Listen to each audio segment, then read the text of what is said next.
never guess the places that I've been. You never guess the places that I've been.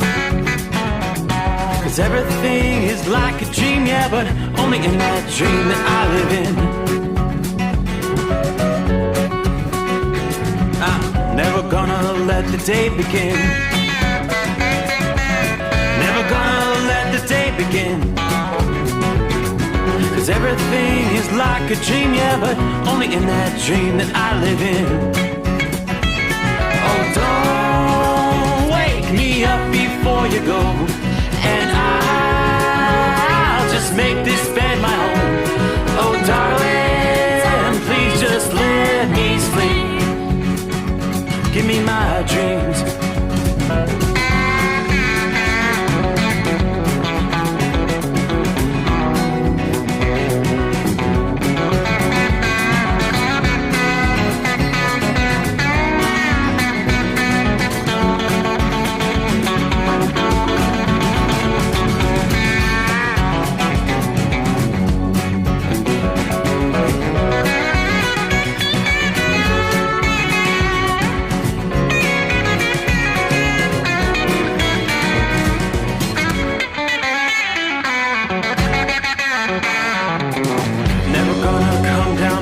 Above, 'cause everything looks better from above. Nothing's ever as it seems, yeah, except in that world that I dream of. Never gonna lose the ones I love. Never gonna lose the ones I love. 'Cause everything is like a dream, yeah, but only in that world that I dream of. Oh, don't wake me up before you go, 'cause I can't face this day alone. Oh, darling, please just let me sleep. Give me my dreams. Give me my dreams. Give me my dreams.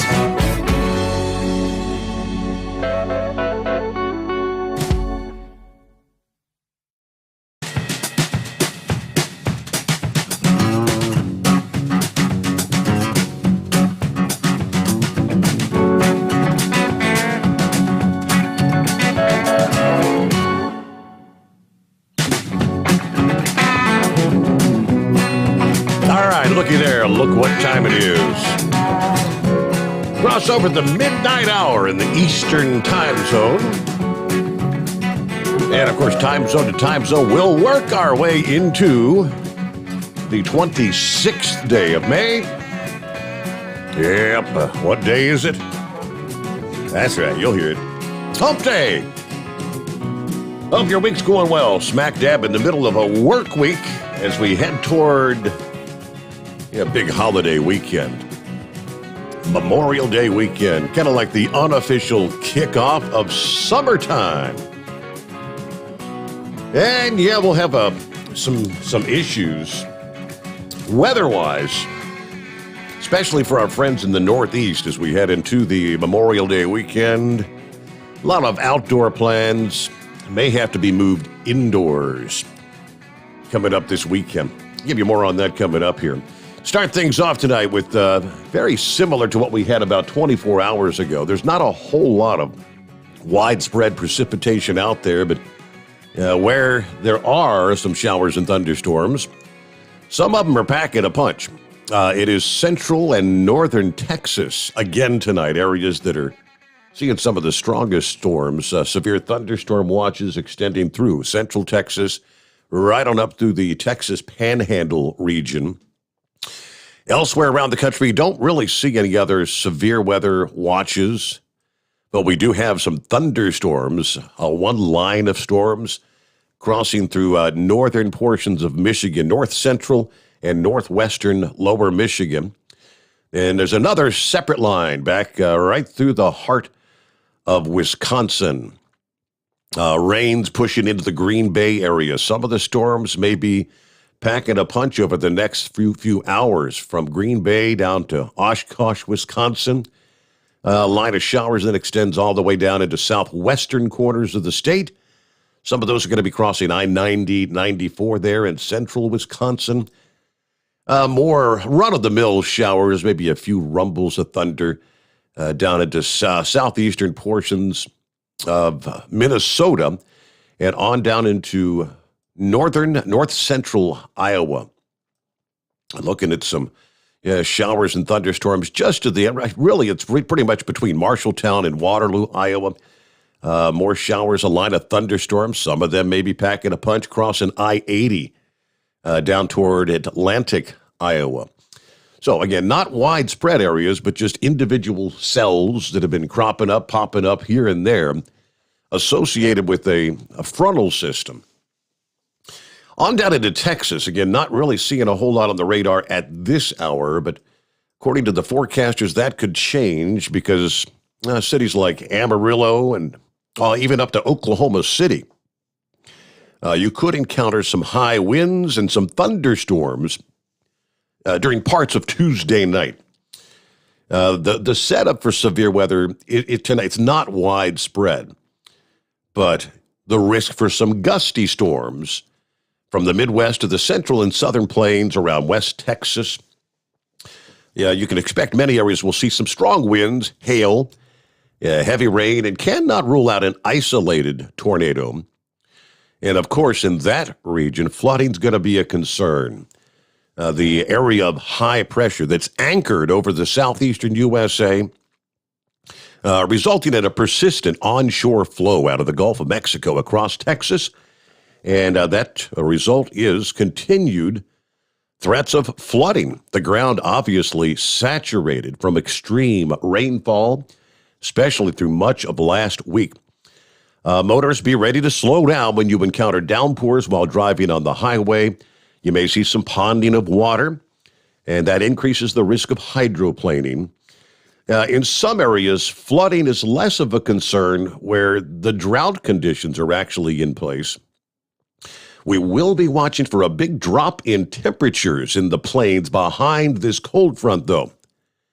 Yeah, there can be some needed rainfall in some areas.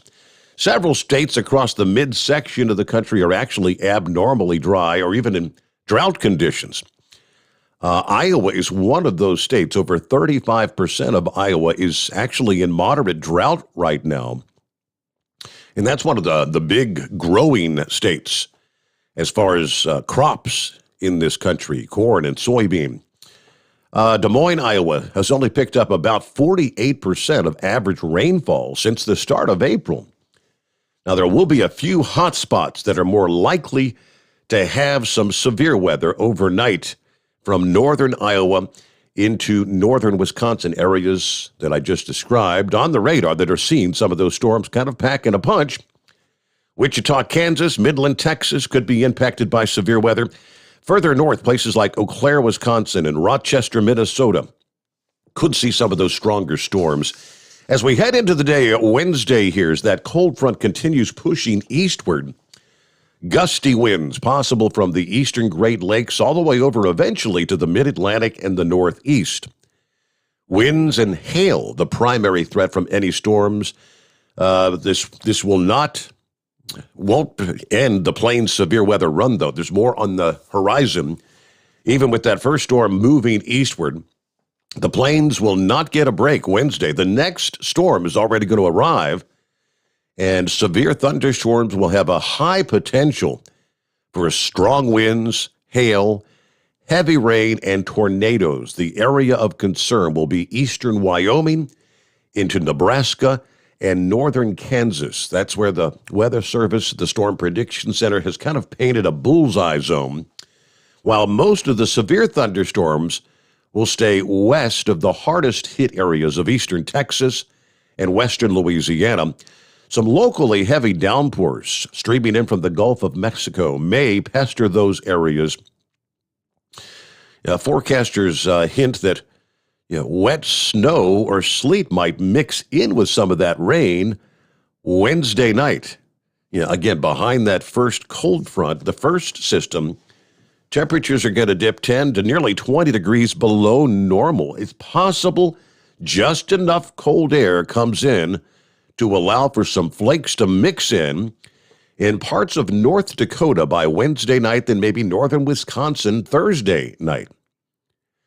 Now, normal low temperatures, say in Minot, would be mid-40s. Wednesday night, though, temperatures are expected to dive all the way down into the mid-30s. That would bring the threat of a little snow mixing in with the rain at times. Not expecting anything to accumulate, though.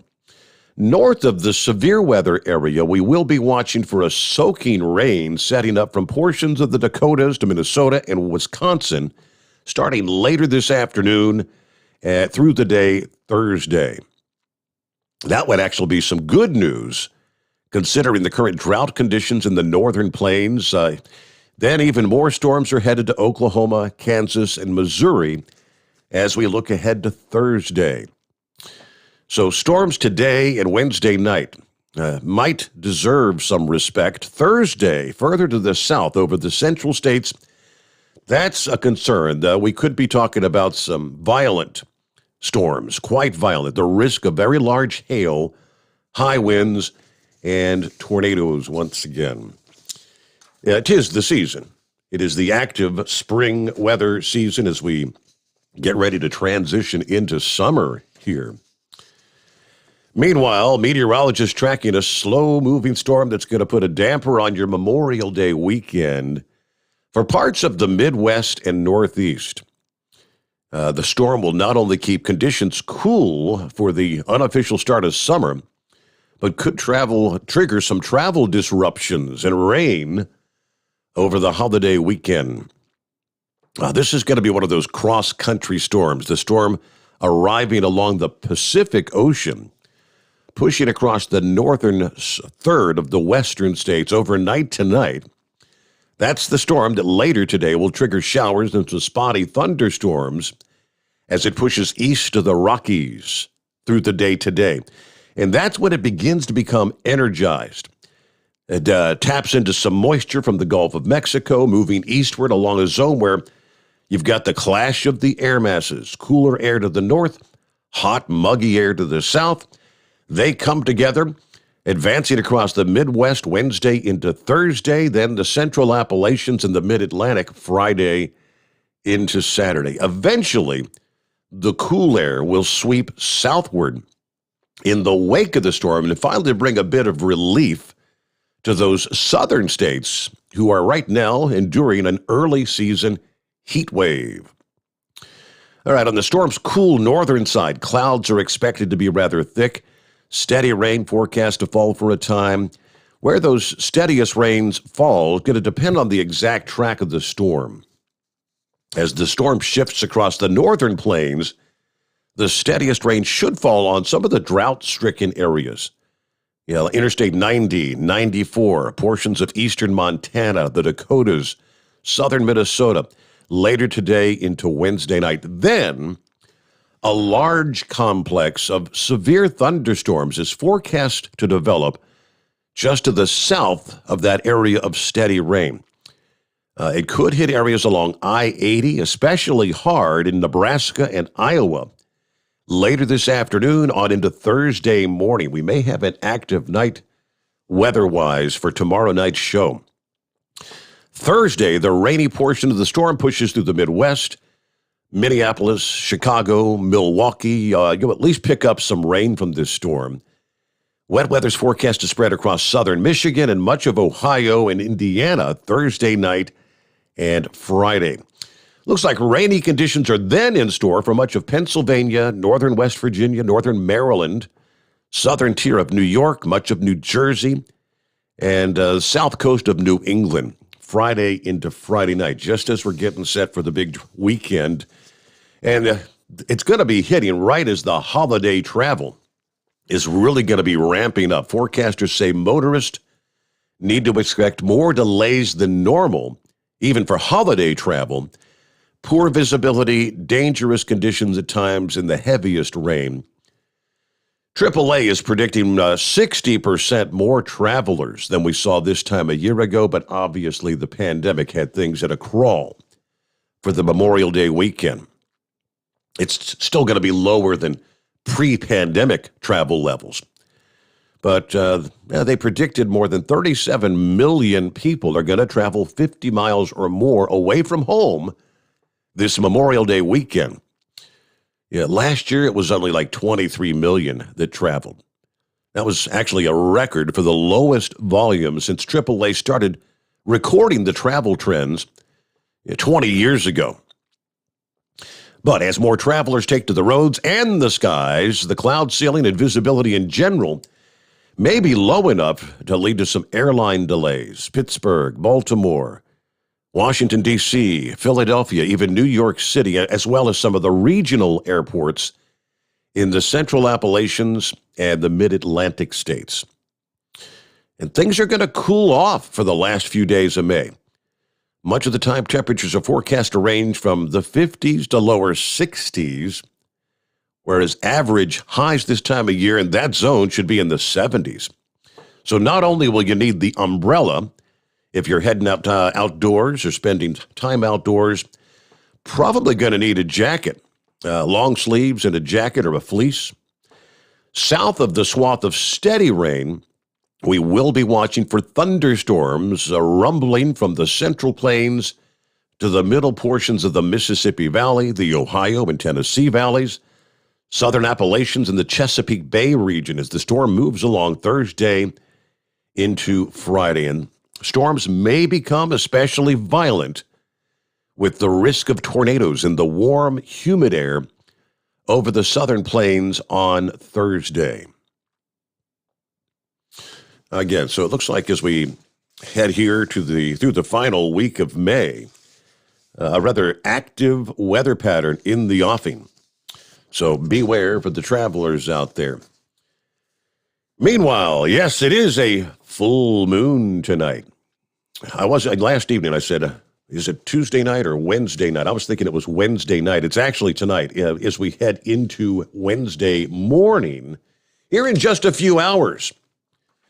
Yeah, some portions of the country, mainly folks out west, will get to see the entirety of the lunar eclipse. Central portions of the country, you'll get to see portions of it. You will not see the totality because the moon is going to set before we reach that in the eastern USA. You won't see any of it. The eclipse won't even begin until the moon has already set. But you will. Everybody gets to see the bright full moon as long as you don't have the cloud cover. Outside the Hotshot secret bunker right now, a beautiful full moon shining bright over the head. Some are calling it a super flower blood moon, making reference to the apparent size in the sky. Of course, you've got the abundance of blooms at this time of year. And for some, the color of the moon that will turn kind of an orange. In some cases, some describe it as a blood red when the eclipse reaches totality. So what you've got, the moon passing between the earth and the sun, plunging our shadow, making the moon turn dark.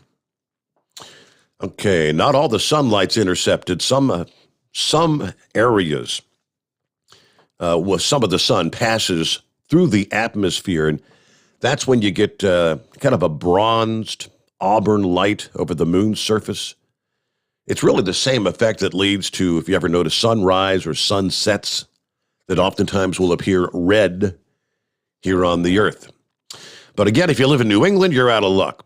You see the full moon, the supermoon, Boston, the Earth's penumbra, the more diffuse broad shadow, which is very faint. Most people can't even detect it.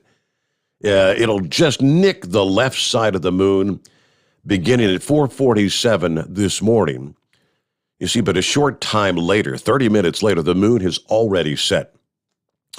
So nearly 2 hours before totality is slated to start.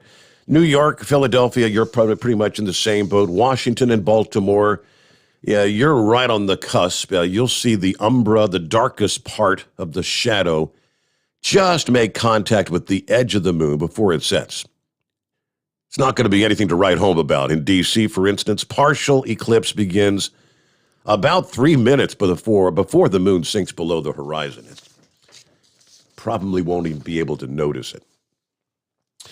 But there you go. Before we get to your calls, which, of course, as we roll into a Wednesday, it's 844-844-3388.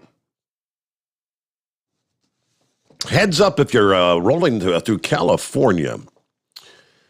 The California Highway Patrol says that dozens of vehicles have been targeted by, it's either a pellet or a BB gun shooter over the past several weeks. Highway Patrol have been beefing up patrols after at least 50 and maybe as many as 100 vehicles have been targeted by a shooter with a pellet or a BB gun over the last couple of weeks. These are taking place in Los Angeles, Orange, Riverside counties, mostly on the 91 freeway. Monday of this week alone, 4 vehicles. Shootings reported in a matter of minutes during the morning rush hour. All 4 of those vehicles suffered damage to the windows. They're looking at the time frame between like 7:42 and 7:49 a.m. Four such incidents taking place. Additionally, 2 other shootings reported Sunday night at like 9:45 on eastbound 91 freeway. The second took place at 10:04 p.m. Now, so far, no injuries. Police have not made any arrests. They believe the shooter's taking aim at other vehicles from a moving vehicle. It isn't clear whether one person is doing all the shootings or whether there may be multiple suspects or copycats taking part. There were 2 shootings using actual firearms reported on the freeway last Friday and Saturday, including a shooting that claimed the life of a 6-year-old child. Police at this point do not believe those shootings are connected with the pellet gun serial shootings that are going on. But pay attention, just be aware of your surroundings. It sounds like especially on the 91 freeway. We will get to some of our other industry headlines coming up here. Lots to cover as we make our way into a Wednesday. Let's flip over the page here and see who all's checking in this morning. Who we got? Scroll back up to the top. Good morning, Zorro. Dale, here we go again. Jacksonville, Florida, a wonderful 73 degrees, clear tonight. Going to be another hot one here in northeastern Florida today. That's all. Have a great night. Stay safe. Good evening, Steve. Rock on. Thank you, Evan. Appreciate you being with us. Morning, Matthew. What day is it? What day is it? You know. Matthew says, I'll be calling in at some point tonight. Todd says, good morning from the Toyota plant in Georgetown, Kentucky. Hooked to my wagon, headed to Tennessee and Arkansas. Everybody be safe out there. Scooter checking in from Meridian, Mississippi tonight. 73, a little stuffy outside. Tank, morning, Steve. Happy hump day. 60 degrees in New Mexico. Rolling east on I-40. Everybody truck safe. Have a great day. Monty Python, good evening, Your Honor. Vandalia, headed back north to the Motor City. Good morning from Buffalo, New York. That's Jim checking in. Jim says, I've been listening for years. Great to have you with us, Jim. Stopped raining in Houston. Some broken clouds. We had a few peaks of sunshine today from the ComLab man. Rodney says, it's nice here in Nebraska tonight. Buckeye Boy checking in from Baird, Texas this time around, where it's not raining, 77 degrees. I saw a lot of lightning off to the southeast, and now behind me, still no AC. And was passing what looked to be an oil field pipe hauler, and a rock came off his truck, cracked my windshield right in the lower middle. Yeah, I'm not liking this trip. Can't wait to finish this one. So lost his AC at one point. Now he's got a cracked windshield. Yeah, it's just been a rough week for the Buckeye Boy. Have a great night, everybody. Be careful out there. Beedoo checking in. Morning, Steve, and the overnight cruise. 73 degrees in Rochester, New York. Waiting on loads to go back to Youngstown. All right. Rambler checking in tonight from the Hudson Bay to the Florida Keys, from the Empire State to the Golden Gate. Hello. Rambler checking in, headed up here to deliver my parts for O'Reilly Auto Parts. Be praying for my dad. Dirty diapers. His diagnosis came back positive for cancer, and it is malignant. He goes in the morning to see what the options are. You know, he loves this industry. He loved your dad, loves you, as we all do, Steve. Keep up the good work. I'll give you a call later this morning. All right. Prayers for dirty diapers. Wow. Good morning, Eskimo Mom. Happy hump day to all. 74, a little humid, but clear in northern Kentucky for now. I hope to see a portion of that eclipse later on tonight, but not looking forward to the cool down over the next day or so. Yeah, we are going to cool off a bit, right? 23 past the hour. Okay, thanks for those checking in. We'll get to some more coming up here. Did you get registered? Friday morning again, the big 100th episode, the giveaway that'll be taking place. I have to double check. I don't know if you have an update on what the prizes are going to be, but there's a bunch of stuff. Of course, grand prize, the Hot Shot Secret Fluid Swap, $550 value. In other words, it's a whole collection of Hot Shot Secret products for your vehicle from head to toe, right? Second chance winners. There will be 3 second chance winners. You'll receive a Pluto Duo bundle headset from Stellar Electronic. That's a $200 value for each of those. We'll have a handful of third chance winners. Firepunk Diesel swag packs, Diesel Army swag packs. Of course, Steve Sommers Overnight Drive swag packs, Exergy Performance swag packs, and more to be added on for our Friday morning program. Should be a good time. You get registered for that simply by going to overnightdriveradio.com, click on contest, then you enter your email address. You will get an email confirmation, which will then direct you to opportunities to get many additional entries to better your chance to win by sharing via social media. So just check out the list and whatever. If not everyone has Twitter, not everyone uses Facebook, but whatever social media you do use, maybe you're one of those that have all of them. You've got the best chance of getting numerous entries, and you can enter each day. Now, it's already Wednesday. Yeah, technically, you need to get your entries in. The cutoff is Thursday afternoon. There's actually a countdown clock clicking down the time to get registered, and then all you have to do is just listen in Friday morning, and we'll be announcing those email addresses and lots of winners. There you go. All right, first out of the box, of course, it would have to be, what's going on? Yeah. Morning, Your Honor. I guess we should start the day out as, hey, Mike, what day is it? What day is it? Hey, happy hump day. Hump day. There we go. So, who is it that's in the scheduling department that screws up the lunar eclipse that us people on the East Coast don't get to see it? Is that something to do with the AccuWeather gods, or how does that happen? I think that would be called the big man upstairs, Horse Feathers. Well, I just feel cheated. Yeah. Because I guess I only get to see a little bit of shadow. But anyways, whatever, ain't the first time we missed it. I guess normally we got cloud cover, so even if it does happen, we don't get to see it anyway. So yeah. Whatever. But so have you been noticing on the TV, I don't know, maybe I'm just been watching a little bit more here lately, but a little bit on the regular mainstream news, the 3 big channels, and then you watch the stupid news programs that come on afterwards, like the Inside Editions and whatever other ones there are. I don't even remember the names of them. Shouldn't even give them credit for being news people.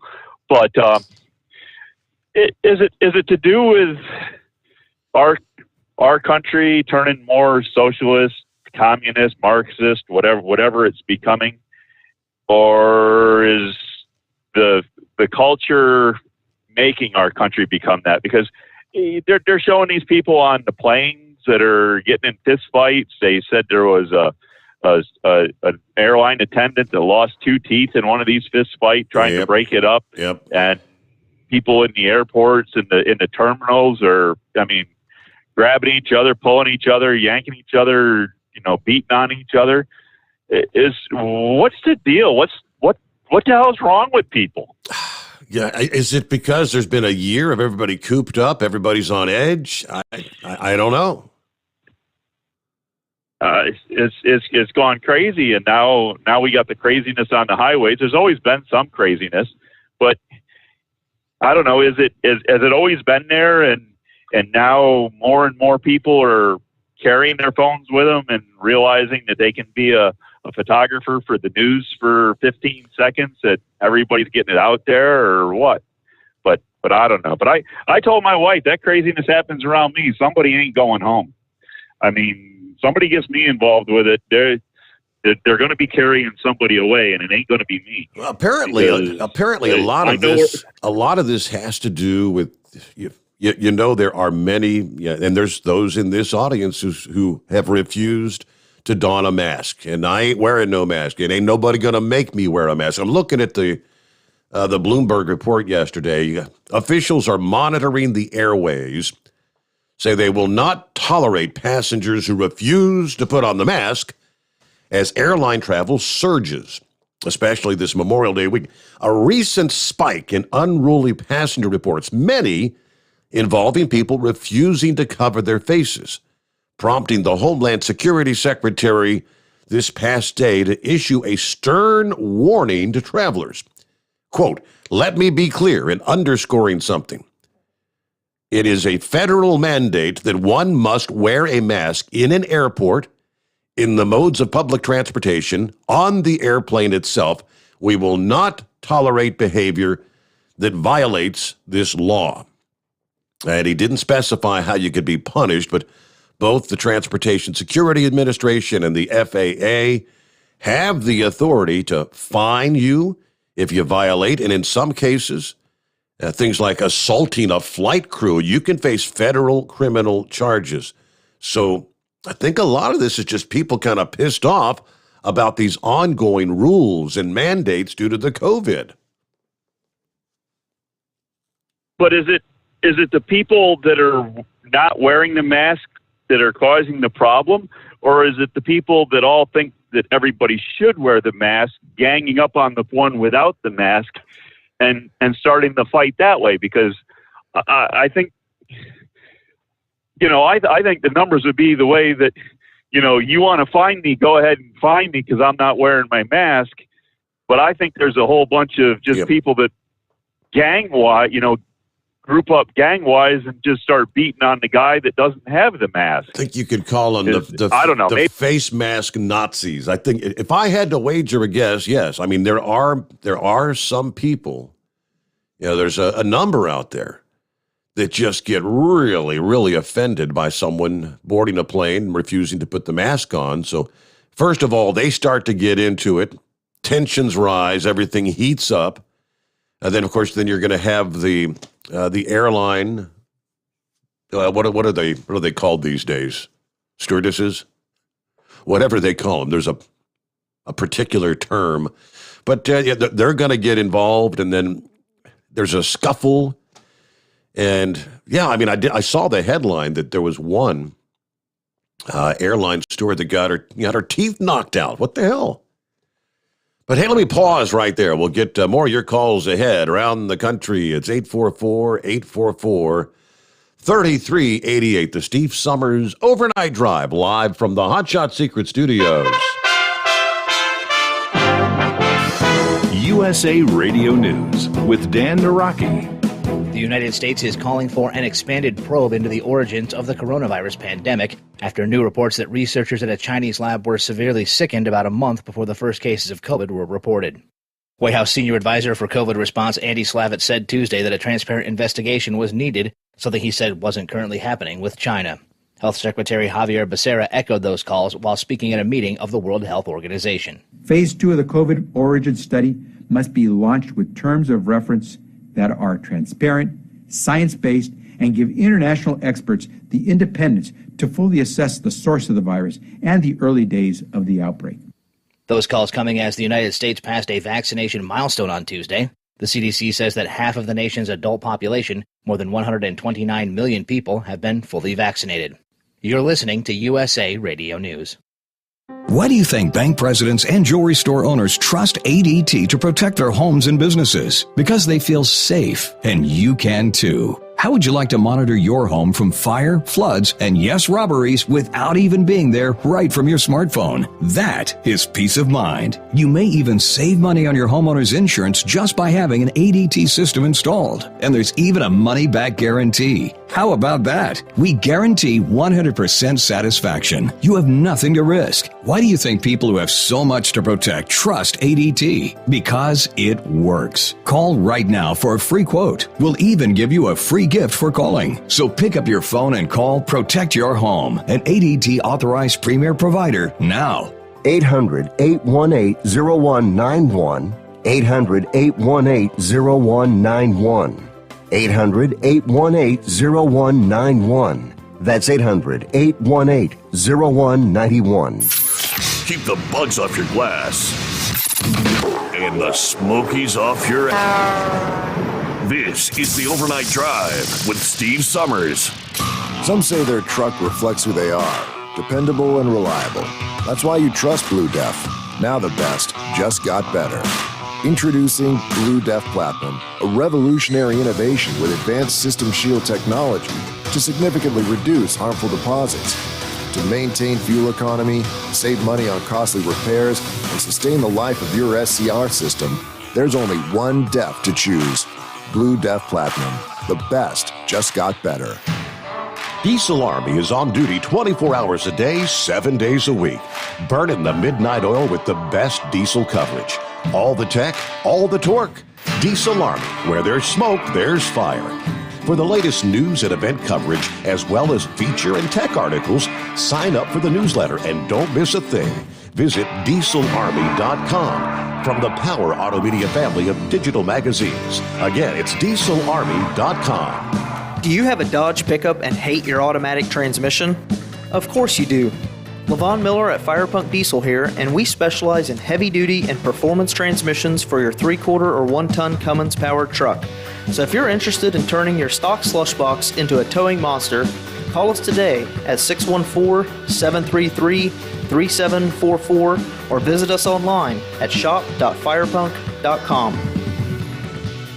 Whether you're a diesel pickup performance enthusiast or just looking for a small upgrade, when selecting common rail fuel system components, look no further than Exergy Performance.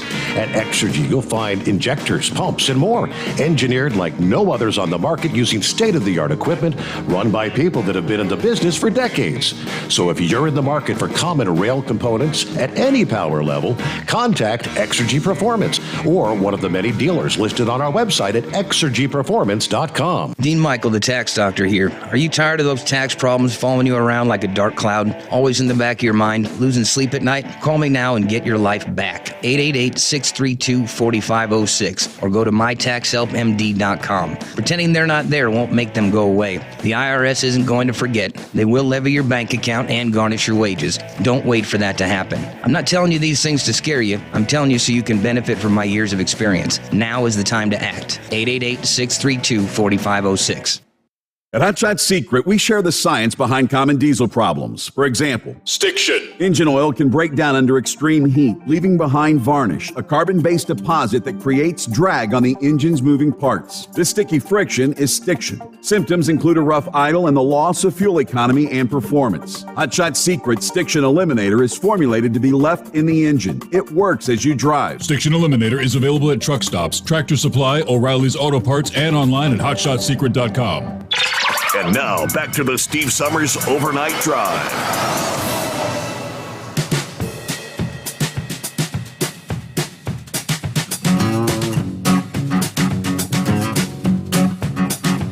All right, back at it here.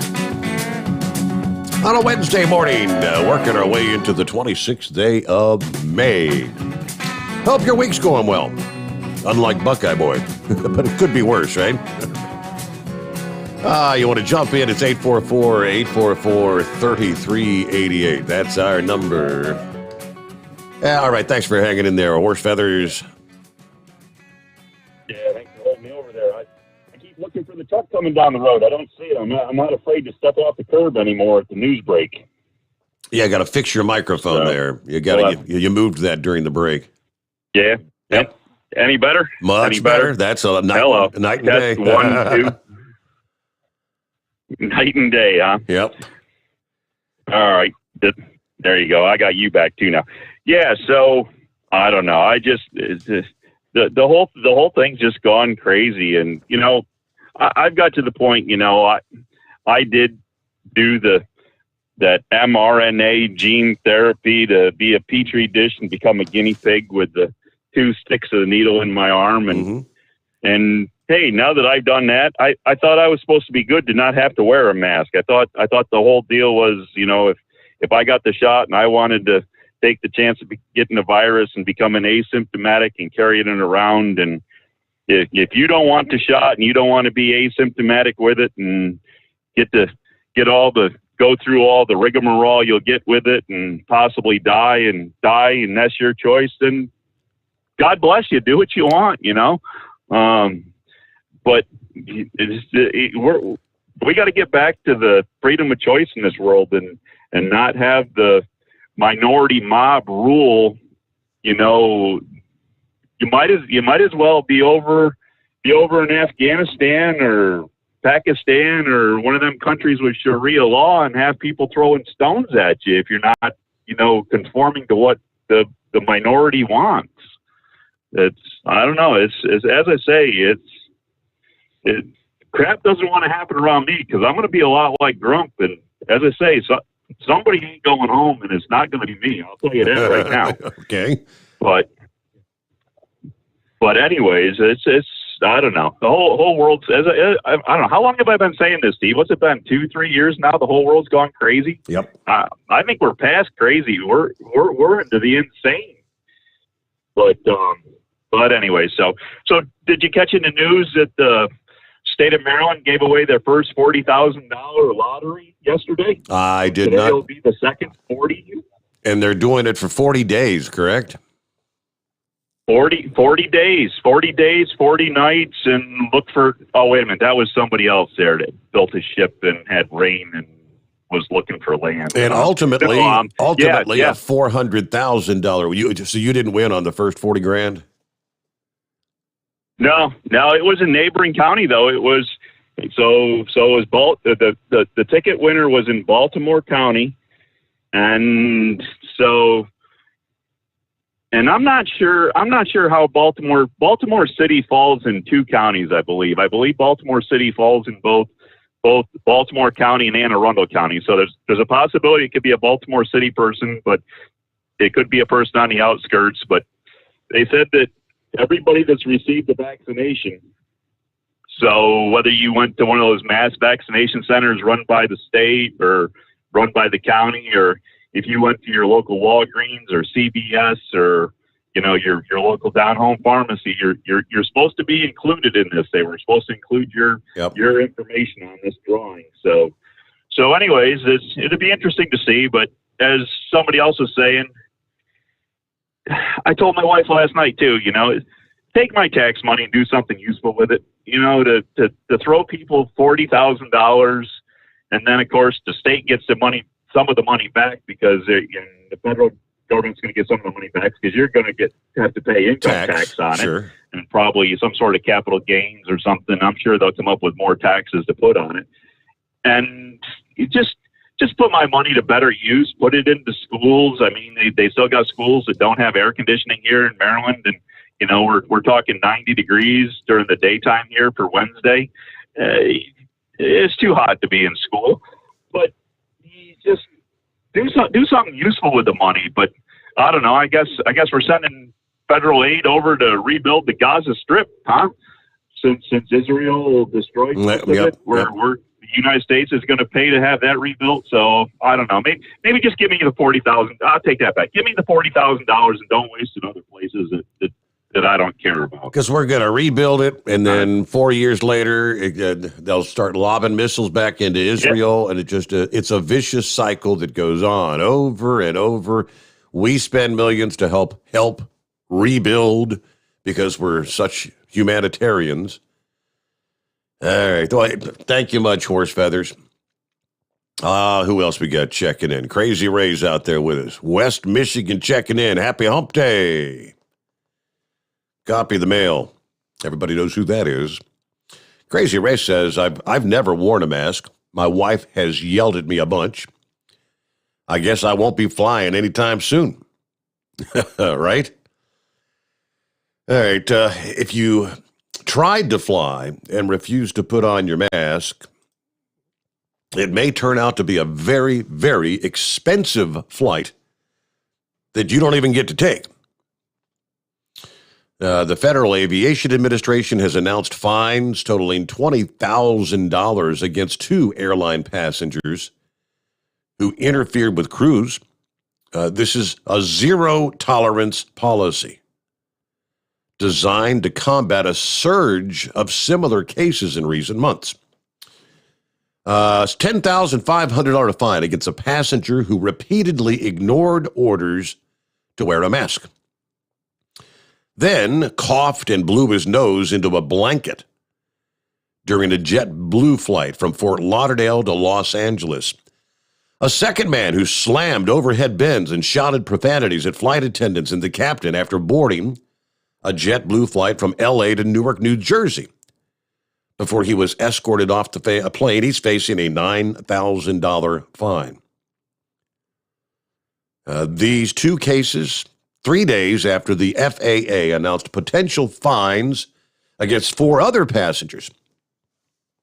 More than 12 passengers thus far have been hit with fines, some over $30,000 in recent weeks. They do say passengers have the right to dispute the fines, but I wouldn't hold my breath.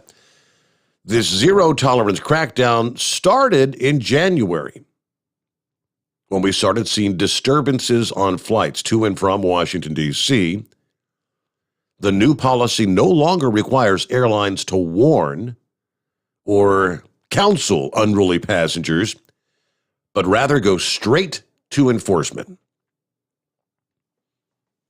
While the FAA can impose civil penalties, it's still up to law enforcement to decide on criminal charges. Now, this was initially going to end late in March, but of course, March has come and gone. They extended the policy to September after the Transportation Security Administration extended their mask requirement. There have been more than 1,300 complaints from airlines about disruptive passengers. I mean, just this year, that number matches the number of enforcement actions over the past 10 years. So yes, it's off the rails.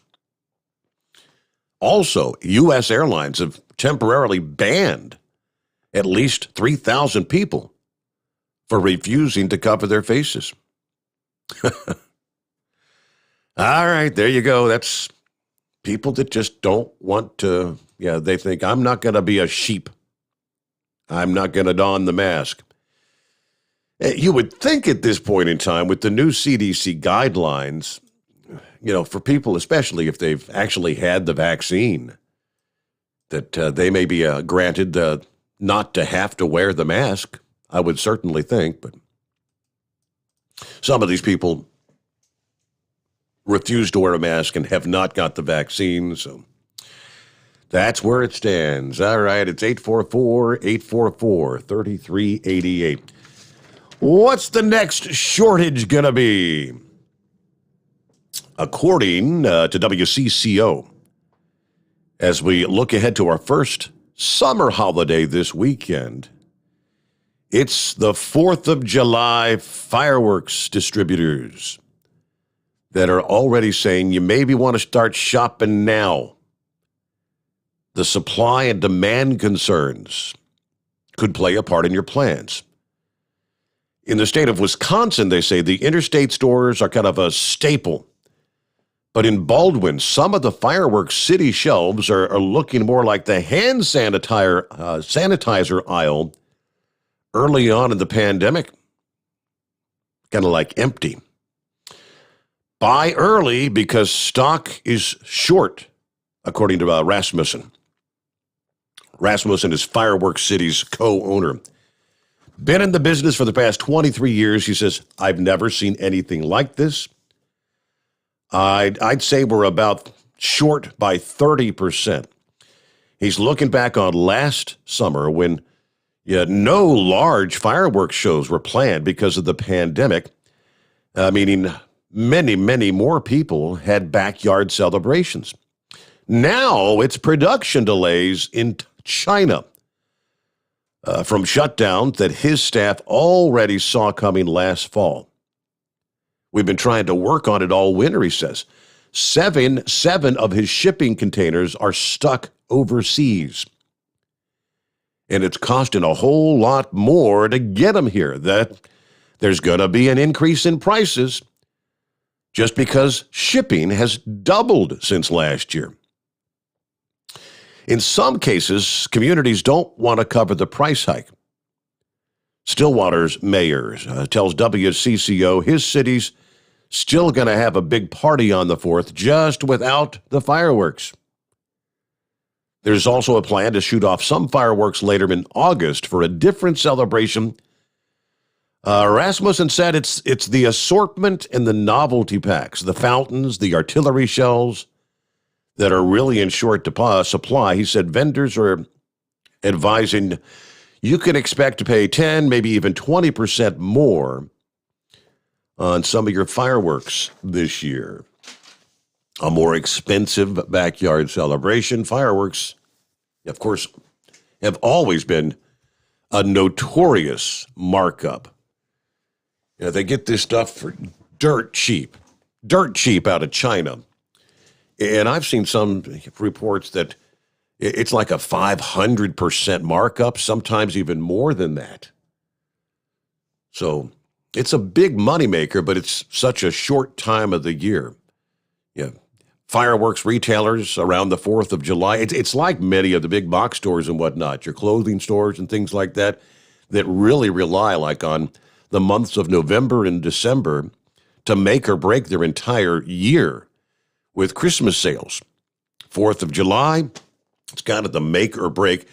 And based on what they saw last year, I'm thinking it was more of a big money maker with all the people doing the at-home celebrations. I so clearly remember sharing the video where California's governor, remember Newsom, was trying to tell everybody no fireworks were allowed because of the dry conditions in California, the risk of wildfires and all that. Then you saw the drone footage, the aerial footage out of Los Angeles, California on the 4th of July, where the entire city horizon was just lit up with fireworks as thousands and thousands of people put on their own backyard displays. Don't tell us we're not going to celebrate the 4th of July, right? That was the message being sent to Newsom. All right, let's get back to your calls here. Who's next on the line? I believe it may be Matthew. Would that be you, Matthew? Oh, no, buddy. It's me. It's Ernest T. It says William Brittany. William Brittany. I'm calling about the master.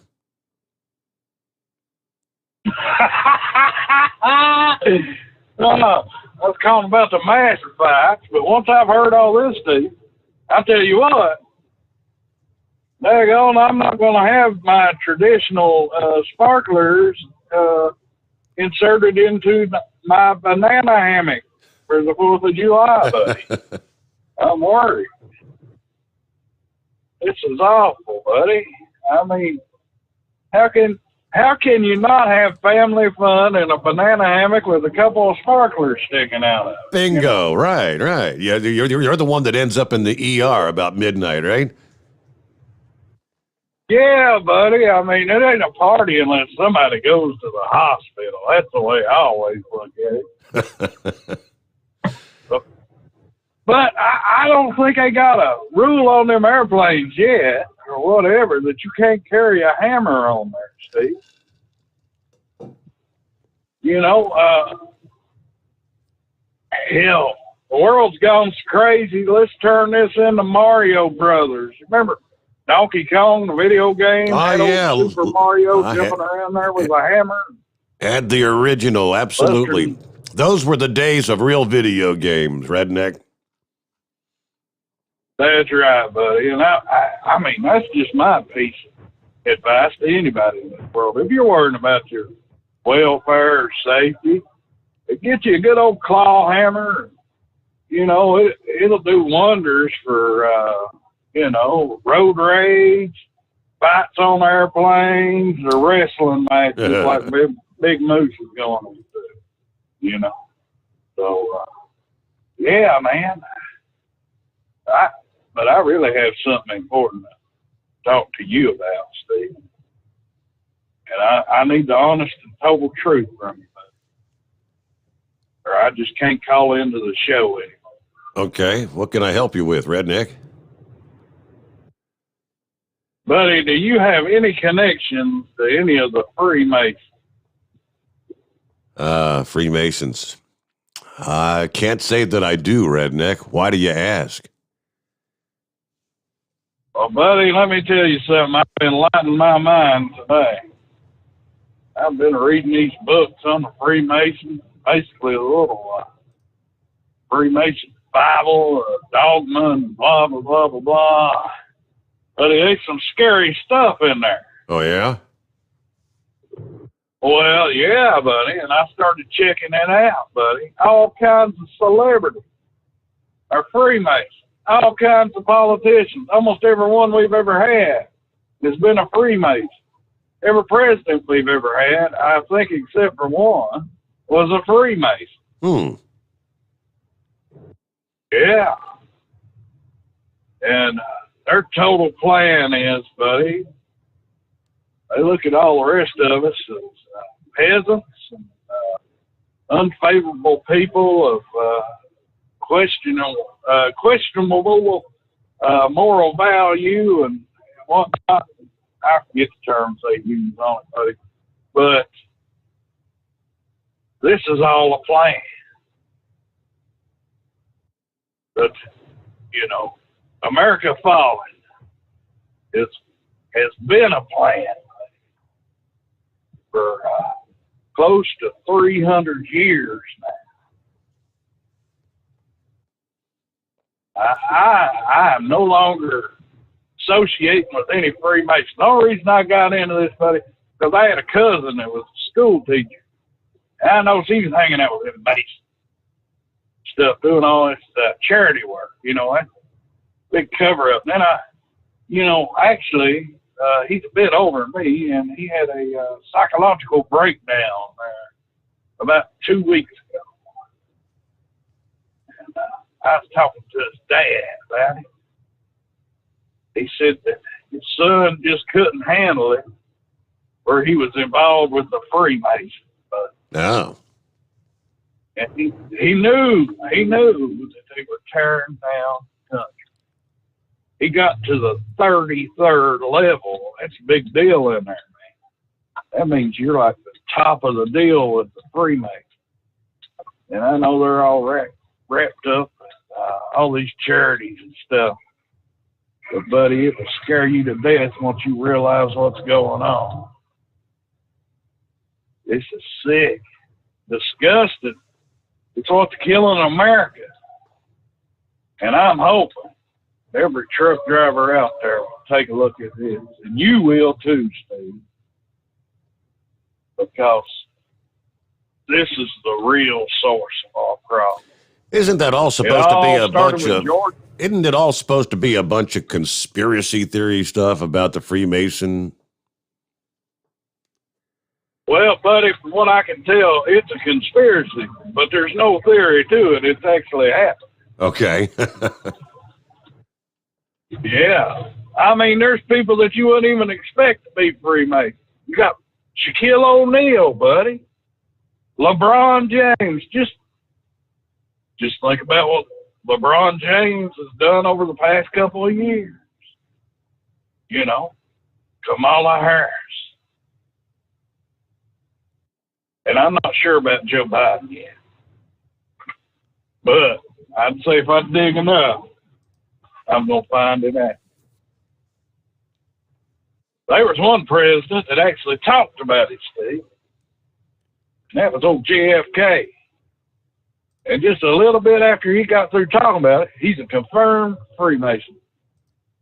You know, they all wear the ring. They all show it off.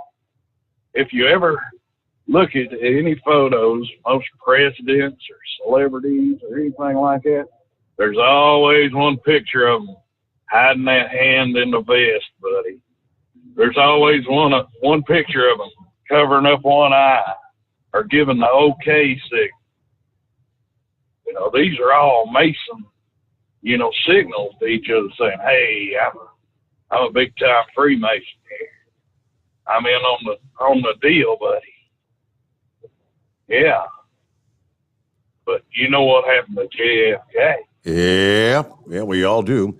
Like I said, that's all supposed to be. Well, do we really know what happened to him? It's all a conspiracy. Well, I bet we could do a whole show on that.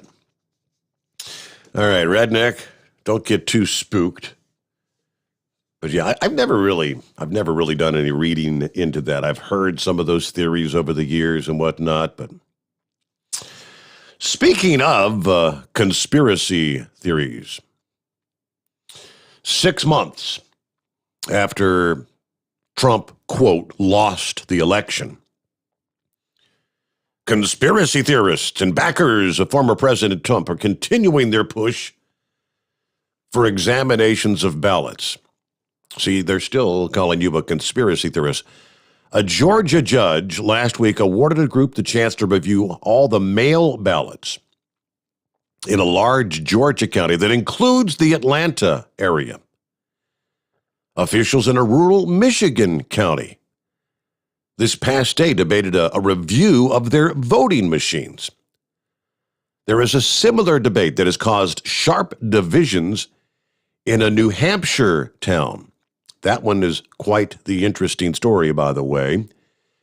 In some cases, the efforts have been inspired by the audit in Arizona,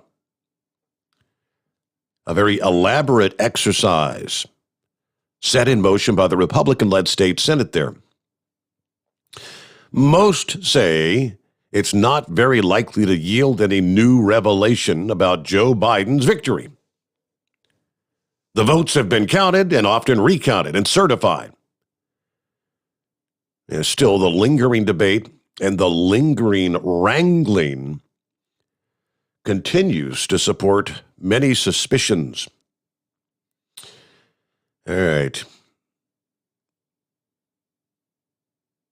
You know, the only problem is, why did they not allow these investigations and recounts and inspections of the voting machines to occur 5.5 and 6 months ago when many cases had been filed by Trump's attorneys and legal teams, and they were denied over and over and over again by judges? Why the about face with so many judges in these cases around the country? I'm going to dig up the New Hampshire thing because that one, I had that printed up to discuss last evening. But it definitely is going to raise some eyebrows. Meanwhile, we've got to get a news update. It's 844-844-3388. The Steve Sommers Overnight Drive live from the Hot Shot Secret Studios.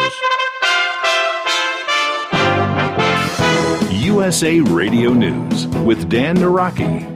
The United States is calling for an expanded probe into the origins of the coronavirus pandemic after new reports that researchers at a Chinese lab were severely sickened about a month before the first cases of COVID were reported.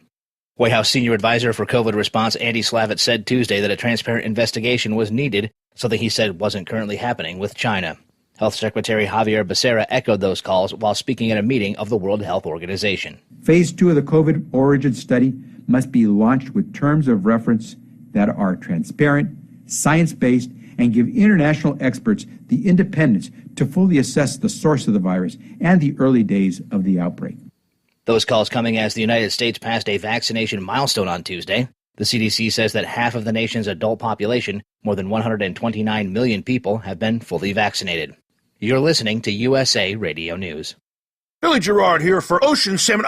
The new year is on its way and you're making those resolutions. One of yours this year to eat better. And you know what? Salmon should be a part of that. And the best salmon is available delivered to you from our friends at oceansalmon.com. Chilean, farm-raised, sustainably raised in the cold Chilean waters. You know, it's one thing to make a commitment to eat better. The next step in that is knowing where your salmon comes from. The very best salmon comes from Chile, and that is oceansalmon.com. Go right now, oceansalmon.com. Use promo code ROCKSTAR15. You will get an additional pound of salmon, 15% off, and free shipping. Ocean Salmon, OSHENSALMON, oceansalmon.com. Promo code ROCKSTAR15. Free shipping, an additional pound, oh my goodness, and 15% off. Oceansalmon.com, OSHEN salmon.com. That's oceansalmon.com. Promo code ROCKSTAR15. Hurry, supplies are limited. Senate Majority Leader Chuck Schumer has moved to hold a vote this week on a bill that would create a commission to investigate the January riots at the Capitol. The bill passed the House with 35 Republicans joining all Democrats in voting for it. But Senate Republicans are pushing back against a commission and will reportedly filibuster the bill. Senate Minority Leader Mitch McConnell says the commission appears to be nothing more than a political exercise. He said Tuesday that while there are still more than 400 active investigations underway into the riots, forming a commission is a way for Democrats to continue to litigate the past. So what would an additional report be about? I think at the heart of this recommendation by the Democrats is that they would like to continue to debate things that occurred in the past. They'd like to continue to litigate the former president into the future. We think the American people going forward and in the fall of 22 ought to focus on what this administration is doing to the country. This is USA Radio News. Hi, this is Wyatt Cox. Each and every day, the USA Radio Network produces 3 hours of the greatest radio programs of all time. Comedies, drama, suspense, it's all there. Classic radio theater. Now, if your radio station doesn't carry the program, you can find them anywhere podcasts are served, including iHeartRadio, Spotify, Spreaker. Just search for USA Classic Radio Theater. Find it. USA Classic Radio Theater. You'll love it. Former New Jersey Governor Chris Christie has some issues with Canada's COVID restrictions. Tim Berg explains. Former New Jersey Governor Chris Christie is calling out President Biden for allowing Canada to receive COVID-19 vaccines from the United States, while at the same time barring fully vaccinated Americans from crossing the northern border. I'm all for helping Canada, and listen, border states like Maine and New Hampshire and Vermont have been permitting Canadians to come across the border if they want to be vaccinated in the United States, really since February. And we're allowing folks to do that, and we're sending vaccine now to Canada. Christie speaking there on CNN, he continues by discussing what needs to be done in order to get more people to be vaccinated. But if we believe that the vaccines work, then you have to allow people who have been double vaccinated to come into Canada. They don't present a risk. And so how can Canada ask us for our help, but at the same time not allow our citizens to go in? From the USA Radio News Phoenix Bureau, I'm Tim Berg. And a Cleveland Indians pitcher has found himself on the injured list with one of the oddest injuries in recent memory. Right-hander Zach Plesac was placed on the IR after breaking his thumb on his pitching hand. Cleveland manager Terry Francona said the injury occurred Sunday in the locker room while Plesac aggressively ripped off his shirt and hit his hand on a chair. It's unclear how much time the 26-year-old will miss with the injury. For USA Radio News, I'm Dan Naraki. At Hot Shot Secret, we share the science behind common diesel problems and their solutions. For example, ultra-low sulfur fuels. The primary function of diesel fuel is combustibility. One of the little-known aspects of fuel is its role as a lubricant to metal-on-metal moving parts. The introduction of ultra-low sulfur fuels diminishes the fuel's ability to lubricate because sulfur, which has been mostly removed, has lubricating properties. Hot Shot Secret Everyday Diesel Treatment with LX4 delivers unmatched lubricity. Third-party testing confirms that it takes 3 times the amount of leading fuel treatment to match the lubrication benefit of 1 dose of Hot Shot Secret. Everyday Diesel Treatment is a fully formulated 6-in-1 premium fuel treatment for every fill-up, every time. Everyday diesel treatment is available at truck stops, Tractor Supply, O'Reilly's Auto Parts, and online at HotShotSecret.com. Hot Shot Secret, powered by science. The Overnight Drive with Steve Sommers. Live from the Hot Shot Secret Studios. Call Steve now. 844-844-3388. That's 844-844-3388. My cue once again. If I'd hit the right button, we could hear that. There you go. Well, one step behind there. Here's the deal. Out of New Hampshire, we're talking about looking into election results. If this one doesn't raise eyebrows, I don't know what would. Auditors who were examining votes in Windham, New Hampshire, may have discovered why initial results showed a discrepancy in the vote count for a Democrat candidate. Republicans in Windham, New Hampshire won all 4 seats in the legislative election on November 3rd. But Democrat candidate Christy St. Laurent requested a recount, which was granted because she lost by just 24 votes. However, during a hand recount, it was revealed that she did not lose by 24 votes. Instead, the effort revealed that the Republican candidate had actually received 300 additional votes, while St. Laurent lost 99. So it turned out to be more like a 374 vote swing against her with the recount. That didn't pay off very well, did it?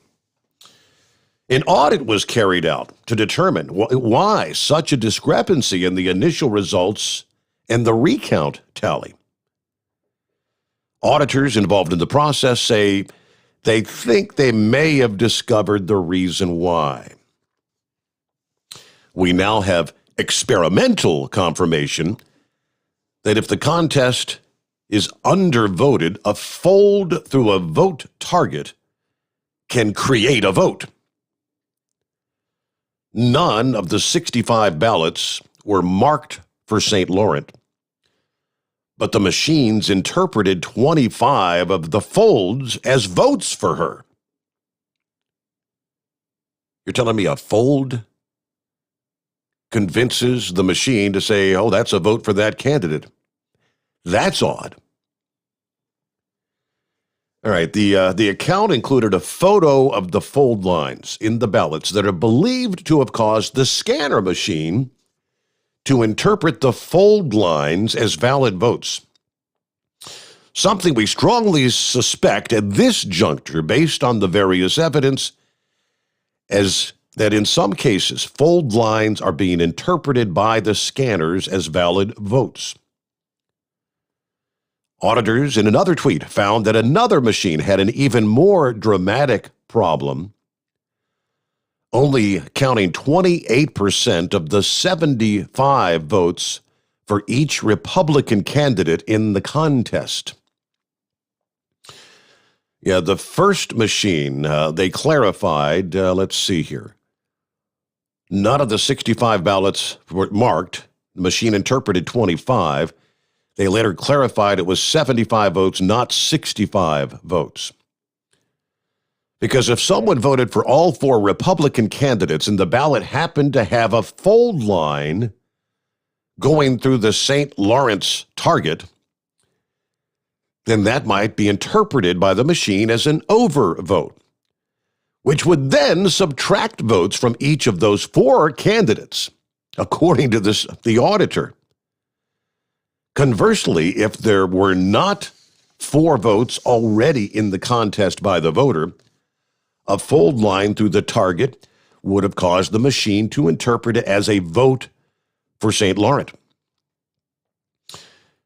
St. Laurent tells WMUR that it appears that the fold frequently went through her name on the ballot, suggesting that's the reason she received more votes during the initial tally.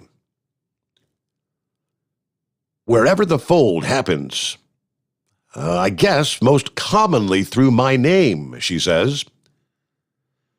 Now, one of the auditors cautions our work evaluating the election is not finished yet, saying that folding may not be the primary reason for the discrepancy, but that's just, again, kind of anecdotally what they're looking at right now, which, in my mind, does indeed raise a red flag about just how accurate are these electronic tabulation machines. Was this some sort of an intentional manipulation? I don't know about you, but how many people fold their ballot or whatever before they put it in the machine? Apparently a bunch of people in this town did. I've never folded my ballot. Supposedly they get like a receipt kind of printout that they have to insert in these machines. That's what they're supposed to scan and calculate the number of votes. Just raises more concerns for many more people. Now we're just going to have to sit back, wait and see what comes of the results of the investigation in Michigan, what comes out of the Atlanta metro area, because there was a lot of oddities that took place there. What ultimately will unfold in Maricopa County, I don't know. With that, it's 844-844-3388. It says dad checking in. Brian's dad. I guess that means it's brain dead. Hello, brain dead. Yeah. Hello, Steve-O. Yeah, just give you a heads up here. Probably next few weeks or so, there will be no dumbass of the week nominees for about a week or two. I got to have some surgery done. Oh yeah. I'll let you know when. I'll let you know when I'm going to have this surgery done. I'm so thrilled. I'm looking forward to it. Right. But yeah, I'm one of these anti-masker people. I've been this way ever since everything's come down. But now I'll carry one, and if somebody wants to throw a hissy fit, I'll put one on. I got out of doing the P&D because I go into a place and, you got to wear your mask to pick up here. You got to have your temperature scan. You got to fill out this form just to even bump the dock. And it's like, okay, you see me every day. Nothing's really going to change. I mean, if I got a temperature, if I got a fever of 140, you honestly think I'm going to be here driving around in a truck every day? I mean, have we lost that much common sense and that much, that we got to fill out this form every day? Yep. I can understand some people, and to those that want to wear the mask, that's fine. Go ahead. There's nothing in the Constitution that says I have to wear a mask. I think the news break said what was it? Half of the American population has been vaccinated with this thing. Correct. So why are we still having all these mask mandates? I mean, Tennessee and Mississippi's already pulled all theirs, but yet Arkansas still has a mask mandate. All I can say is the mask mandate is, I suppose, for the half of the American people that haven't been vaccinated. And, I'm not getting vaccinated. I flat out told it to my doctor a couple weeks ago. She said, why not? I said, well, have you been vaccinated? She said, yeah. I said, why are you still wearing your mask then? She didn't have no comeback. She didn't have an answer for that. Okay. No answer. Because to me, it was pushed on the market too quick. It's not been thoroughly tested. It's not been thoroughly tried out. Tested and, what's the word? It's just like they took the flu shot and just rebranded it and redid it and said it's a COVID shot. I mean, I thought that I'm not a medical expert. Please do not take this the wrong way, but I thought a lot of these vaccines took a few years to get onto the market. So why is this on the market in less than a year? Supposedly, it just raises. Supposedly, they've been working on coronavirus. There's a number of different coronaviruses. This is just one particular strain. They've been working on coronavirus, quote, vaccine technology for 10 or 15 years. And that's what we're being told, and that's why they were so quickly able to come up with this. And you believe everything that comes out of the government's mouth? I got oceanfront property in Arizona, Steve. A lot of people I don't believe anything that comes out of that. I don't believe anything that comes out of that government's mouth. I hear you. You're not alone. I mean, honestly, but I'm going to be glad the day that we actually get back to quote unquote normal. You know, the world has lost its mind, like you were talking about with horse feathers at the top of the show about the flight on the airplane. You know, this world has gone crazy, and it's really stupid, Steve. Well, Brain Dead, I hope all goes well with your surgery. You say it may be a week or two from now, or is it coming up quicker than that? I got to get it rescheduled. But, hey, by the way, while I got you on the horn here, do you know what the difference is between a Baptist and a Methodist? What would that be? Methodists will still talk to you at the liquor store, Steve. Out of me. All right, there you go. All right, so no DA of the week coming up at some point in time. Yeah, we'll let you know. Meanwhile, it's 844-3388. Kyle sent me one of the latest 5-star reviews via the Hot Shot Secret website. And, if you've tried, I mean, there's many in this listening audience that had never tried the product before. If you tried Hot Shot Secret products and it made a difference, go to that website, put a review up. Paul says, I'm blown away on how your product works. 10-year-old, 60,000-mile Chevy Traverse. On a trip to New York in traffic, I squeezed out 31 miles per gallon with your LX4 fuel treatment. When I got home, I added your FR3 friction reducer. After the oil change, you can actually feel the difference and hear it in just the way the truck idles. Sold, sold, sold. Just put my order in for more. There you go. Hot Shot Secret products. Yes, support our sponsor. Because it takes a lot of Hot Shot Secret sales to cover the cost of putting on the overnight drive program with Steve Sommers on a nightly basis, if you know what I mean. Okay, the industry headlines. What do we see? A Missouri Department of Transportation worker hurt but alive after a semi-truck crashed through a construction site this past morning.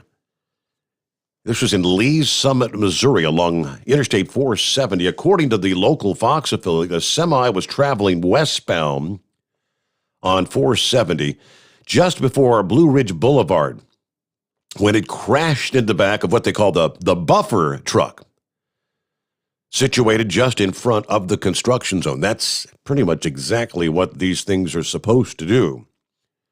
Slow down or stop a vehicle before it crashes right through the construction vehicles. Luckily, the buffer truck did its job and absorbed most of the impact from the crash.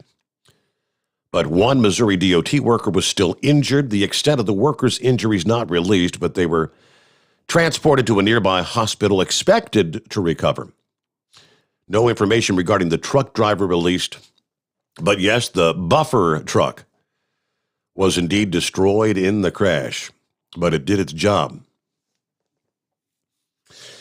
What else we got here? A recently introduced highway bill proposal has left industry experts kind of disappointed in the failure to address the need for more truck parking. The Senate Environment and Public Works Committee unveiled what they're calling a bipartisan surface transportation reauthorization bill. Despite a growing number of lawmakers standing up for necessary truck parking, the nearly 550-page bill fails to allocate any amount of funds toward truck parking. This on the heels of the infrastructure chairman, Peter DeFazio, promising that he would meaningfully address truck parking in the bill when it was pending back in February. Although there is some support for a separate bipartisan bill looking to increase overall funding for highways, industry experts say the federal government's failure to fund something as critical as truck parking is very disheartening and frustrating at the very least, and downright dangerous at the very most. Let's see. According to Todd Spencer, President and CEO of OOIDA, Washington has again missed an easy, obvious opportunity to address the truck parking crisis. While we appreciate the bipartisan committee to increase overall funding for highways, the lack of dedicated federal funding for truck parking is a glaring omission in this proposal. This bill allocates billions of dollars for new initiatives. Some of these allocations include $2 billion for alternative fueling and charging infrastructure, $250 million for emissions eliminating projects for trucks at the port facilities, even $250 million towards eliminating invasive plants from our highways. Apparently, the committee considered weeds a bigger priority than truckers in the next highway bill, he says. Weeds, invasive species. I don't know, they're talking about the kudzu, maybe, that they introduced many, many years ago that's just overtaken along the highways, especially down in the south. I think they brought that and they intentionally planted it and didn't realize how just out of control the kudzu was going to get. Just, it overtakes everything. All right, one last tidbit here before we get back to your calls, which, by the way, plenty of room for you at 844-844-3388. Be aware as we're now counting down the days, Memorial Day weekend, these sort of things are going to be taking place all around the country. We always see high visibility law enforcement campaigns trying to keep people that are partying off the roads, making sure you're wearing your seatbelts, not speeding. Law enforcement in 3 states are teaming up for a high visibility enforcement effort starting today. Wednesday, May the 26th. The Mississippi Highway Patrol, the Tennessee Highway Patrol, the Louisiana State Police are joining forces for the line-to-line traffic safety enforcement effort, really focusing on I-55, they tell us. During this effort, troopers are going to patrol 55 to reduce the number of crashes, promote seatbelt use, deter speeding, and remove impaired drivers. Our goal with Line to Line is to raise driving safety awareness as we approach the Memorial Day holiday travel period. We encourage drivers, remember your actions behind the wheel have consequences, both good and bad, for you and others. If everyone will simply slow down, buckle up, put down your phone, and avoid driving under the influence, we can all have a safe, enjoyable Memorial Day weekend. Memorial Day traffic enforcement efforts will continue through the holiday weekend throughout the state of Mississippi, with the official Mississippi Highway Patrol Memorial Day enforcement period starting Friday the 28th at the midnight hour, continuing until Monday, May the 31st, again at the midnight hour. That's, like I said, there you will see those sort of efforts taking place all around the country this Memorial Day weekend. Should be pretty used to it by now. Hey, what do you got? A couple minutes before we hit our news break here, bottom of the hour. So hang in there, Chevy guy. We got you coming up next. And again, if you'd like to jump on board, feel free. I'd love to hear from you this morning. What's on your mind? Lots going on out there. It's 844-844-3388. Okay. Can you imagine it's been almost a year has come and gone? I guess it was a year yesterday. Al Sharpton and civil rights attorney Benjamin Crump led a march in downtown Minneapolis Sunday in advance of the first anniversary of George Floyd's death, May the 25th. All right, Sharpton and Crump did not visit North Memorial Health Hospital, where two recent victims of a year-long explosion of violence in Minneapolis are on life support right now. On April 30th, Landavian Garrett Jr., 10 years old, was riding in a car with his parents when a gunman opened fire. A bullet pierced Ladavian's head. Doctors put him in a medically induced coma, removed part of his skull to relieve swelling. On May the 15th, 9-year-old Trinity Smith was actually just jumping on a trampoline at a friend's house when bullets fired from a passing car struck her in the head. She's also in critical condition at North Memorial, in the room right next to Ladavian's. 19 children in Minneapolis have been shot this year, an increase of 171% over the same time in 2020. Relatives wonder, where's all the protesters? Why ain't nobody mad about a 10-year-old, my grandson, fighting for his life? Ask Ladavian's grandmother. Because a cop didn't shoot him? Is that why? Ms. Jennings warned of a deadly summer for kids if the mayor and police don't step up. Later that day, Anaya Allen, 6 years old, was caught in a shootout between rival gangs while in her mother's car. She died on May the 19th. Minneapolis homicides between January 1 and last week were up 108% compared to the same time in 2020. Shootings up 153%. Carjackings up 222%. The crime increase started after Floyd's death, and it has never let up. Nor has the assault on law enforcement that began with the arson destruction of the 3rd Precinct building on May the 28th last year. Officers are routinely punched, kicked, and hit with projectiles. There was a near riot in downtown Minneapolis in the early hours of May the 22nd, this past weekend, following a shootout at a club. 2 were killed in that shootout, 8 were wounded. Responding officers called for backup across the Twin Cities at what the department called an exceptionally chaotic scene. The previous weekend, officers were actually maced and pelted with rocks and debris while trying to disperse disorderly crowds. Someone refresh my memory. Isn't Minneapolis kind of the heart of the defund the police movement? So some residents actually getting to the point saying, yeah, hey, Al Sharpton, where are you? Well, why aren't you upset with the fact that my 10-year-old was shot in the head just because a cop didn't shoot him? You know, that's the mentality. Yeah, a page right out of the Chicago rule book. How many will be shot this Memorial Day weekend? What do you want to wager?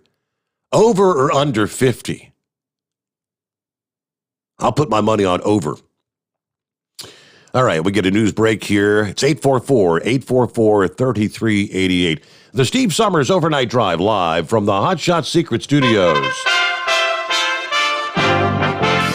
USA Radio News with Dan Naraki. The United States is calling for an expanded probe into the origins of the coronavirus pandemic after new reports that researchers at a Chinese lab were severely sickened about a month before the first cases of COVID were reported. White House senior advisor for COVID response Andy Slavitt said Tuesday that a transparent investigation was needed, something he said wasn't currently happening with China. Health Secretary Javier Becerra echoed those calls while speaking at a meeting of the World Health Organization. Phase 2 of the COVID origin study must be launched with terms of reference that are transparent, science-based, and give international experts the independence to fully assess the source of the virus and the early days of the outbreak.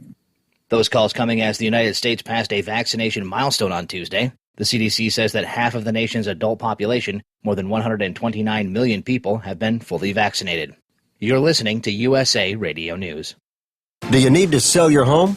If you've sold a home before, you remember how stressful and expensive it was. Sold.com is here to help you sell your home for the most money and with the least amount of stress. There are new ways to sell your home that you've never heard of before. Did you know there are companies who'll offer you cash for your home? Did you know you could trade in your home for a new one? Did you know there are realtors who'll sell your home for a flat fee instead of an expensive commission? It's true. Sold.com services are free. So if you're looking to sell, make this free phone call right now and learn how your next home sale can be faster and easier than you ever thought possible. Pick up your cell phone and call right now. 800-990-3125. 800-990-3125. 800-990-3125. Again, that's 800-990-3125. Live from the Hot Shot Secret Studios, the Steve Summers Overnight Drive. Dean Michael, the tax doctor here. Are you tired of those tax problems following you around like a dark cloud, always in the back of your mind, losing sleep at night? Call me now and get your life back. 888-632-4506 or go to mytaxhelpmd.com. Pretending they're not there won't make them go away. The IRS isn't going to forget. They will levy your bank account and garnish your wages. Don't wait for that to happen. I'm not telling you these things to scare you. I'm telling you so you can benefit from my years of experience. Now is the time to act. 888-632-4506. For anything diesel, take it to Scheid Diesel. They provide a wide variety of services and diagnostics to determine what the problem is with the latest technology. From simple oil changes and preventative maintenance to fuel system diagnostics and repairs, engine rebuilds and cylinder head repairs, and rebuilds with our in-house machine shop. They also have on-site DPF cleaning for exhaust issues and DOT inspections. If your diesel is asking for some attention, Scheid Diesel has the specialist you need for anything diesel. Located in Terre Haute and Lafayette, Indiana, and Effingham, Illinois. Scheid Diesel has you covered. Getting a good night's sleep while on that long haul can be quite the challenge. That's why Commercial Vehicle Group has partnered with Serta Mattress to bring you the Bostrom plus Serta Mattress for the best night's sleep possible while you're on the road. The Bostrom plus Serta Mattress, manufactured with Serta's patented Cool Gel Memory Foam, acts to dissipate body heat and eliminate pressure points, which reduces the tossing and turning that can be so disruptive to your sleep. The Bostrom Serta mattress comes in two thicknesses, 7 and 10 inches, offering support to drivers of all shapes and sizes. The mattress comes in the standard 80-inch length with 4 widths, 32, 36, 39, and 42 inches.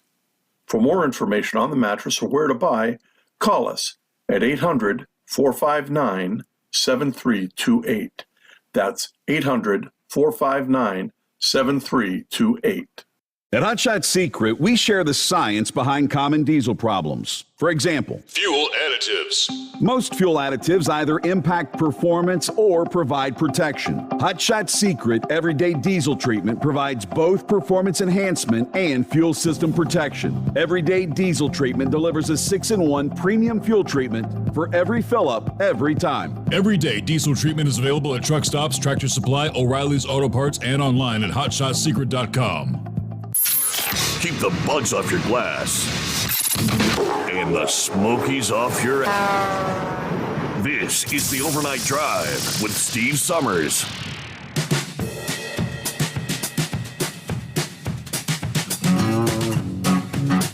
Really didn't get into any conversation about cryptocurrency with Inbred Redneck, but it has been a really crazy week. Saw a couple of interesting stories. Looks like Bitcoin is recouped, some of the losses. It's over 39,000 a coin again, after being under 30,000 at one point. Dogecoin continues to be the up and down. Right now, trading about 35 cents per coin, so kind of hanging in there. Some are saying, this whole volatility thing, crazy up days and down days will continue for quite some time. So be cautious about making your wagers, as they say. All right, back to the calls we go. Hey, good morning, Chefy Guy. Hey, good morning. Got both feet flat on the floor and clear, beautiful night. Just love this. So much on so much. It's not what I called about. I'm sitting there. I didn't buy no large screen TV. There's nothing in my house. The thief looks in it, it's going to find a bunch of old stuff. You know, most of what I have in the house is well over the age. You know, my one granddaughter that's in the Army. Most of my stuff is older than her, and so that's what 19, 20 years old stuff. My son, when he decides to go back to West Virginia, carries in this large screen TV. Got it sitting there. A small house, lights up, looks from the outside, looks like I got a drive-in theater going on inside the house. But I'm sitting there watching the news, and they're talking about taking away immunity for law enforcement officers. I got a Democrat woman that she happens to be black, and they're talking about how you have to take this immunity back. I'm sitting there, I'm looking at her square in the eyes. I mean, her face is bigger than mine, and I'm looking at her square in the eyes. And I said, sweetie, do you not, or is politics that important to you? Power that important to you that you can't see that your policies is killing your own race? It's not helping your own race. You had a report that Minneapolis, they want the police to step up. You know, they were defunded, weren't they? And now you want them to step up. Yep. Okay. They want them to step up, but they and then they're talking about taking any immunity away from them to protect the law enforcement officers, keep them from being tied up in court. I just sit there in amazement, and I'm just brokenhearted. Do I care about the people in Chicago and Minneapolis? Do I care about? I mean, is it that I'm sad? A great sadness about the policies that are endangering a portion of my country, my fellow Americans, and I don't know. Do they not care about their community? I don't. I'm just brokenhearted over that situation. Now, Masons. My experience with the Masons is, I won't get into it other than this. If your granddaughter gets raped, and her rapist, is 13, or her rapist is at 14, and his dad wears a Mason ring, the prosecutor in the county wears a Mason ring, the judge in the county wears a Mason ring. It never goes to court. They bury it. So it's a filthy system. It's a system that it's just like if you're black and your black daughter gets raped, it never gets to court because that system. It's a system, a two-tier system that treats people that are not a Mason not relevant. And basically, your Constitution don't mean anything to them. It's just like what I got on Spaceman last night. Constitution, man. Constitution. That's the equalizer in this country. The absolute equalizer. All right, now what I called about, but I don't get this. I'm just a truck driver, barely made out of high school. All right? Just don't get this. All right, Japan's having an outbreak. All right, if they're having an outbreak, now remember, Japan's a very pliable country. I mean, their government says you do this, you do it. They're all getting the vaccines, and they all got the masks. but now they got another outbreak. Well, you know, if they're doing all the so-called right things and it's still an outbreak, yep. We already know that. Okay, and we already know that they're, you know, remember in the beginning it was only going to be 15, 18, you know, somebody to wear a mask and then we'll get rid of this. Now it's get this COVID and get rid of this. Now you get the shot and then you got to wear your mask. Oh, by the way, I was talking to Heatwave one Sunday morning trying to keep him awake. His wiggle wagon was going all over the Rocky Mountains, you know, and trying to wake him up one Sunday morning. And I said, "Oh man, Heatwave, I seen my new American hero." And he goes, "What?" And I said, "I wish I could take a picture of it." And I said, "I think I'll do that." And I walked around. I just didn't have the gonads to, you know, drop him offline and take a picture of it. It's a man standing there in Walmart, no mask, and smoking a cigarette, grabbing a quart of ice cream out of the freezer. I just couldn't. I just didn't have the guts to raise my camera and take a picture of that fellow. But he's my new hero. But all right, but he was no threat. Everybody in the store had a mask. He was no threat. But it seems like that hasn't been an issue in my little town. I've never heard. We didn't run on the stores. We didn't do. They're just. Everybody seemed to have a cool head. I don't get it. But in the masks, all along I've been wearing a mask. But I'm standing there reading the sign they put up. I've been in violation from day one because it said the county ordinance said it had to be a cloth mask. Mm-hmm. Well, I've been wearing them paper masks. So. All right, we got all that down. All right, now we're finding out. Just now, we're finding out here lately that, well, you get it. Well, you're probably going to have to get this shot every year. Excuse me. Yep. I mean, I mean, I don't know. I'm sorry.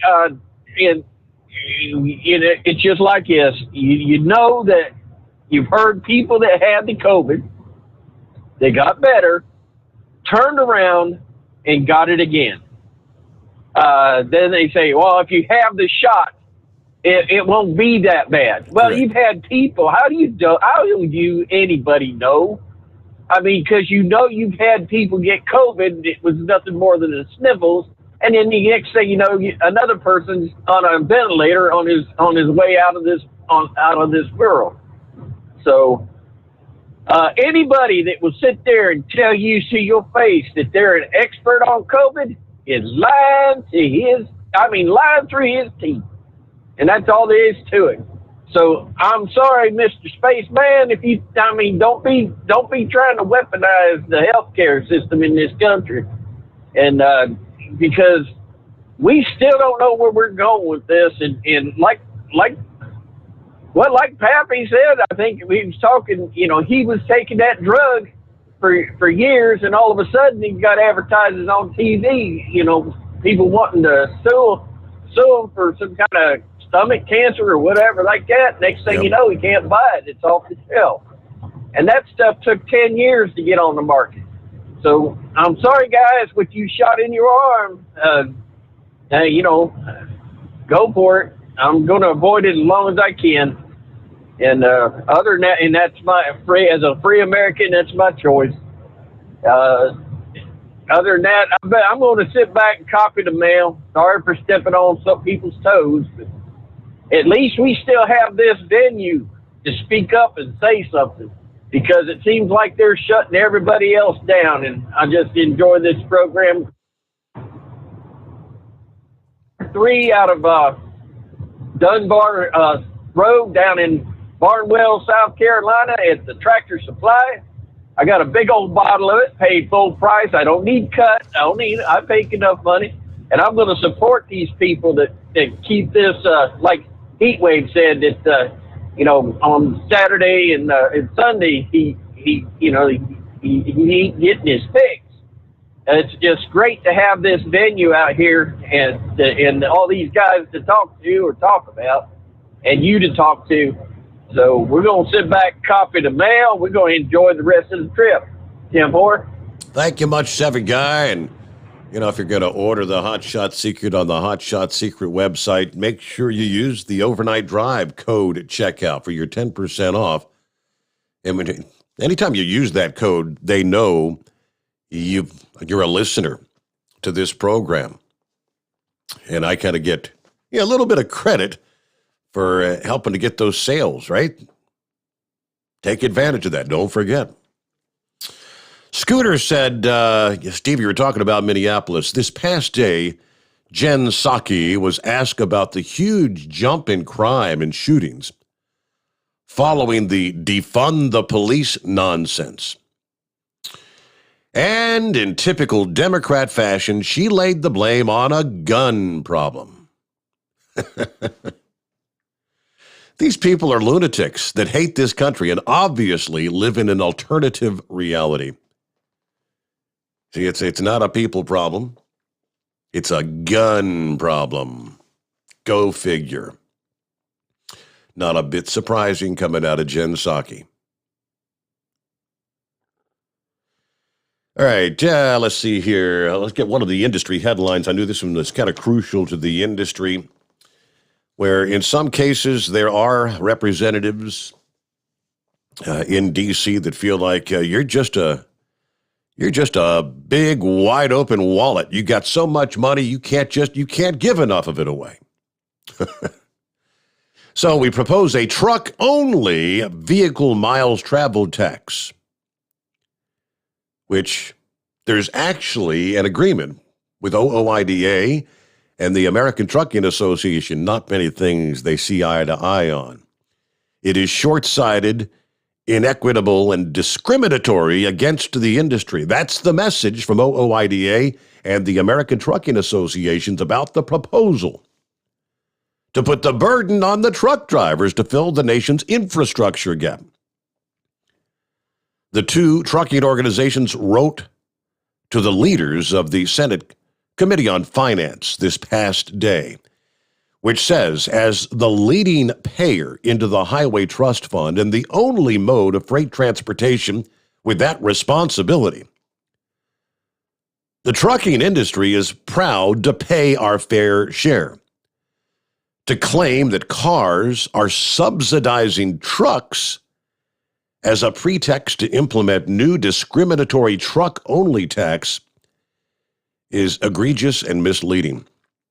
While trucks account for 4% of the vehicles on the road and 9% of all the vehicle miles traveled nationally, we currently pay nearly half the entire Highway Trust Fund, the federal user fee tab. And they want you to pay more. Yep. You got plenty of money. Come on. It is 844-844-3388. What's going on with the Monkey Gouger? Hey there. Good morning, Steve. How you this morning? Happy Hump Day. Happy Hump Day. Hey, I got a question for you. I went on that site to register for the giveaways, and I mashed this button and it said that site was no longer up. Did we get signed up, or what's going on with that?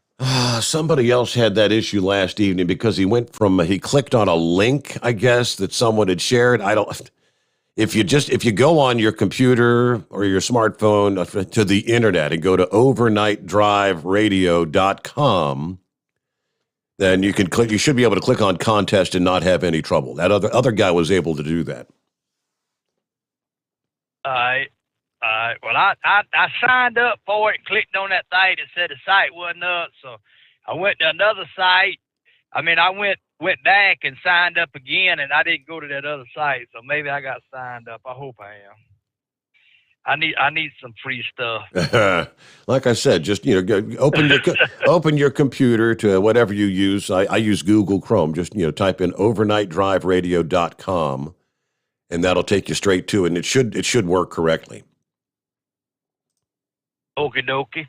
Hey, talking about them dinging us, have you talked much about this insurance thing that they're trying to ding us with now, this HR 2687? Yeah, I haven't mentioned it this morning, but yeah, I did last evening share the call to action. It's what Jesus Chewy Garcia wanting to increase your insurance like by 550%, correct? 556%. This idiot done tried this 3 or 4 times, and I got on the phone this morning, called my contacts up there. They said, we're on top of it, but you know who's got the majority? And I said, yeah, I understand that, but I'll tell you something. I said, at some point, you can't beat a dog but so much. And when them store shelves are empty and they ain't got nothing to eat, no butt wipe paper and stuff like that, I said, y'all appreciate us then. I said, the thing that gets me out of this whole thing is, I said, every time there's a catastrophe or there's a shortage or something, they always depend on us to pull it out. And 5 minutes after it's over with, he said, Jimmy, you're preaching to the choir. I know what you're going to say. He said, I couldn't agree with you more. I said, well, there's a bunch of us a little hot under the collar about it. And he said, well, like I said, I'm not going to vote for it. He said, I'm going to vote it down. He said, but you know who's in the majority right now? And I said, yeah. I said, we can thank all them Dominion voting machines for this bull crap. I said, why don't y'all do something about that? Why don't y'all get up there and get this Dominion voting system? Let's go back to voting the old-timey way where we count the ballots by hand. And he said, well, we're going to have to do something different. But, you know, Steve, and you just read that they want you up the highway. I think it's time for every trucking company in America, just like it used to be in the old days when we was coming up. They had a sign on the back of every truck. It says, this truck pays so much in federal tax, highway tax, so much in state tax. Are you paying your fair share? Mm-hmm. You know, we, like you say, we're paying the bill for everybody, and these cars. Just let these damn people driving back and forth to work start sharing some of the burden, and start running some of these people through the inspection lanes and the ball tire, no blanket, the car driving down the road ain't got no hood, no fenders, and no nothing on them. Let's run them through some inspection, start burning their ass up. See how they like it. When you do that, you're going to see a change, because they ain't going to like it. But, Steve, the other night, my mind went to reeling when I hear Doc Holliday call in and said he was probably the smartest man in the world. All right, that's funny, huh? And I got to thinking about some of the stunts this idiot pulled. You know, this is the guy that pulls over on the side of Mount Eagle to take a whiz, gets tangled up in the quail cord, falls off the truck, and the cord snatches him back in the truck and keeps him from tumbling over the side of Mount Eagle. He's the smartest man in the world. All right? Every time he call you, what you doing? I'm sitting on the fuel pump smoking. Smartest man in the world.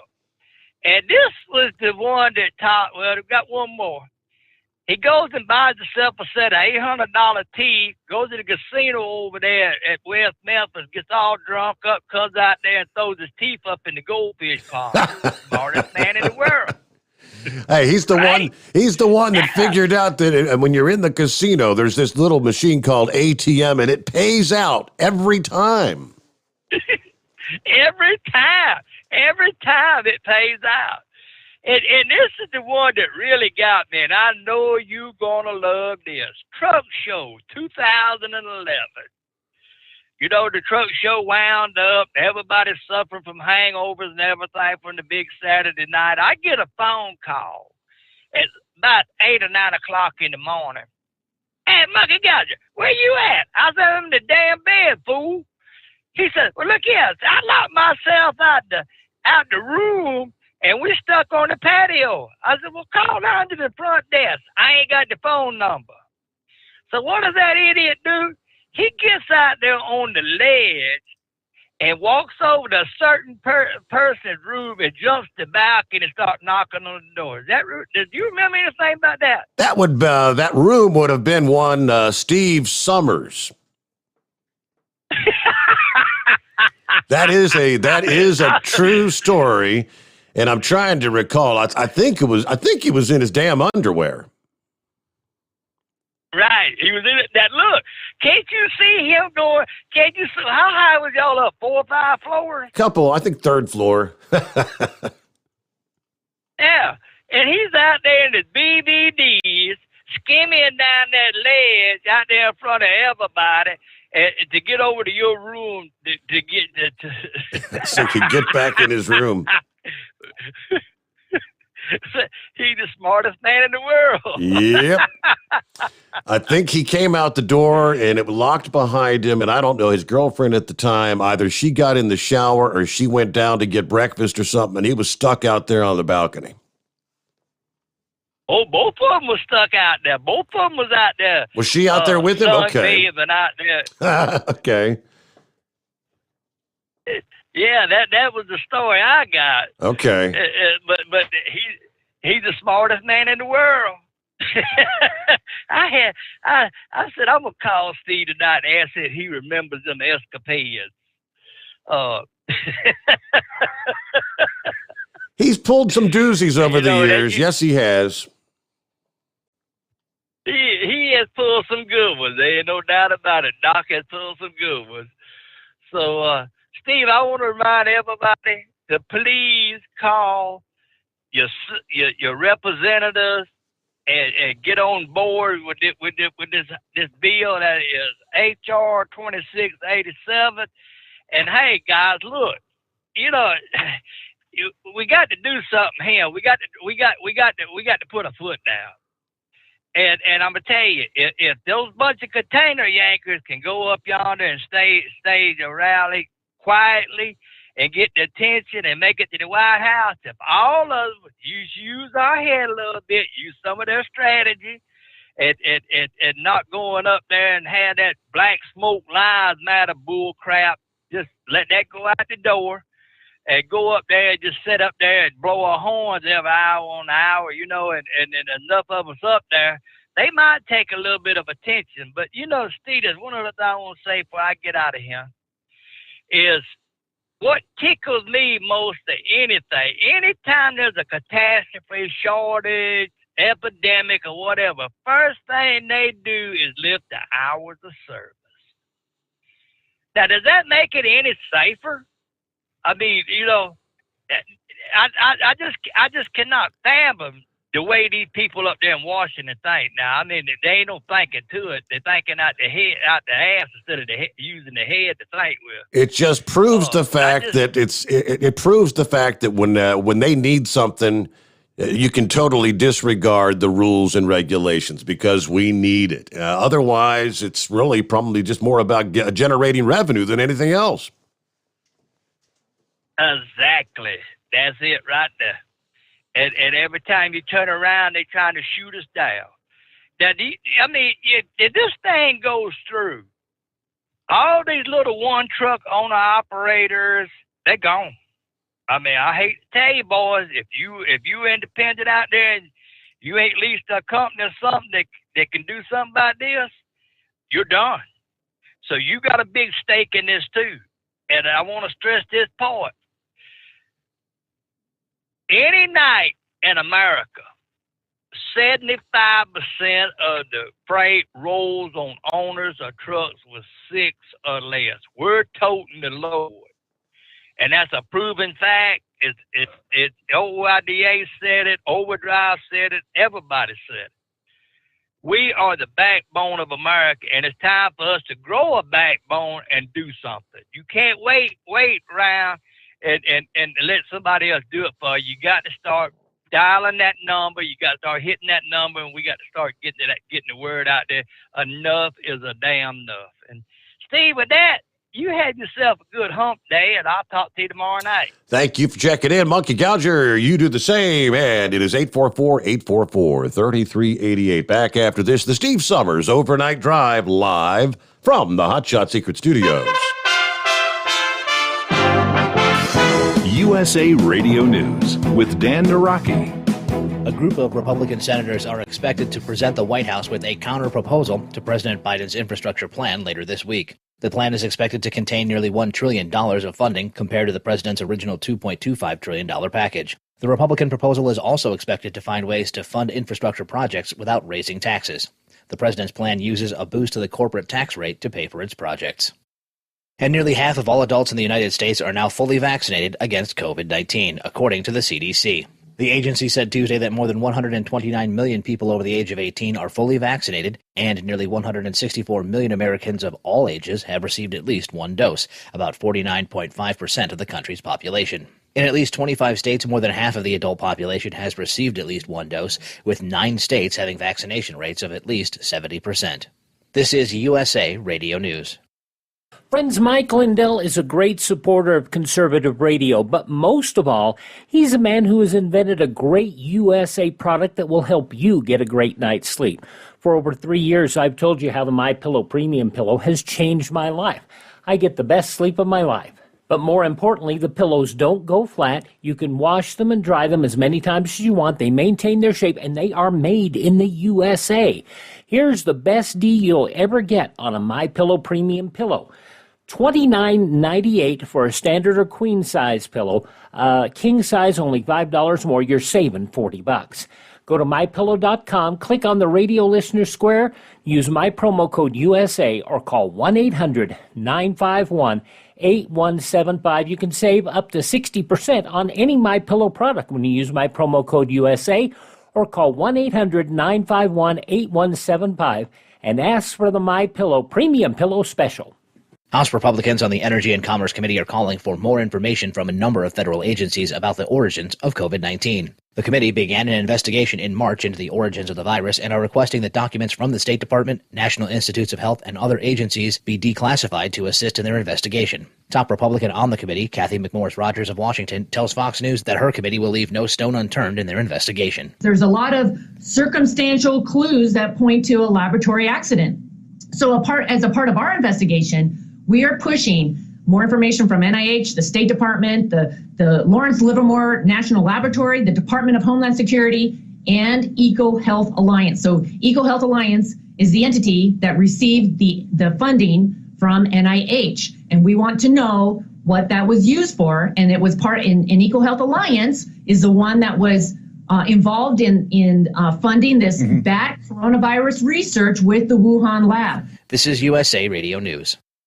Hi, this is Dr. Joel Wallach, and I want to tell you that arthritis is not a genetic thing. It's not a disease of aging. Neither is osteoporosis. Get a hold of my book. It's all in your head. It goes into the 25 different diseases you get when you have osteoporosis of the skull. These are all reversible. You take the Healthy Bone and Joint Pack, the MSM, vitamin D3, stay away from all the bad foods, including gluten, and guess what? You'll regrow all your bones, including your skull and your legs and your hips and everything else. Contact us at usaradiohealth.com. That's usaradiohealth.com.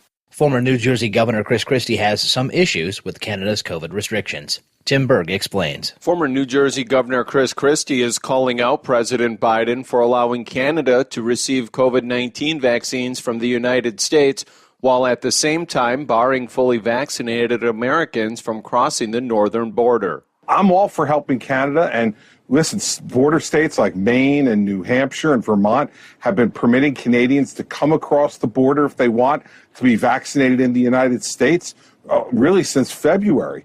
And we're allowing folks to do that, and we're sending vaccine now to Canada. Christie speaking there on CNN, he continues by discussing what needs to be done in order to get more people to be vaccinated. But if we believe that the vaccines work, then you have to allow people who have been double vaccinated to come into Canada. They don't present a risk. And so how can Canada ask us for our help, but at the same time not allow our citizens to go in?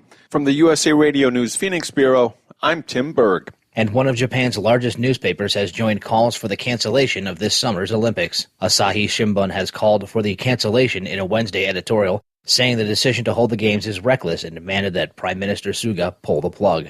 Tokyo remains under a state of emergency as COVID cases are on the rise and the healthcare system is stressed. The games are scheduled to start on July 23rd. For USA Radio News, I'm Dan Naraki. At Hot Shot Secret, we share the science behind common diesel problems and their solutions. For example, ultra-low sulfur fuels. The primary function of diesel fuel is combustibility. One of the little-known aspects of fuel is its role as a lubricant to metal-on-metal moving parts. The introduction of ultra-low sulfur fuels diminishes the fuel's ability to lubricate because sulfur, which has been mostly removed, has lubricating properties. Hot Shot Secret Everyday Diesel Treatment with LX4 delivers unmatched lubricity. Third-party testing confirms that it takes 3 times the amount of leading fuel treatment to match the lubrication benefit of 1 dose of Hot Shot Secret. Everyday Diesel Treatment is a fully formulated 6-in-1 premium fuel treatment for every fill-up, every time. Everyday Diesel Treatment is available at truck stops, Tractor Supply, O'Reilly's Auto Parts, and online at HotShotSecret.com. Hot Shot Secret, powered by science. Because Channel 19's a little congested. Call Steve now at 844-844-3388. The Overnight Drive.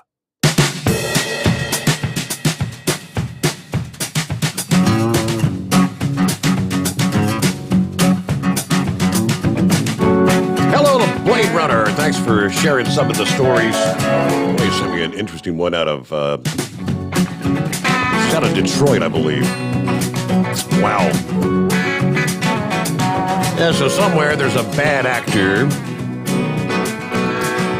Courtney Rodham said she received an email from Walmart during the overnight hours Monday. She said, when I opened it, I was stunned. I didn't think it was real. So I closed it out and went back into it again. I couldn't believe it. The email says, welcome to Walmart. The N-word. Welcome to Walmart. It encourages shopping online with a working link. Courtney talks to 7 Action News and said, such a hateful word like that. You know, we came from a long way and we're still fighting. And today, George Floyd's anniversary, which is yesterday, the 1 year.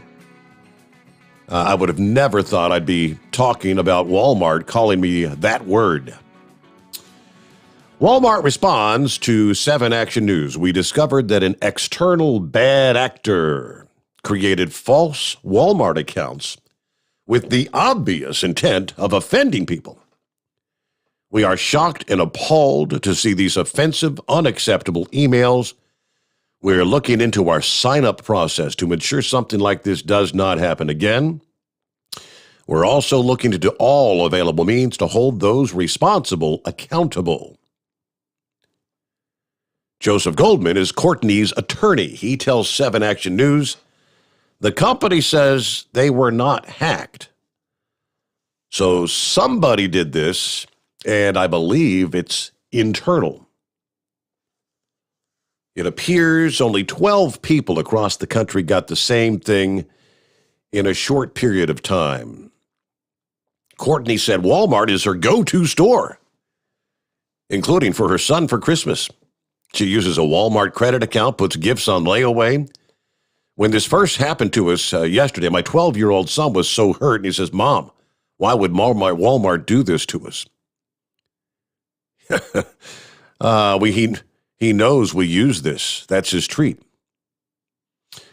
The attorney says they will contact the company and hope to get this resolved quickly. I guess they're probably going to look for some kind of a payout settlement of some sort for the mental anguish being suffered.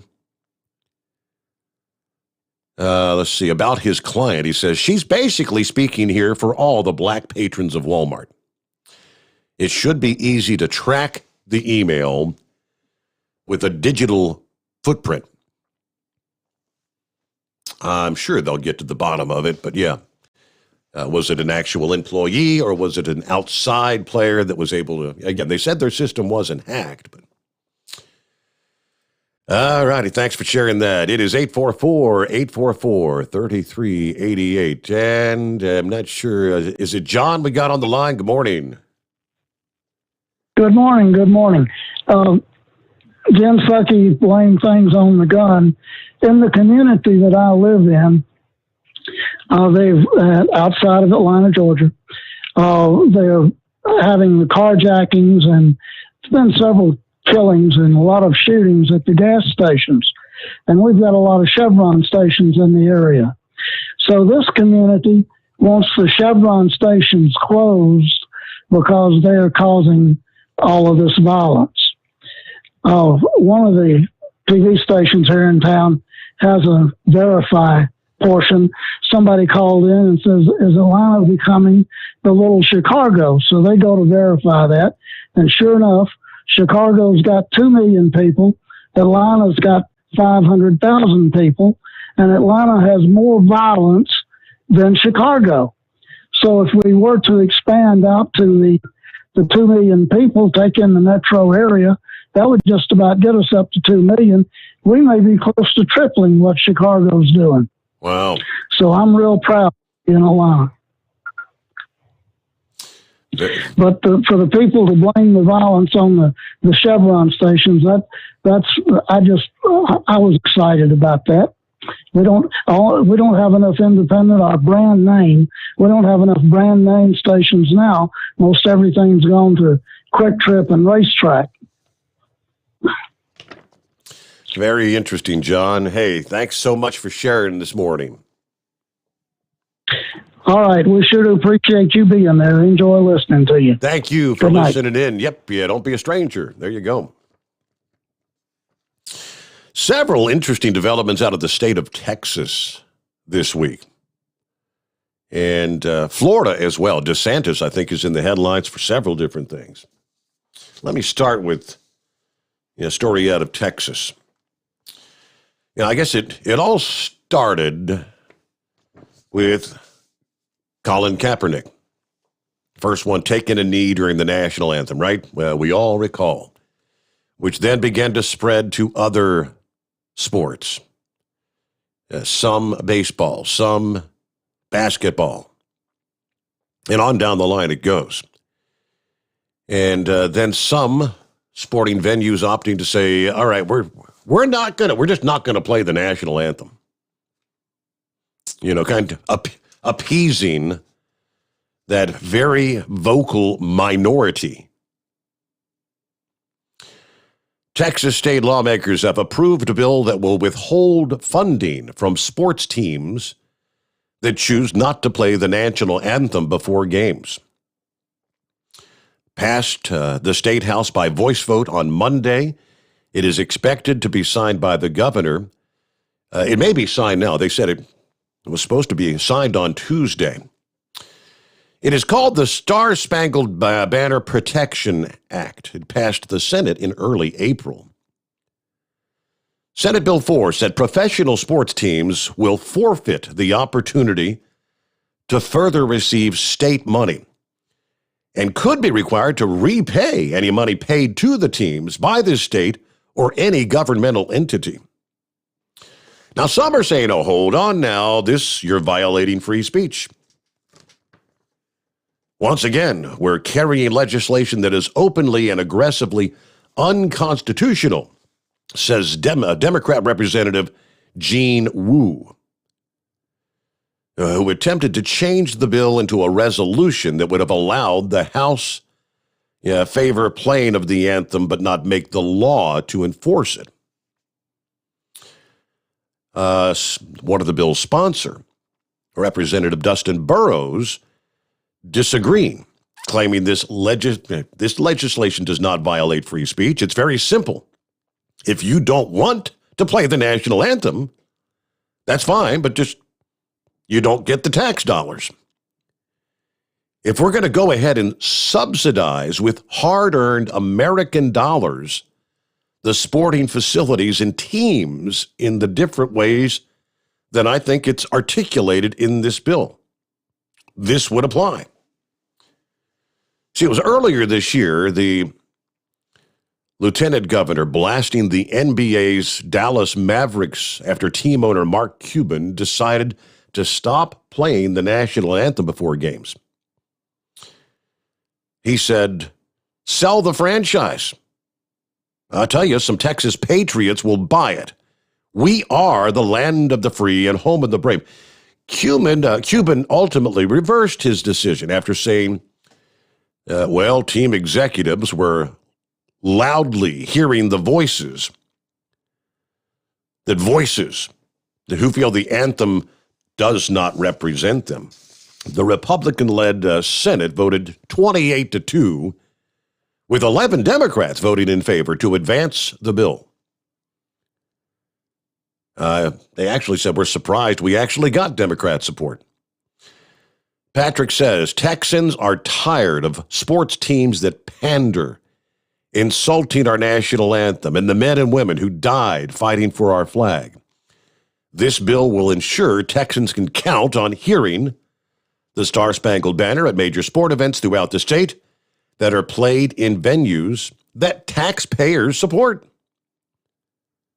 We have to remember, America is the land of the free and the home of the brave. Who would have ever thought we'd come to the position of actually wanting to refuse playing our national anthem? There's that movement to change the national anthem. Because, subsequent verses, you have some racist overtones, I think is the way they put it. What do you say, Horse Feathers? Thanks for taking me back, Your Honor.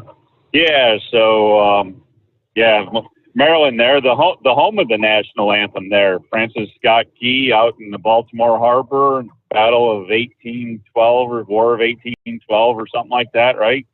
Was held captive on. I guess he wasn't captive, but he was a lawyer that went out there for somebody that was on the ship and couldn't come back and watch the whole battle and all that and wrote it all. And yeah, apparently he wrote some racist words in the middle of it or something. Apparently, I don't know. But anyways, he's neither here nor there. Did I hear you right when you were talking about hot shot secret sales there, and you said to use the code for overnight drive and then hot shot secret realizes you do that? Now, are you saying you get a commission for that? So all the sales you're like a sales representative and you're on commission? I don't get a commission. Is that how that's working? No, I don't get a commission. I have a job, essentially. If you want to call that a commission, that would be that would be kind of like a commission, right? If they weren't making any sales, overhead gets kind of expensive, if you know what I mean. Oh yeah, I know exactly what you mean there. You can ask any of the people I've worked for. Monkey Gouger was talking about most of the companies out here. Most of them are up to 6 trucks, and that's right where I'm at now. The guy I'm working for owns 6 trucks, and for probably 3/4 of my career out here, over 30 years now. Wow, it's been that long. Yeah. Wow, yeah. Where did that go? For just over 30 years now. Probably more than 3/4 of my year has been anywhere from 2 to 6 trucks that the people I work for own. And there's only been a few times that I've worked for bigger companies, and everything I've done is, for the independents and people that can't afford more than pretty much what they're doing right now. I mean, we're doing good, but you put more cost in there, it's really gonna hurt.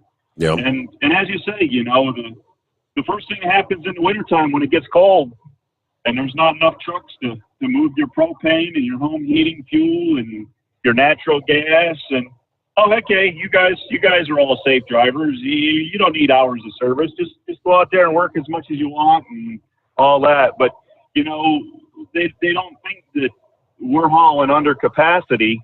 At 80,000 pounds, we're hauling under capacity. If they allow us to run up to 90,000 pounds, which in the state of Maryland, if you go and spend $40 for a non-divisible oversized load permit, it costs you $40, you can go up to 90,000 pounds. And your 5-axle truck that you're hauling your non-divisible load on is good for 90,000 pounds. But when it comes to the time of running,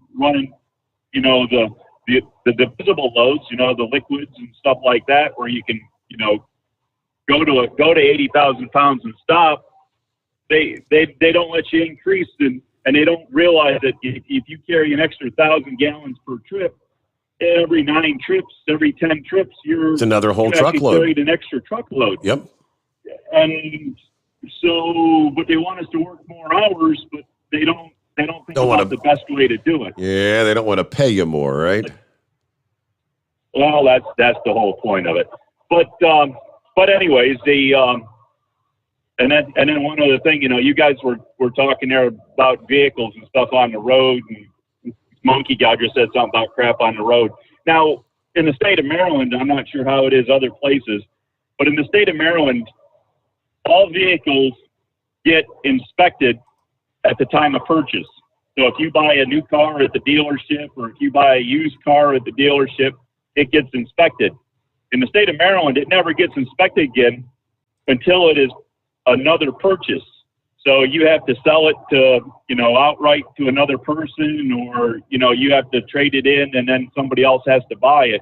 But that vehicle is never again inspected by the state for, defects. And if you decide that your vehicle is, and I'm not sure of the age, it's either 20 years or 25 years, you can go down to motor vehicles department and go in there with your title and say, I want to register my vehicle. You can buy a vehicle. You can go into motor vehicles with the title in hand and your bill of sale and say, I want to register my vehicle as historic. And they'll give you a set of tags, and you pay maybe a quarter of the normal registration. Now, admittedly, you're only supposed to use that vehicle with those tags on it to go to shows or, to events, or maybe take it to a repair shop. But people drive them every day of the week. Heck, I was at a thing the other day, and I meant to tell you this. I had a little farm show there that we had going on. I took the truck and tractor up, and I put the Hot Shot Secret banners on it, and put some catalogs out and some air fresheners, and I probably got rid of half the air fresheners I had. So people were looking at the stuff there. So hopefully they took one or two, because I put a sign for the air fresheners in the catalog that said, take one or two and give one to a friend. So I was hoping that worked out. But so anyways, I'm at this event. There's a food truck. Steve, there's a food truck with a historic tag on it. It's the same as on my truck, but they're doing a commercial business. They're actually selling food out of the truck, going around and go to all these events and crap like that. And totally misusing what the tag is for, and don't even have to have the vehicle inspected. There's no inspection for a historic vehicle. It's just, I don't know. Everybody's scamming the system. Anytime anybody can find a way to scam the system, and I don't know. And then to hear what that other caller there said about Atlanta down there, what a thing there. That many, there's that much crime in that, if you multiply out exponentially what that is and what the crime rate is and the amount of that is compared to like Chicago, New York, Baltimore. But I'm sure we're looking for a record-breaking weekend in Baltimore as well for the crime and shootings and deaths and everything else. So just, I don't know, find a rock, crawl under a rock and hide for the weekend, right? So, but anyways, hey, with all that happy news there, thanks for taking me back, and keep the rubber on the road, and we'll catch you on the rebound there. How about it? Thank you very much. Yeah, and in response to your first question about using the code for overnight drive, they monitor, they really pay attention to how many people use. They know if you're using the overnight drive at checkout that this program kind of sent you their direction. They've got a whole bunch of various race car drivers they sponsor, as you well know. Of course, probably the most famous, the Fire Punk Diesel, the Von Miller. You had the guy that won this past weekend there in Indianapolis, the Call Out Challenge.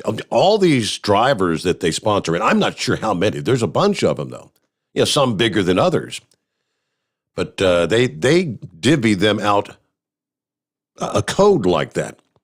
If you're sponsored by Hot Shot Secret, LaVon Miller, if you're at the racetrack, wherever he's at, traveling around the country on any given weekend, and you ask him about, hey, do you really use that product? Blah, blah, blah. Does it really work or whatever? And the idea is he'll talk to you about just how well it works, and he'll give you a code. He said, order you some. And they know that that code is tied to LaVon Miller or whatever sponsored car that they have out there. And so some drivers are really good about trying to promote the product and get people to purchase.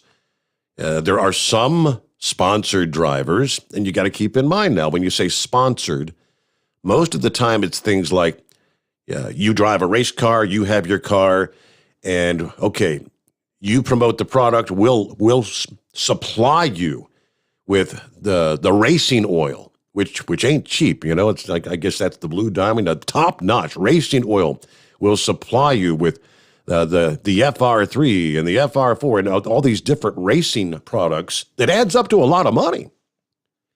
And they expect to kind of get a return on that by the racers promoting their products to others in the racing community.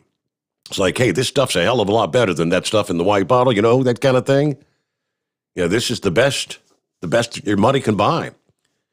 So my understanding is some drivers do a good job, but at the end of any given year, they can say, all right, we sold $500 worth of product, you know, by sponsoring this particular race car driver for the whole year.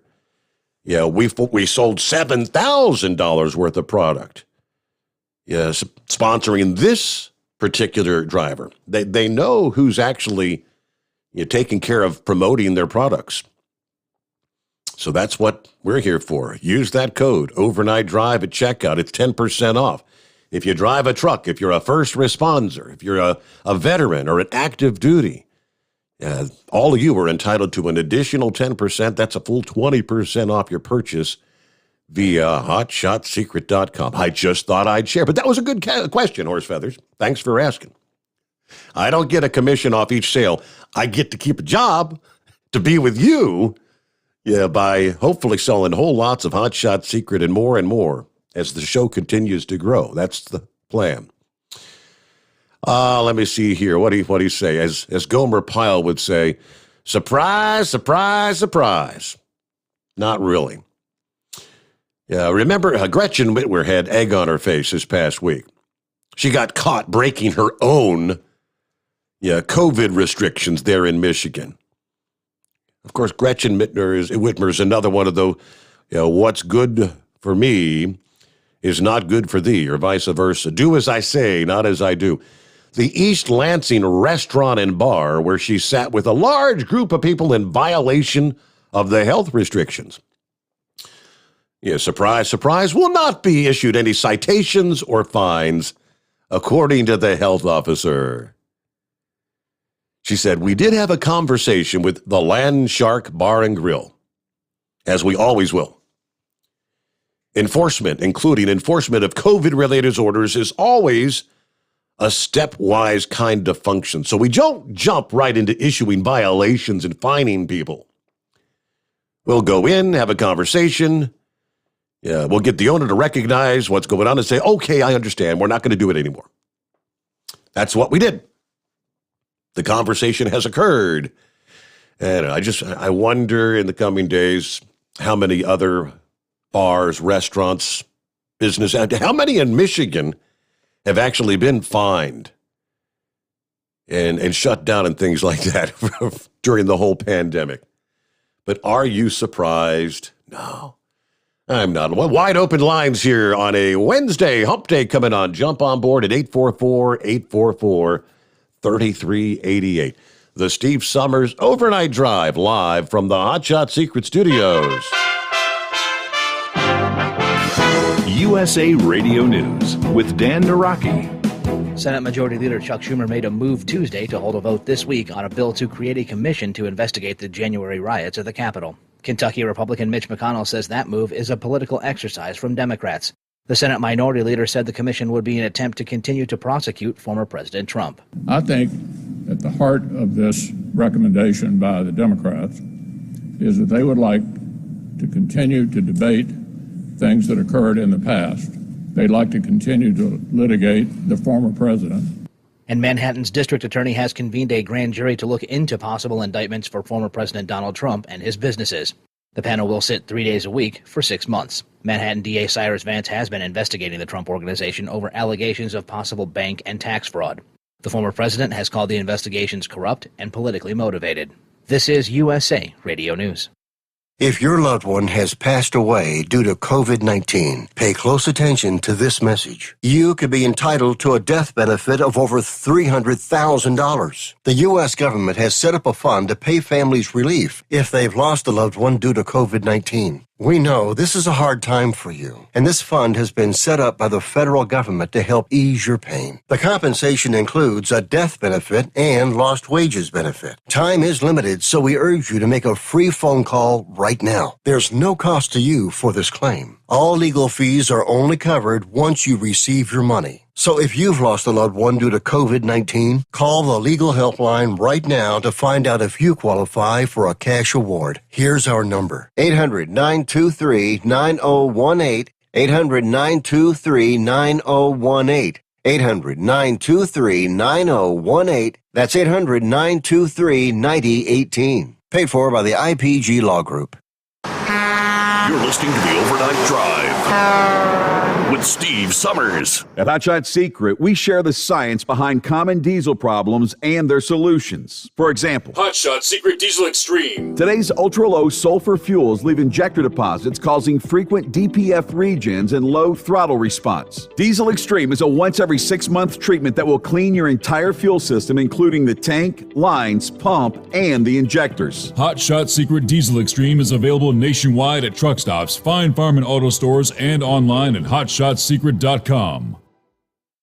Some say their truck reflects who they are, dependable and reliable. That's why you trust Blue Def. Now the best just got better.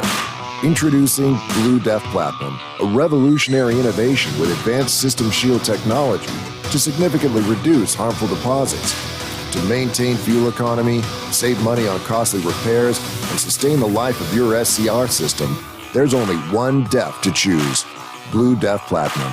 The best just got better. PureFlow AirDog, your leader in fuel air separation system technology.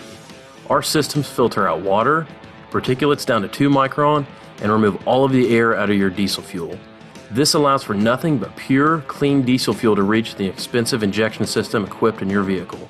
Not only do our fuel systems protect, they also come in a variety of flow rates to meet your performance needs. Our systems are compact and use OEM-style fittings for an easy installation. Learn more about our product at www.pureflowairdog.com and be sure to follow us on Facebook and Instagram. Protect your investment with PureFlow AirDog. Diesel Army is on duty 24 hours a day, 7 days a week. Burning the midnight oil with the best diesel coverage. All the tech, all the torque. Diesel Army, where there's smoke, there's fire. For the latest news and event coverage, as well as feature and tech articles, sign up for the newsletter and don't miss a thing. Visit dieselarmy.com from the Power Auto Media family of digital magazines. Again, it's dieselarmy.com. Dean Michael, the tax doctor here. I have one question for you. Do you want to stop worrying about the IRS? If the answer is yes, then look no further. I've been around for years. I've helped countless people across the country, and my success rate speaks for itself. So now you know where to find good, honest help with your tax problems. What are you waiting for? If you owe more than $10,000 to the IRS or haven't filed in years, call me now at 888-557-4020 or go to mytaxhelpmd.com for a free consultation and get your life back. For anything diesel, take it to Shy Diesel. They provide a wide variety of services and diagnostics to determine what the problem is with the latest technology. From simple oil changes and preventative maintenance to fuel system diagnostics and repairs, engine rebuilds and cylinder head repairs, and rebuilds with our in-house machine shop. They also have on-site DPF cleaning for exhaust issues and DOT inspections. If your diesel is asking for some attention, Shy Diesel has the specialist you need for anything diesel. Located in Terre Haute and Lafayette, Indiana, and Effingham, Illinois, Shy Diesel has you covered. Drivers, you demand that your equipment's reliable and dependable, and that also applies to your headset for communication. Well, our friends at Stellar Electronic have you covered. The Pluto Duo headset bundle is the best communication headset you can find in the industry. No matter the challenging environment you're driving in, the Pluto headset will make you sound crystal clear all the time thanks to their 99% noise cancellation. And the Duo's not only a stereo converter for the headset, but also a power bank so you can charge as you go. Learn more at StellarElectronic.com or visit them on Facebook.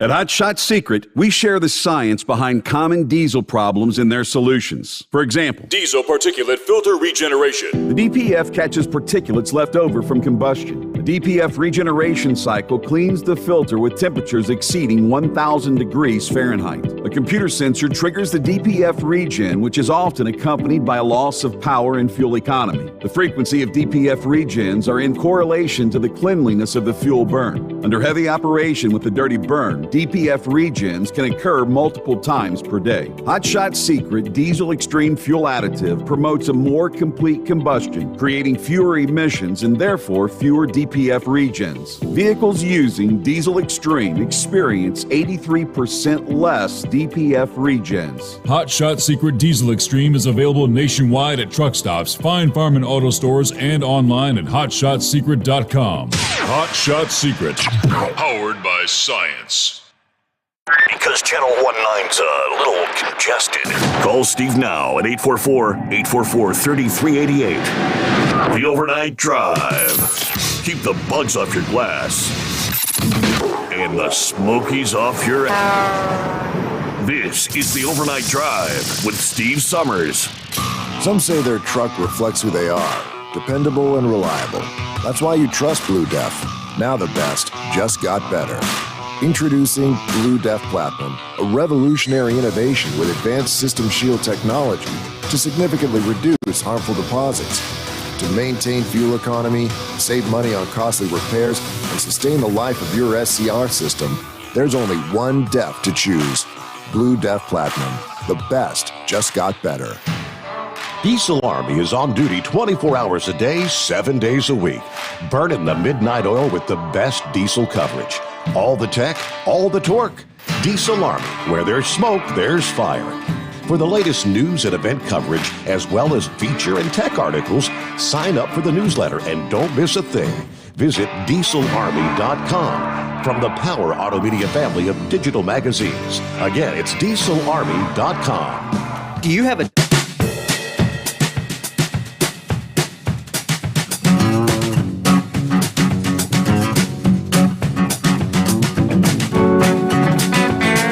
Little extra time there as I took advantage of trying to do a phone reset. Took several tries, but all right, we're good to go. Locked in for the rest of the shows. Knock on wood, no more disruptions. All right, where did we leave off there? Our old friend Rick Friend, no less, there in Columbus. Said, how's the cicadas? I'm not hearing them yet in Columbus. You know, in the Columbus area, my understanding is there are some zones up there where Chris Gabrelchik, as a matter of fact, told me they're like Mount Gilead. They don't really come out. There are some like dead zones, I guess you'd call it, in parts of eastern Ohio. Yeah, they're definitely in full swing here. The last 3 consecutive nights, an astounding number have come out. And you don't hear them much at night. I hear a few of them out there chirping, just a little chirp. They're not really singing, but just kind of chirping a little bit. But once the sun comes up, and I don't know, I was trying to think of what the sound, when you step outside, it's almost like, remember the movie Mars Attacks? And the sound that those spaceships made in that movie, it's been a few years ago, but yeah, that's kind of the sound when you step outdoors. Yeah, you'll hear the louder ones in the trees close by, but it's almost like it sounds like a spaceship for all the cicadas off in the distance that are singing. It's a pretty cool sound. But again, as we speak, there's tons of them climbing up the trees. outside the Hot Shot Secret bunker as we speak. I don't think it's as many tonight as there was. Last night was a really big night. So my understanding is they kind of come in waves. You'll have a big wave, and then I guess those will be mating and doing their thing, and then another wave will emerge. I haven't looked it up. Someone was telling me over the weekend that some cicada expert or something was saying there's supposed to be a wave of like blue-eyed cicadas. I said, blue eyes? They've got the little red buggy eyes. I've never seen a blue-eyed cicada, so I'm going to do a little double check on that. See what that is. I have to do a Google search on blue-eyed cicadas. Before we get back to your calls, real quick, like I mentioned, Texas and Florida were two states, several headlines. And DeSantis, who has been taking a firm stance, banning critical race theory from the public schools in that state. His critics are on notice. Florida students will learn, quote, historical facts, not non-empirical ideology. Critics of DeSantis claim that his initiative would stop students from learning about racial discrimination in the state's history. The executive office of the governor press secretary said, their claim is false. For illustration, last year, Governor DeSantis signed legislation to include the 1920 Ocoee Election Day riots in required instruction of African American history in Florida schools. The bill signed into law by DeSantis nearly a year ago directs the commissioner of the Education's African American History Task Force to determine ways in which the 1920 Ocoee Election Day riots will be included in required instruction on African American history. It encourages district school boards to assess naming opportunities for naming school facilities in recognition of victims of the Election Day riots. The Ocoee Massacre, which took place in Ocoee, Florida, November 2nd and 3rd of 1920, was the largest election-related massacre, resulting in over 50 deaths. The Ocoee Election Day riots are historical facts, worthy of inclusion in the curriculum. By contrast, critical race theory is an unsubstantiated, non-empirical ideology, the opposite of fact. Civic education can acknowledge, yes, there were dark moments in our nation's history, while rejecting the premise of critical race theory that America is fundamentally evil and racist. Critical race theory advocates relentlessly focus on the negative aspects of American society and American history. At the same time, they want to totally ignore any positive aspects in American history. Again, time and time again, tip of the hat to Governor DeSantis for standing firm there in the state of Florida. I like that guy. What's going on, Big Moose? Oh, hey, bud, just trying to play truck driver. Got some bad news this morning. Oh, yeah? Mrs. Possum Breath passed away yesterday, about 5:30 yesterday afternoon, and she'd been suffering with that diabetes for several years, and it finally attacked her circulatory system so bad that she just couldn't hang on no more. I talked to Possum last night about 10 o'clock. He called me, and that old sucker must be made out of cast iron, buddy. I tell you what, you hit him with an axe, I guarantee a spark will fly. He's 85 years old now, but they had their 63rd wedding anniversary was Monday, and she passed away Tuesday. So. Wow. Sad to hear that. Yeah, so he's taking it pretty rough. So everybody out there might want to think a good thought for old Possum, because I don't think he's going to be with us much longer. But he wanted everybody to know that it was not COVID related. It was. It's kind of been a long time coming, but doesn't make it no easier, you know. No, by no means. She was a pretty good old gal. Yeah, she was a pretty good old gal. I had a lot of fond memories with her. She tolerated a lot. she tolerated a lot. I tell you what, there for a while, she probably ought to have been nominated for sainthood. Putting up with him was bad enough, but when me and him was running together, it was even worse. So. I bet it was. Yeah. Yeah, pretty bad.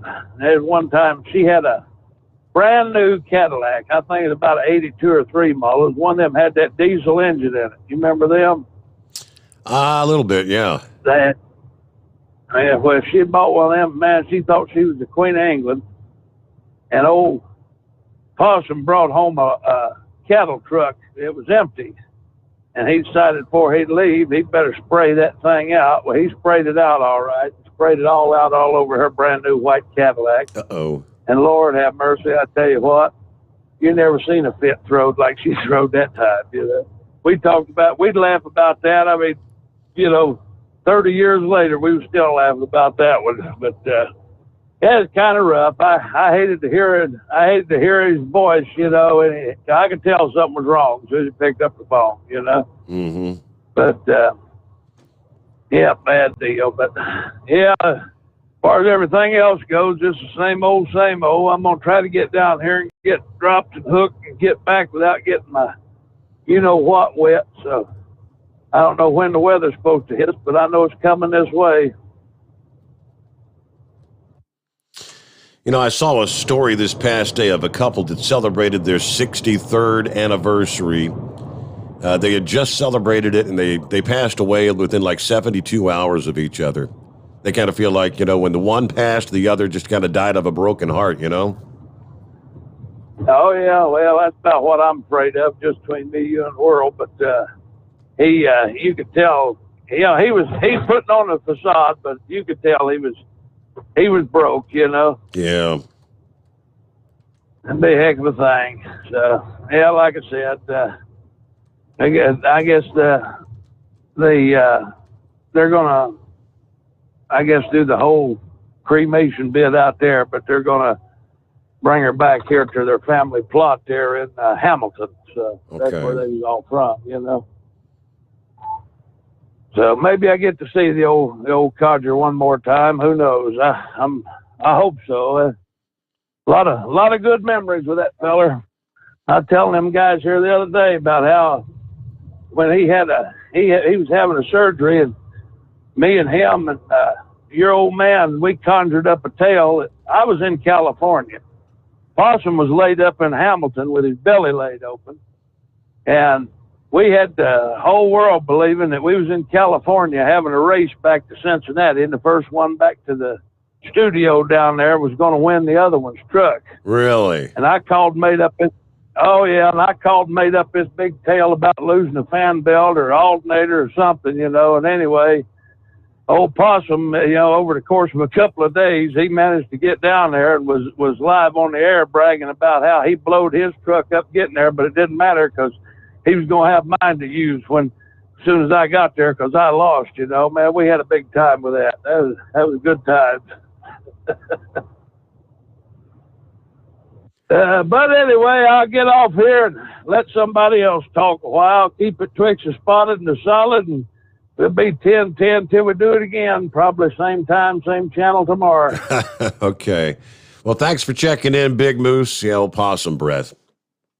For the long time listeners, the old possum breath, he was a staple of the program back in the early days, in the years after my dad first started the program.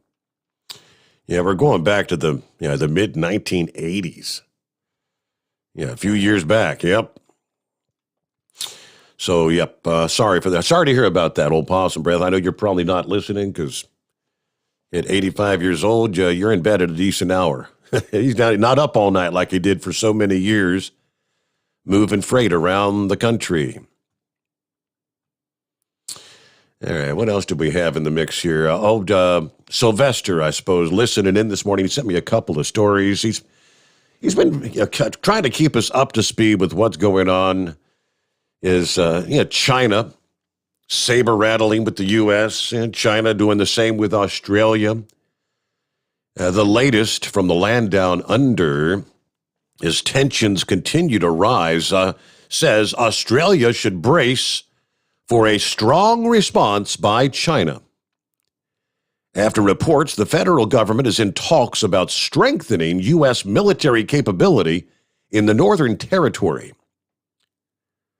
American military planners want to base a stockpile defense equipment and munitions at bases at the top end, as well as manufacturing U.S. designated ballistic missiles here, according to the Australian. The acting U.S. ambassador to Australia, Mike Goldman, said, the closer links would just make sense in light of the new geostrategic context there in the Asian-Pacific region. But John Coyne of the Australian Strategic Policy Institute says Beijing is likely to react strongly amid rising tensions between Australia and China. We should expect a large amount of rhetoric from state-backed media or a foreign ministry spokesman. He said the Biden administration was keen to increase its defense logistical holdings in northern Australia.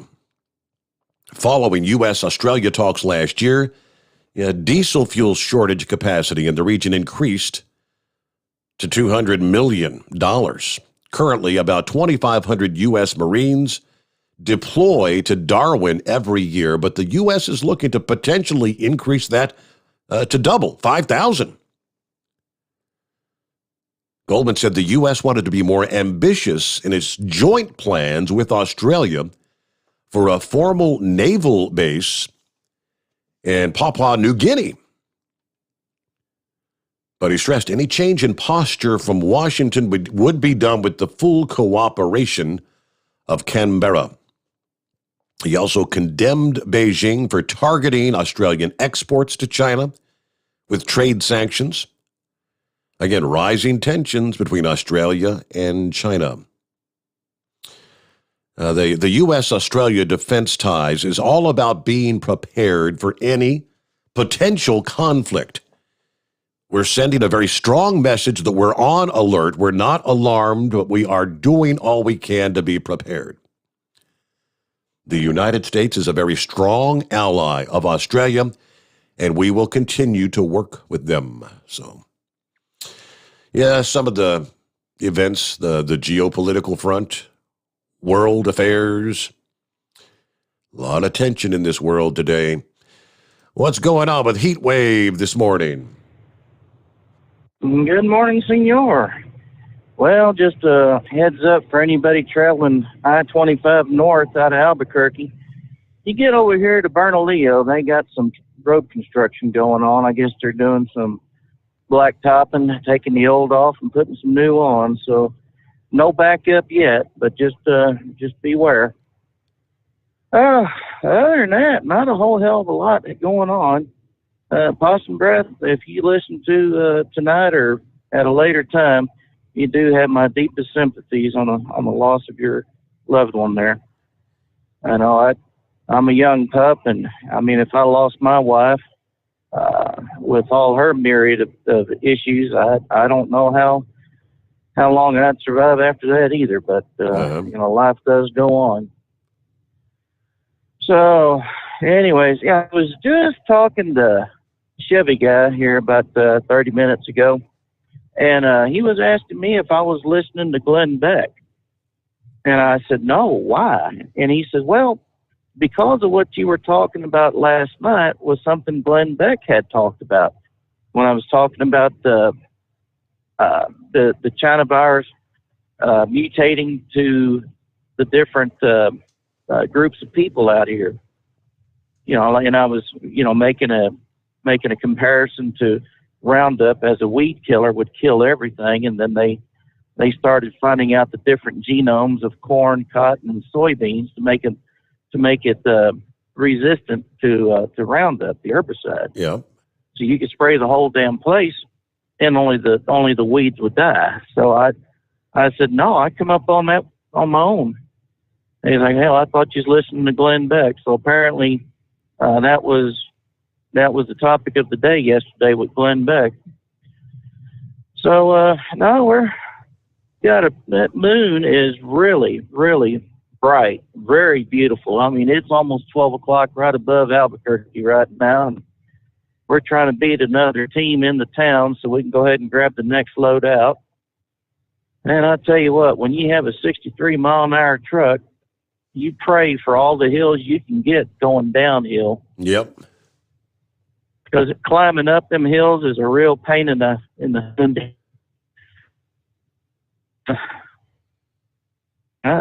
I know last night after I got off the phone, Monty Python called me, and then Chevy guy calls, and then he gets off, and then Horse Feathers gets on, and then he gets off, and Philip calls, and then Horse Feathers calls, and I mean, you know, older phone calls, and we're just having a grand old time. And I got to tell you, this networking, getting different people on, and I mean, it is just a fabulous thing to have. You know, of course, only one person can talk at a time because, you know, you get two people talking on there and it's just a bunch of gibberish. But yeah, I think I was on the phone yesterday for about 6 hours after I got done talking to you. Wow. Like, man, you know, if you... So you made it like an 11-hour program. I hear you. Yeah, so I mean, it was on with Monty Python for about 2 hours 45 minutes. And then it went to Horse Feathers, and we were on for a while, and then Chevy guy got on. I mean, it was just nonstop. And then at the very end of the day, or the end of my day, Blind Man gives me a call. So I'm like, you know, this is pretty good.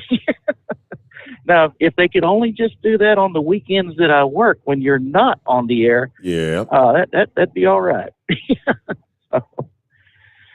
So we got a fireworks shortage, huh? So that's the word, apparently. Yeah, backyard fireworks. Well, gentlemen, they're at exit 194 in Moriarty, New Mexico. They've got a Black Cat fireworks warehouse. So they've got plenty of room for truck parking. The TA truck stops across just up the way a little bit.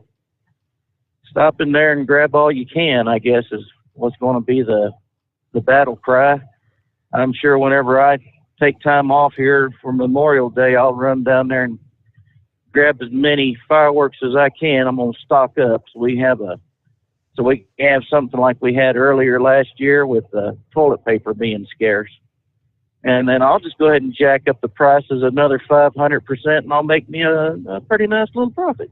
There you go. Oh, but you got to have that. You got to have that damn license to sell that stuff, right? Yeah, so they say. We don't need no stinking license.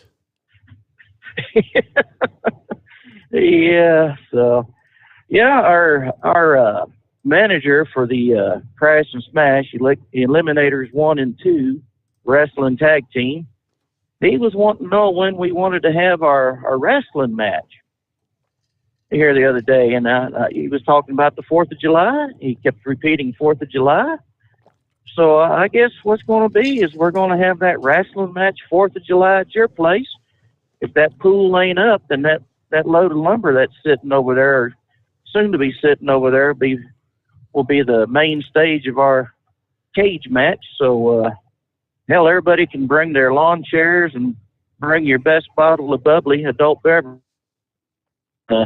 We'll go ahead and we'll have the firework display over there at your place. How about that? Sounds like a plan. We always do a big neighborhood blast anyway. I should have my pool up. Since I can't find like a actual professional in this town. I've got an uncle. Yeah, that does, I think, a lot of construction work. He does more like remodeling homes, and he does big jobs and whatnot. But, yeah, he thinks he and his crew would be able to handle it. He told me that several weeks ago, and I'm like, I know, Uncle Fred, but you've never done a pool before, and I don't know, you know. So I guess we don't really have a choice. So it's not like he would be a last resort. I just wanted a professional to make sure that they know what they're doing. But I'm going to give him a call later this morning and see when he might have some time available. Well, after we get a big splash in the pool, then to finish off the day with a blast of fireworks and a nice little cool pool to soak our weary bones in. Yeah, right. You take Sounds like a plan, man. I'm in for it. You'll be taking a bath to get all the mud and blood off you. That's what it'll be.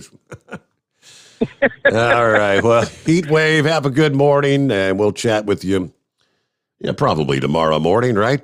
It is 844-844-3388. The Steve Sommers Overnight Drive live from the Hot Shot Secret Studios. USA Radio News with Dan Naraki. Senate Majority Leader Chuck Schumer made a move Tuesday to hold a vote this week on a bill to create a commission to investigate the January riots at the Capitol. Kentucky Republican Mitch McConnell says that move is a political exercise from Democrats. The Senate Minority Leader said the commission would be an attempt to continue to prosecute former President Trump. I think at the heart of this recommendation by the Democrats is that they would like to continue to debate things that occurred in the past. They'd like to continue to litigate the former president. And Manhattan's district attorney has convened a grand jury to look into possible indictments for former President Donald Trump and his businesses. The panel will sit 3 days a week for 6 months. Manhattan DA Cyrus Vance has been investigating the Trump Organization over allegations of possible bank and tax fraud.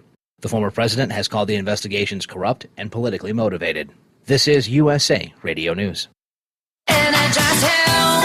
Awesome and amazing day. Men, John Jubilee with Energize Health. And I want to just talk to you man to man for a moment. 1/3 of men 50 and over suffer with high blood pressure. That high blood pressure medication has a horrible side effect, worse than death, erectile dysfunction. And it's brutal, but let's just talk about it medically. We have had thousands of people completely reverse diabetes, high blood pressure, irritable bowel syndrome, yes, and ED, raise their testosterone 500 points naturally through the breakthrough science of intercellular hydration. Men, if you're intelligent, you're skeptical. I want you to be skeptical. But go log on to our website, energizehealth.com. Click that red button, watch a masterclass, and then watch thousands of men just like you who reversed every single issue that I just mentioned. I don't make a claim. My clients make a claim. EnergizeHealth.com.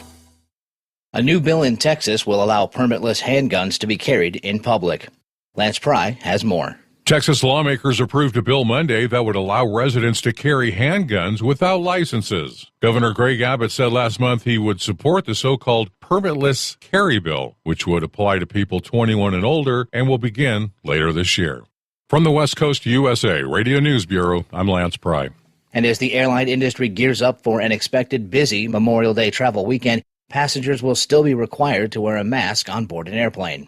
DHS Secretary Alejandro Mayorkas said Tuesday that the mask mandate aboard airplanes has been extended. He said that the department is working to end the mandate as soon as possible, but it will remain in place until, quote, the science and data established that this is in the best interest of the American public's health. Masks are still required on airplanes, buses, trains, and other forms of public transportation by federal mandate. You're listening to USA Radio News. You've heard me talking about MyPillow for 3 years, folks. It's the truth. I get the best sleep of my life with a MyPillow. You can do it too. 60-day money-back guarantee, 10-year warranty, made in the USA. You'll sleep well or you'll get your money back. Go to MyPillow.com, click on the radio listener special, use my promo code USA, get 2 MyPillow premium pillows for the price of one, or call 1-800-951-8175. Get the best sleep of your life and do it now. Tennessee Governor Bill Lee recently sent a letter to the White House demanding answers after unaccompanied minors apprehended at the southern border were sent to Chattanooga to be processed and sent to cities throughout the southeast. Senator Marsha Blackburn accused the administration of moving these minors in without the knowledge or permission of the communities involved. Senator Bill Hagerty says the White House is blocking his efforts to find out more about the administration's plans for illegal immigrants in his state. The Tennessee Republican tells Fox News that his state deserves answers. And I'm pushing hard for transparency on this, and the Biden administration is blocking us. You notice that they move these planes in the dead of night. They're coming in both by commercial airlines as well as private air. And the planes that we've found out about, at least, are landing after midnight. They're dispersing the people that are coming in. We hear they're unaccompanied minors. They could be adults. We're asking these questions right now. Are these people, vaccinated? Have they been vetted? What sort of people are moving through the state? What sort of people are residing and staying in the state? These are questions that need to be answered. And federal authorities are investigating a package that arrived at Senator Rand Paul's home containing threats and a white powder. Lance Pry reports. The FBI is investigating a suspicious package filled with white powder and bearing an image of threatening violence that arrived at Republican Senator Rand Paul's home in Kentucky Monday. The senator takes these threats seriously. In 2017, he was assaulted by his neighbor while doing yard work, breaking 5 of his ribs. From the West Coast to USA Radio News Bureau, I'm Lance Pry. And for USA Radio News, I'm Dan Naraki. At Hot Shot Secret, we share the science behind common diesel problems and their solutions. For example, ultra-low sulfur fuels. The primary function of diesel fuel is combustibility. One of the little-known aspects of fuel is its role as a lubricant to metal-on-metal moving parts. The introduction of ultra-low sulfur fuels diminishes the fuel's ability to lubricate because sulfur, which has been mostly removed, has lubricating properties. Hot Shot Secret Everyday Diesel Treatment with LX4 delivers unmatched lubricity. Third-party testing confirms that it takes 3 times the amount of leading fuel treatment to match the lubrication benefit of 1 dose of Hot Shot Secret. Everyday Diesel Treatment is a fully formulated 6-in-1 premium fuel treatment for every fill-up, every time. Everyday Diesel Treatment is available at truck stops, Tractor Supply, O'Reilly's Auto Parts, and online at HotShotSecret.com. Hot Shot Secret, powered by science. You're listening to the Overnight Drive with Steve Summers.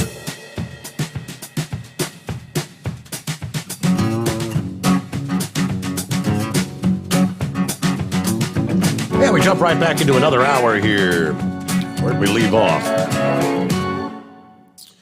I guess not the best of news for some of the auto manufacturing workers, many of which have been out of work for weeks and weeks.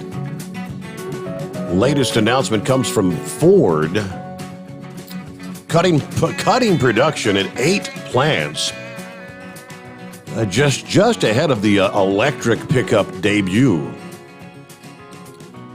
The morning of its global debut of the all-electric Ford F-150 Lightning, Ford informed workers that 8 factories will see additional cuts to production because of the ongoing supply chain disruption.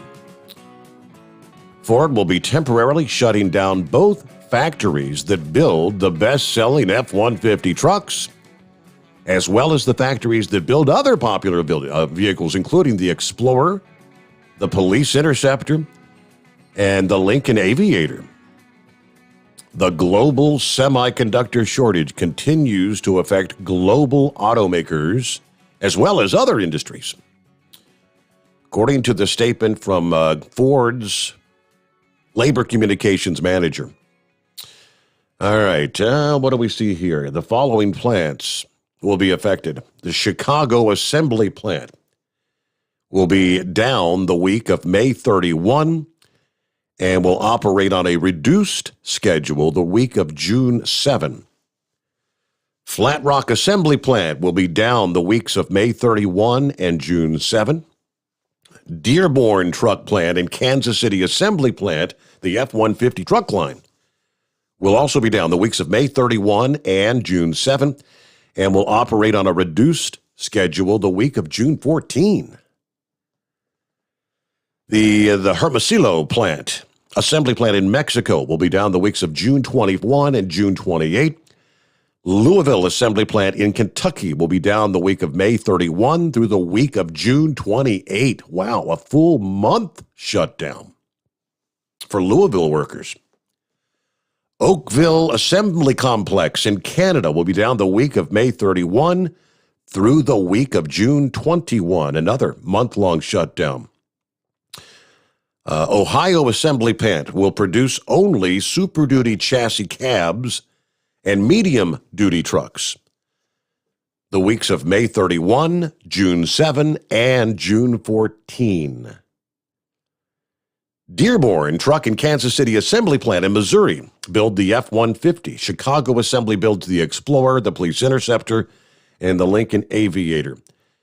Our teams continue making the most of our available semiconductor allocation. We'll continue finding unique solutions to provide as many high-quality vehicles as possible to our dealers and customers. Essentially, we're in a pickle. Vice President of Manufacturing and Labor Affairs for Ford issued a letter to employees on Wednesday. On Friday, Ford announced cuts in Michigan and Kentucky. On Saturday, a number of Bronco customers received email alerts that their production dates had moved back. The news is grim, but not unexpected. Ford warns the second quarter would be worse than the first for production disruptions from the computer chip shortage. And indeed, it's turning out that way. Ford's inventories of key models are dwindling, as are their key competitors. At some point, we expect low inventories will stall retail sales if consumers can't find the vehicles they want and they postpone their purchases. On the plus side, low inventories mean automakers and dealers can slash incentives and discounting. Yeah, not good for the customer.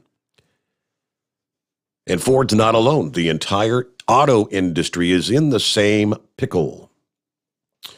In fact, Ford's inventory levels aren't really even as bad as some of their competitors.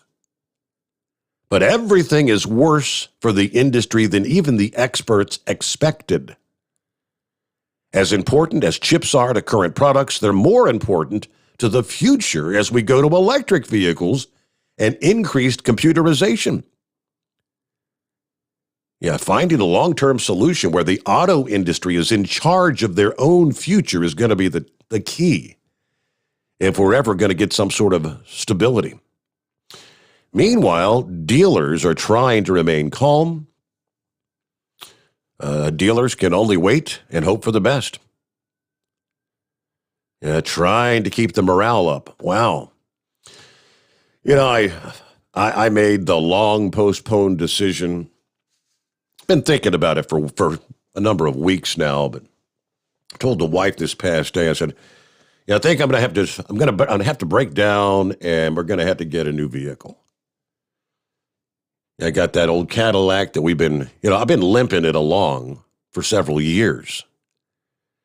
And much to the credit of various hotshot secret products, at one point I had a transmission issue, and Chris sent me a bottle of the transmission stiction eliminator, which is now what they call the shift restorer.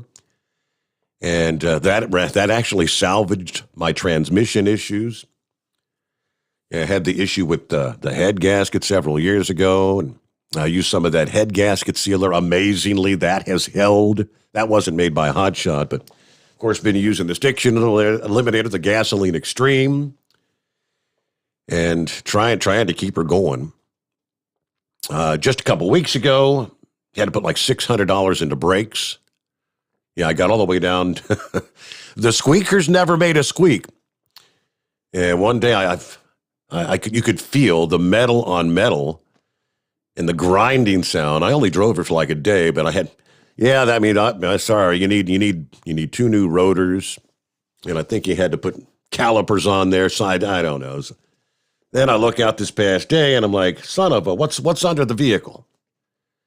Got some sort of it's either the radiator, or I'm thinking it might actually just be the hose, because under the front end of under the engine, they've got a kind of like a plastic shield or cover, and there's only like a couple of weeper holes, so there's coolant coming out of both sides, so on either side of the front of the vehicle. Yeah, everything's obviously dripping down into that cover, the shield, and finding its way to the weeper holes. I don't have a lift. I went up to 2 different shops yesterday. They said, we're so booked, we ain't even got time to look at it today. Well, son of a. So we'll see. I don't know. I'm not sure which route I'm going to go, but now I'm thinking, typically you go to the dealership and you say, you want a brand new model or whatever. Inventories are really low, and you notice you're not really seeing these ads where you get a $2,000 rebate and all that stuff. They're not having to offer rebates. They're selling for above sticker price. Even used cars are drawing a premium right now. So I don't know. Is it the right decision to buy now, or maybe I should limp that old SOB along a little bit longer and see if I can get another year out of it. Good morning, Gilligan. Good morning, Steve. Thanks for taking my call. Yeah, I've been thinking on it. They say that there are real demand for used cars. Now, I've got a 16 Charger. I'm thinking on going down to the dealer and trading in either on another Charger or Challenger. I'm kind of in the same bit because it's getting ready to run warranty out on it. I was due 5 years ago. I wanted to touch on talking about the rise in violence in these cities like Minneapolis. Talking about gun control.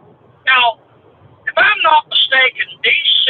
had a total handgun ban there until the Supreme Court overturned it. And I think Chicago did too, didn't they? And they ended up, when they lifted the ban, actually the crime rates went down. I mean, it's amazing how these politicians make people believe that actual gun bans really do stop crime. Yeah. I cannot understand how people keep falling for this. But, I'm the Second Amendment advocate. I collect antique firearms for a hobby. A little bit on what Spaceman stirred up last night. I'm going to add a little more to that, I think. I don't think anybody mentioned this. He's talking about, if you don't get proper medical, if you don't take the shot. I know he elaborated further with it. But people was bringing up, well, what if you got diabetes and you overeat, and and you get high blood pressure and all this? Well, if we expand that more, well, what if you don't go in and do your testing you're supposed to? You don't do your colonoscopy every year and stuff. Is that just, well, your insurance won't cover you. That's a very slippery slope, I would think, with you. Yes, no doubt, yes. Yeah, well, as you was talking earlier about the cicadas wasn't much up around Columbus. Well, I got to say, there in the Eastern Panhandle of West Virginia, they've been singing pretty hard here lately. I mean, they ain't deafening there at the house, but they're getting there. And on the cicada bit, have you got your cicada cookbook yet? Have you got it? I have not forked over the 1995, no. Oh, okay. Well, those that have bought it will get to see that, come to find out, Ileana, the transgender ring girl, is the centerfold complete with the banana cicada pie. I think that ought to affect the sales. What do you think? Oh, boy, that's something that you remember, some things can't be unseen, Gilligan. All right, well, you have a good night, and thanks for taking my call. All right. Take care. Thank you, Gilligan. Thanks for checking in. Let's see here. What's going on with Steve this morning? Hey, good morning, Steve. Yeah, it's kind of like buying a house. This isn't the right time. You gotta wait till the market comes down. Those cars are, like you said, they're going over sticker price. But all that big money you're making with this new gig, I mean, you ought to be able to afford a brand new Cadillac now. Yeah, right.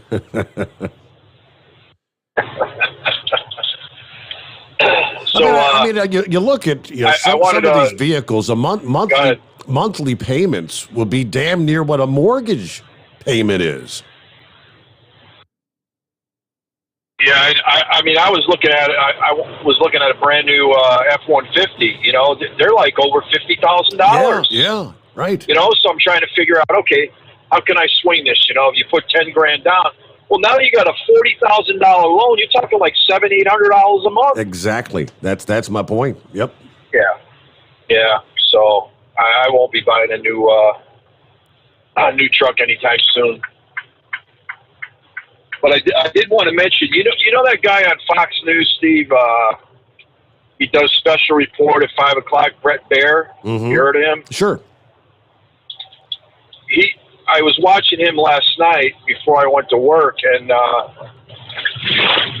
tonight his show at 5 o'clock is going to be about the truck driver shortage. So that ought to be quite interesting. I'm going to watch that. The whole debate is back up and running. I mean, I know you've noticed probably. I'm hearing more from drivers that honestly think there may actually be a shortage now. There was another, I think NPR, Planet Money, they did a segment on, quote, is there really a truck driver shortage? They talked with the ATA and they talked with OOIDA, and you know, the whole debate rages. OOIDA stands that it's all about a driver retention thing and it's about driver pay. They don't think there's really a shortage. Yeah, I don't know, Steve. We talked about this last week, you know, with the stricter medical issues, you know, to get a medical card and, you know, all the guys that, you know, with the marijuana problems and the drug test. And, you know, I think that knocked a lot of guys out of losing their job. Mm-hmm. I mean, like I said, our terminal alone, I'm leaving tomorrow's my last day in Chicago. I'm with the same company, but I'm going to another terminal. And there's another guy leaving Friday. He's going to be an owner-operator. He wants to work during the day. He can't work nights anymore. So my terminal alone, they're looking for 10 drivers, 5 city guys and 5 line haul guys. Mm-hmm. So, and a lot of other terminals in my company are like that. We don't have enough drivers to move this freight. We talked about the trickle-down effect when you don't have the truckload drivers, you know, moving full trailers of truckload freight. Well, then these shippers pass it on to the LTLs. Mm-hmm. And yeah, I mean, we just keep taking more and more and more, and we got more trailers sitting. And I mean, I don't know how they're doing it. You know, the customers got to be wondering where the hell's my freight. But you know, Heatwave had talked about something last night that I wanted to touch on. I was listening to something tonight on Newsmax about with the how the virus only affects certain, you know, with the DNA and stuff like that. Mm-hmm. Well, there's this expert. His name is Chang. He's an expert on Chinese policy and their culture and so forth and so on. And he was talking tonight because they were asking him about this lab. Are they still working on them? You know, working on more viruses? And he said, absolutely. And he believes that the next virus, Steve, is going to be a virus that is going to be able to wipe out a civilization. I mean, it's pretty shocking. And the reason that is because the studies that they're doing right now, from what he's saying, the Chinese bought a company that actually collects DNA on Americans. You know, China has a lot of DNA from American citizens over there. But if we wanted to try and extract DNA from China, like from Chinese people, they won't let us have it. But they have our DNA. So what they're developing is, from what this doctor says, is a virus that would only affect people other than Chinese. It was very, very interesting, and it reminded me of what Heatwave was talking about last night. Yeah. Well, now whether or not that's possible or not, I don't know, but it wouldn't surprise me that if they try, I mean, they'd like to wipe out the West. They want to dominate the world. That's still their goal. It is their goal. And see, that's warfare now. I mean, this has been going on for a while.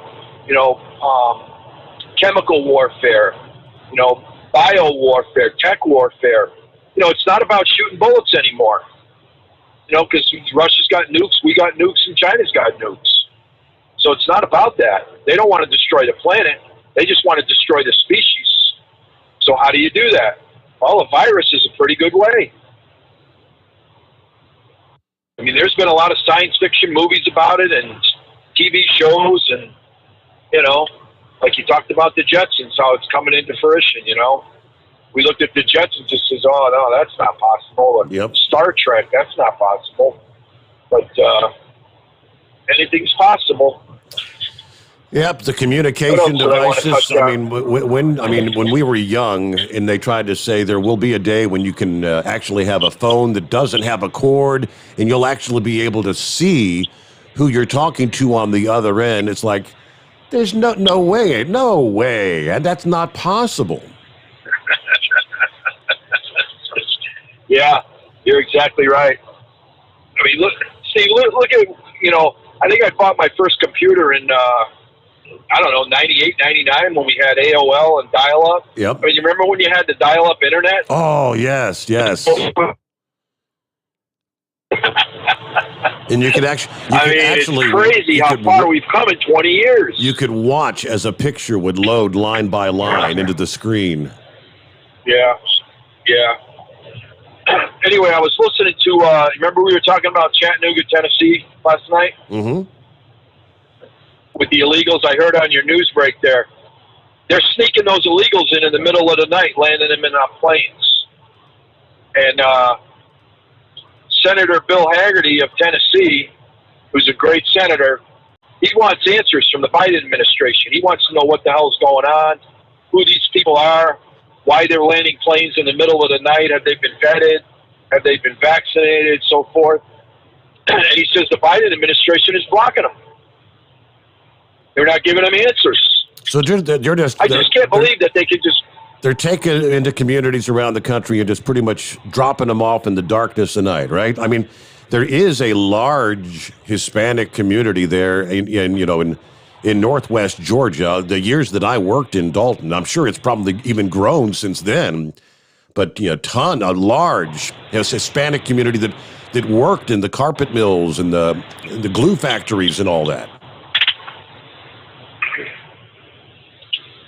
Yeah, I mean, it's just, I don't know how these states can stop this, you know? I mean, I don't know if they can round them up and send them back. I mean, I just don't know. You know, if they're in the state illegally, or if they're a criminal, I mean, why can't they be arrested and shipped back to their country? Yep. You know, screw the Biden administration policy of no deportation. I mean, this is getting to be a national security crisis, Steve. It really is. I mean, this guy's putting a lot of Americans at risk. Innocent Americans at risk. Did you know they had that George Floyd, whatever it was, what Al Sharpton going on in Minnesota yesterday? Yeah, the march and all that, yep. So there was a reporter out there doing a bit on the ceremony or whatever. All of a sudden, gunshots start ringing out, like 20 gunshots. Boom, boom, boom. I mean, there was a drive-by shooting right by where the guy was standing. Broad daylight. Right there near George Floyd Square is where it was. I think they said there was one reporter had to run for cover live while she was covering. That's Minneapolis for you. Yes. Yeah, it's just crazy time, Steve. All right, well, let's get you news quick, Steve. Thanks for taking my call, man. I'll talk to you later. Yep, thanks for checking in. Yeah, be safe out there, Steve. As always, yeah, it is news break time. 844-844-3388. The Steve Summers Overnight Drive live from the Hot Shot Secret Studios. USA Radio News with Dan Naraki. A group of Republican senators are expected to present the White House with a counter-proposal to President Biden's infrastructure plan later this week. The plan is expected to contain nearly $1 trillion of funding compared to the president's original $2.25 trillion package. The Republican proposal is also expected to find ways to fund infrastructure projects without raising taxes. The president's plan uses a boost to the corporate tax rate to pay for its projects. And nearly half of all adults in the United States are now fully vaccinated against COVID-19, according to the CDC. The agency said Tuesday that more than 129 million people over the age of 18 are fully vaccinated, and nearly 164 million Americans of all ages have received at least one dose, about 49.5% of the country's population. In at least 25 states, more than half of the adult population has received at least one dose, with 9 states having vaccination rates of at least 70%. This is USA Radio News. Do you need to sell your home? If you've sold a home before, you remember how stressful and expensive it was. Sold.com is here to help you sell your home for the most money and with the least amount of stress. There are new ways to sell your home that you've never heard of before. Did you know there are companies who'll offer you cash for your home? Did you know you could trade in your home for a new one? Did you know there are realtors who'll sell your home for a flat fee instead of an expensive commission? It's true. Sold.com services are free. So if you're looking to sell, make this free phone call right now and learn how your next home sale can be faster and easier than you ever thought possible. Pick up your cell phone and call right now. 800-990-3125. 800-990-3125. 800-990-3125. Again, that's 800-990-3125. The Overnight Drive with Steve Summers. Live from the Hot Shot Secret Studios. Call Steve now. 844-844-3388. That's 844-844-3388. At Hot Shot Secret, we share the science behind common diesel problems and their solutions. For example, ultra-low sulfur fuels.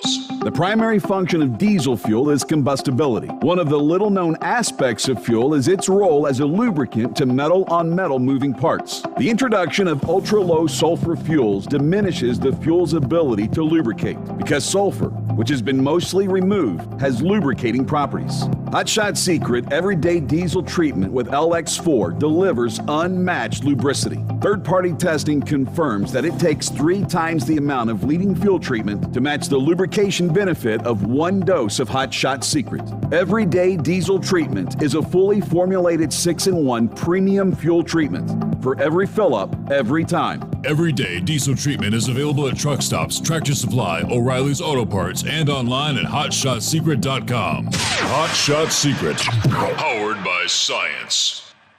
Dean Michael, the tax doctor here. Are you one of those truck drivers that came home after a long haul and found the only thing waiting for you was a stack of IRS letters? Your significant other was gone, but your newfound IRS problem is still there. I've heard this story many times over the years. While I can't help you with your broken heart, I can fix your tax problems. If you owe more than $10,000 to the IRS or haven't filed for many years, call me for a free consultation at 888-557-4020 or go to mytaxhelpmd.com. Like I always say, you keep your eyes on the road, I'll keep mine on the IRS. Whether you're a diesel pickup performance enthusiast or just looking for a small upgrade, when selecting common rail fuel system components, look no further than Exergy Performance.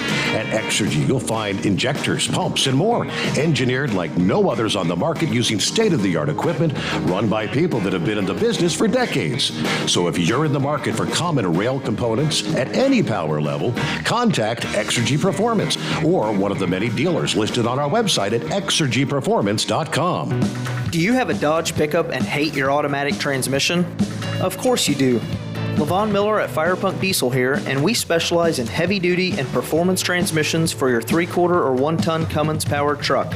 So if you're interested in turning your stock slush box into a towing monster, call us today at 614-733-3744 or visit us online at shop.firepunk.com. Getting a good night's sleep while on that long haul can be quite the challenge. That's why Commercial Vehicle Group has partnered with Serta Mattress to bring you the Bostrom plus Serta mattress for the best night's sleep possible while you're on the road. The Bostrom plus Serta mattress, manufactured with Serta's patented Cool Gel Memory Foam, acts to dissipate body heat and eliminate pressure points, which reduces the tossing and turning that can be so disruptive to your sleep. The Bostrom Serta mattress comes in two thicknesses, 7 and 10 inches, offering support to drivers of all shapes and sizes. The mattress comes in the standard 80-inch length with 4 widths, 32, 36, 39, and 42 inches. For more information on the mattress or where to buy, call us at 800-459-7328. That's 800-459-7328.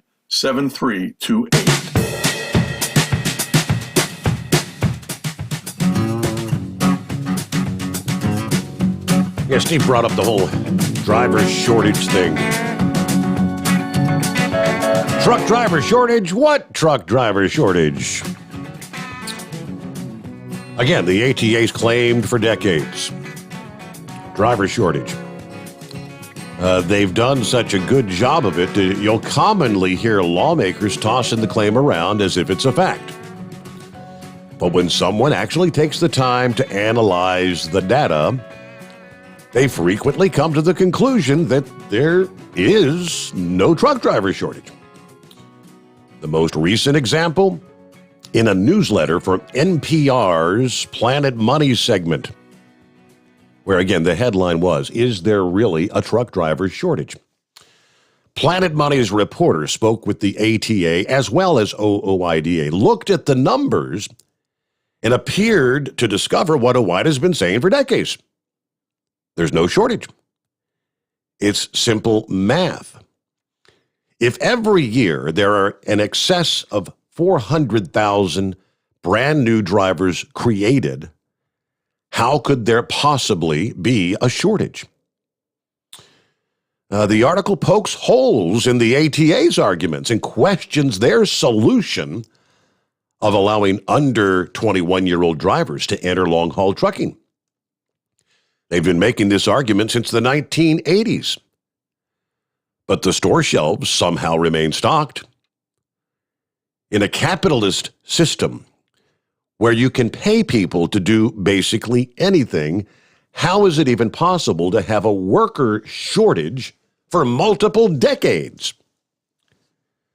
The Planet Money article also cites a 2019 study published by the U.S. Bureau of Labor Statistics that concluded the evidence does not support a labor shortage and that increasing wages could eliminate any issues with recruitment and retention. The reality is the large fleets have a retention problem. The turnover rate for the mega carriers is typically 90% or greater. Oftentimes, new truck drivers leave within months because of the long hours away from home combined with the lack of pay. We have millions of people who've been trained to be heavy-duty truck drivers who are currently not working as a heavy-duty truck driver because the entry-level jobs are terrible. According to a sociologist at the University of Pennsylvania speaking to Planet Money.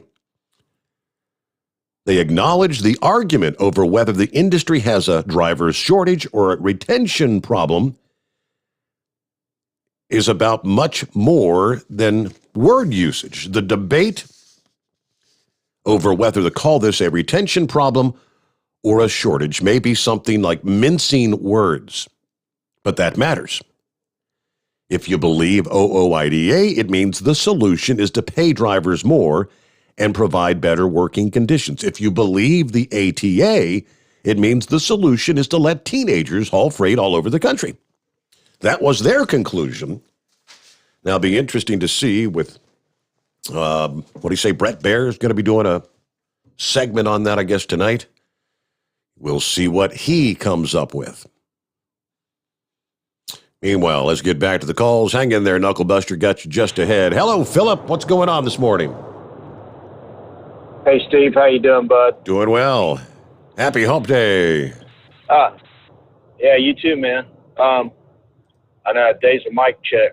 I don't think putting an 18-year-old in a truck is a good thing. I think they need to get some intrastate experience before they go interstate. Okay. I mean, I don't think that's the key. I think that's they just want to shove butts in the seats and get it going. In that opinion, as far as OIDA goes, I believe that what they're saying. I do think we do have a retention problem out here. I don't drive anymore. I mean, I haven't driven in a while, but I still maintain my CDL and I maintain everything to where I could go back to work doing it if I wanted to. But you are right. A lot of the companies, they run the heck out of guys to the point where they get so dang gone tired. I know the ELD has probably stopped a lot of that, slowed that down, but it's still out there in certain cases, depending on what's going on. But I mean, look at the tanker drivers right now running fuel. I don't know if they still got the situation with them and the LD's off, but those guys are running around the clock almost. That the working conditions is a lot of it. So, what do you think, Steve? I agree with the whole statement that many drivers go through the driver training. They go through these big mega carrier schools, and within a matter of, I think many of them are out within 60 to 90 days. They say, I can't live on this kind of pay, and they go somewhere else. Well, what I saw in the years that I worked, especially in the final years, I've seen a lot of guys that come out at, they go to, like, say, for instance, they go one large carriers, and the large carriers would bring them into their training schools, and they would train them, and then they'd work with them from, like, anywhere from 1 to 3 years. And then after they get that under their belt, then they would go into a different situation, be it going into a regional run or going into a LTL run where they're pickup and delivery at local. I've seen that a lot. And I encountered that when I was in the business. A lot of companies, I actually had back in the day, I had a person do an interview with me and tear a application up in my front of my face because I didn't have 3 years of experience. So I mean, it's what it is, but there's a lot of guys out there doing that. They're getting it under their belt and they're going to another company that probably will take care of them. Not a lot of guys want to hang out on the road forever. I mean, there's a lot of guys out there. I mean, I got mainly off the road when I started having children. When me and my wife decided to have kids, I had to get off the road, and it worked out good for me. I'm lucky that it did. I was fortunate. But there's a lot of guys that go through that. There's a lot of guys that go through the situation about working in the day, working in the night. There's a lot of different things. I mean, if you got that under your belt right now, and especially if you got a hazmat, I imagine if you got a hazmat right now, you can do pretty good finding a job with driving. But I don't get it. But I never could understand the concept with turnover rate with drivers trucking or any other industry. I know I've seen it a lot in different industries where it's like, we want turnover rate. Some industries don't want it. Some people want it, they want to keep their people in place. I never could understand turnover with companies. It seems like to me, in my train of thought, that over the years, if you would keep a person and take care of them and pay them appropriately at a decent wage and give them the benefits that they needed to survive, they would stay with you forever. I mean, with Disney, we've got guys that make a lot less money than a truck driver that have been with our company for 40 years. And I'm not bragging on Disney, but I'm just using it as an example. But it's the benefits on the other side that they got, besides the monetarily benefits, that they stayed with the company forever. There's a lot of guys out there. I mean, there's guys out there working for Walmart that have been there 30 years, believe it or not. And there's some kind of benefit that's in the company that's keeping them staying there. Whether it's their job they're doing, they're benefiting from that, what they're doing, or they like it, or they're making benefits on the other end, be it with their 401k or whatever, other than money. You know, it's a crazy balance to keep somebody in a place. So, but that's my thoughts on that. Steve, what do you think about? Did you hear about the lunar eclipse today?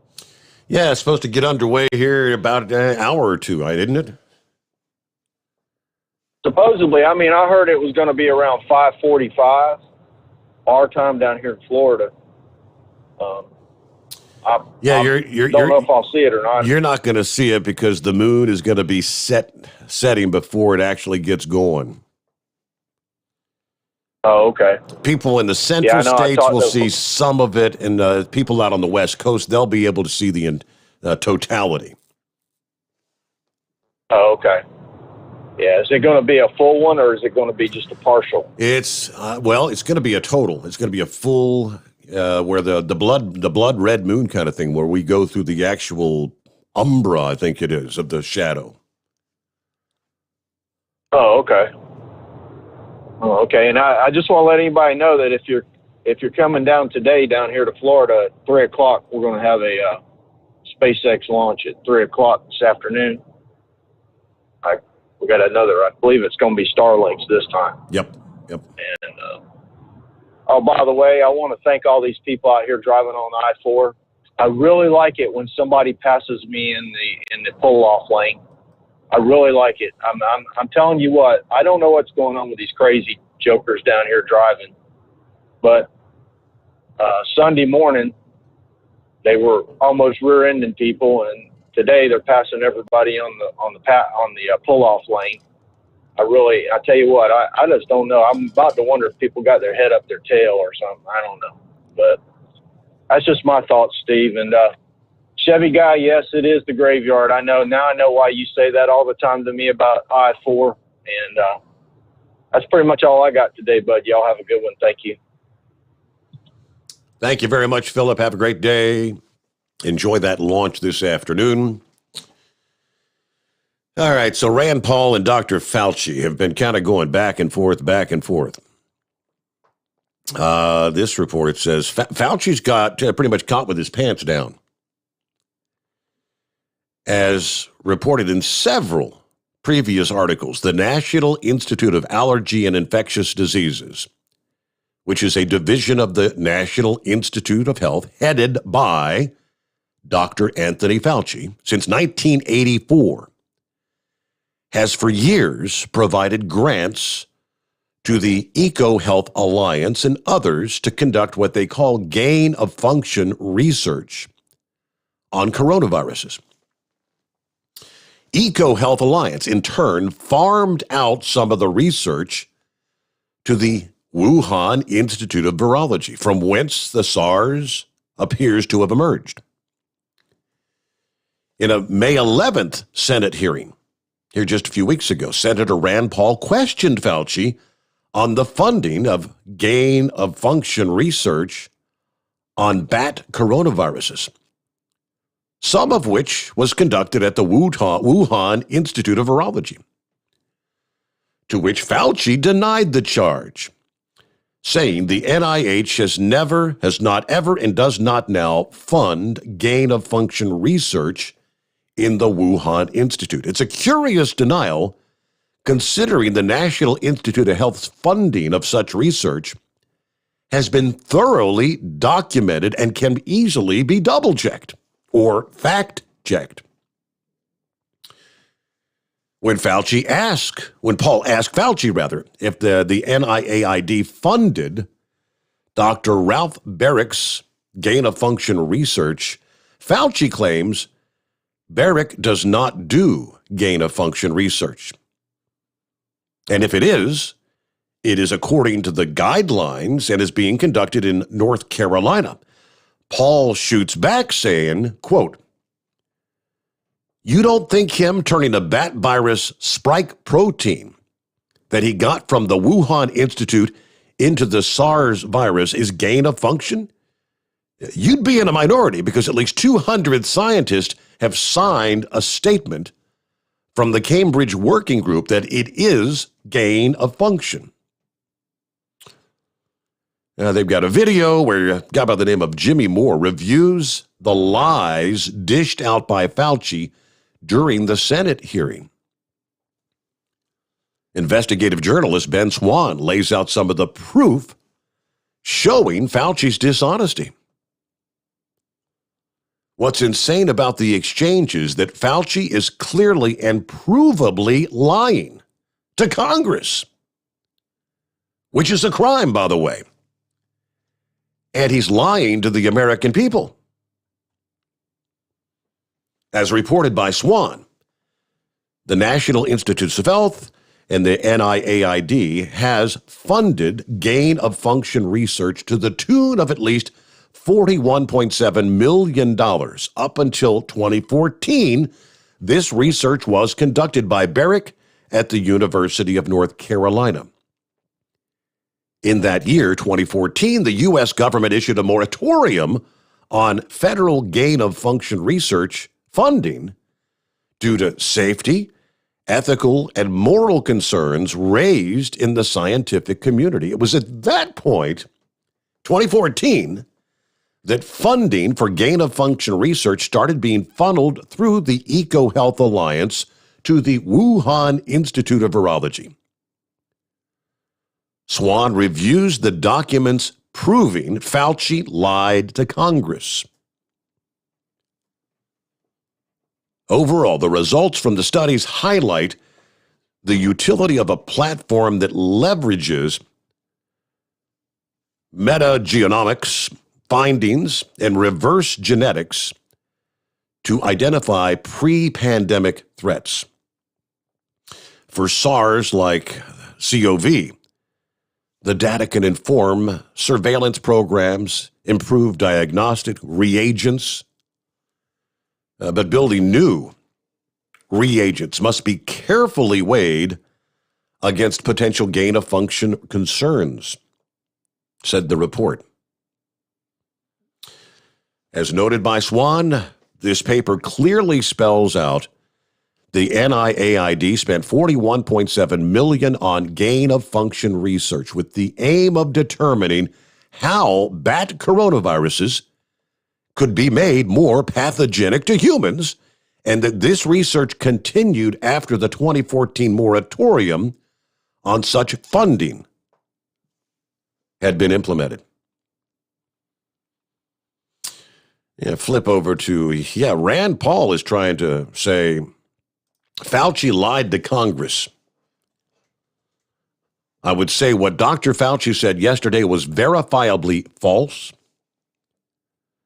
Dr. Fauci, do you still support funding of the NIH, funding of the lab in Wuhan?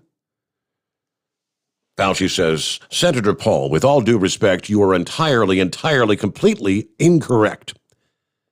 The NIH has not ever and does not now fund gain-of-function research in the Wuhan Institute of Virology. Paul went on to elaborate on his allegation in claiming that Dr. Shi Zhengli, the Batwoman as she's known, who researched coronavirus variants in animals, actually wrote a paper that MIT scientists surmised was referencing gain-of-function research, aka making pathogens deadlier or more easily transmissible.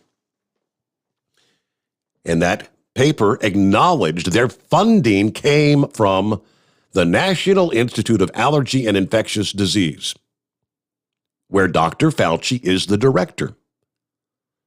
We've looked at the grant application for the Wuhan lab research, which also references gain-of-function research based on the analysis of a Rutgers cellular biologist. When pressed by Hemmer on why Dr. Fauci would lie about the funding, Paul said that the NIAID director is afraid of culpability, since he allegedly sent the money to the same people who caused the outbreak. Dr. Fauci came to Congress yesterday and lied. We cannot prove the virus came from the lab. I'm not saying it did. I'm saying that there is very much suspicious evidence that it likely did come from the lab. Good old Dr. Fauci. Hey, good morning, Knucklebuster. Morning, Mr. Steve Sommers. Congratulations on becoming a world famous celebrity on Friday there. So, but there is a shortage of drivers. There's a shortage of people that's unwilling to work for their cheap ass, right? That would be correct. This company I've been with 19 years. I'm not quitting today. They pay good, got a truck that runs. So that's the way I'm going to keep it there, right? Yep. Do we need to get that break in? It's getting on top of the hour before I get in with the rest of this junk. You got several goodies for us this morning? A few. So I figure I don't want to overrun you advertisers there because that's how we make money, right? Yeah. Advertisement. Okay. All right. Well, I'll go ahead and I'll put you back in queue there. And hey, we got a final hour yet to come, so jump on in here. After Knucklebuster, we've got wide open lines at 844-844-3388. Right along the lines of what I was just talking about. The New York Times actually having to eat some crow, or as Steve says, bat, having to eat bat. Finally updating their irresponsible reporting on the idea that they, quote, notoriously debunked several months ago, that the coronavirus could have originated in a lab in Wuhan. According to the New York Times, right? They debunked that. It did not happen. It happened in the wet market. Much of the paper's mockery focused on allegations by the virologist from Hong Kong who claimed the virus was a man-made Chinese bioweapon. The New York Times and pretty much the rest of the mainstream media mocked that theory, but also dismissed a less dramatic possibility that the COVID could have been studied in the Wuhan lab when it escaped. Such a scenario now seems much more likely after the letter penned by 18 scientists ran in the journal Science. There was also a comprehensive May the 2nd analysis from a former Times science reporter who are now saying, we do have to give some credence to the formerly what we called the fringe idea that the virus may have escaped from a lab. So, of course, the New York Times, as they might be, just offered an update online only where pretty much nobody's actually going to see it, that, we failed to acknowledge the smug claim in March of 21 that the lab hypothesis has been, in their words, debunked. All right, another group of scientists call for further inquiry into the origins of COVID. Evidence leaves theories of lab leak viable. One of these days, they might just get to the bottom of it. All right, final hour just ahead here. It's 844-844-3388. The Steve Sommers Overnight Drive live from the Hotshot Secret Studios. USA Radio News with Dan Naraki. A group of Republican senators are expected to present the White House with a counter-proposal to President Biden's infrastructure plan later this week. The plan is expected to contain nearly $1 trillion of funding compared to the president's original $2.25 trillion package. The Republican proposal is also expected to find ways to fund infrastructure projects without raising taxes. The president's plan uses a boost to the corporate tax rate to pay for its projects. And nearly half of all adults in the United States are now fully vaccinated against COVID-19, according to the CDC. The agency said Tuesday that more than 129 million people over the age of 18 are fully vaccinated, and nearly 164 million Americans of all ages have received at least one dose, about 49.5% of the country's population. In at least 25 states, more than half of the adult population has received at least one dose, with 9 states having vaccination rates of at least 70%. This is USA Radio News. Hi, this is Wayne Alaroot. John and Chelsea Jubilee with Energized Health are regular guests on my show, sharing their breakthrough science of intercellular hydration. I love John and Chelsea. The results? People lose fat fast while eating many of the foods they love. You can too. Plus, supercharge your energy, boost your immune system, look and feel years younger. It's simple and natural without painful exercises. How do I know? Because I just completed my first 88 days on the program and I've lost 25 pounds of fat. I'm getting hydrated at the cellular level, but don't just take my word for it. Go to EnergizedHealth.com and check out hundreds of amazing testimonials. For all the details, click on the red button at EnergizedHealth.com. Watch the masterclass. It's free. Or cut to the chase. Join right now at 888-444-8895. Join me, 888-444-8895. Mention WAR and get 40% off. 40%! Go now to EnergizedHealth.com, 888-444-8895 or EnergizedHealth.com. House Republicans on the Energy and Commerce Committee are calling for more information from a number of federal agencies about the origins of COVID-19. The committee began an investigation in March into the origins of the virus and are requesting that documents from the State Department, National Institutes of Health, and other agencies be declassified to assist in their investigation. Top Republican on the committee, Kathy McMorris Rogers of Washington, tells Fox News that her committee will leave no stone unturned in their investigation. There's a lot of circumstantial clues that point to a laboratory accident. So as a part of our investigation, we are pushing more information from NIH, the State Department, the Lawrence Livermore National Laboratory, the Department of Homeland Security, and EcoHealth Alliance. So EcoHealth Alliance is the entity that received the funding from NIH. And we want to know what that was used for. And it was part in EcoHealth Alliance is the one that was involved in funding this bat coronavirus research with the Wuhan lab. This is USA Radio News. Hi, this is Wyatt Cox. Each and every day, the USA Radio Network produces 3 hours of the greatest radio programs of all time. Comedies, drama, suspense, it's all there. Classic radio theater. Now, if your radio station doesn't carry the program, you can find them anywhere podcasts are served, including iHeartRadio, Spotify, Spreaker. Just search for USA Classic Radio Theater. Find it. USA Classic Radio Theater. You'll love it. Former New Jersey Governor Chris Christie has some issues with Canada's COVID restrictions. Tim Berg explains. Former New Jersey Governor Chris Christie is calling out President Biden for allowing Canada to receive COVID-19 vaccines from the United States, while at the same time barring fully vaccinated Americans from crossing the northern border. I'm all for helping Canada, and listen, border states like Maine and New Hampshire and Vermont have been permitting Canadians to come across the border if they want to be vaccinated in the United States, really since February. And we're allowing folks to do that, and we're sending vaccine now to Canada. Christie speaking there on CNN, he continues by discussing what needs to be done in order to get more people to be vaccinated. But if we believe that the vaccines work, then you have to allow people who have been double vaccinated to come into Canada.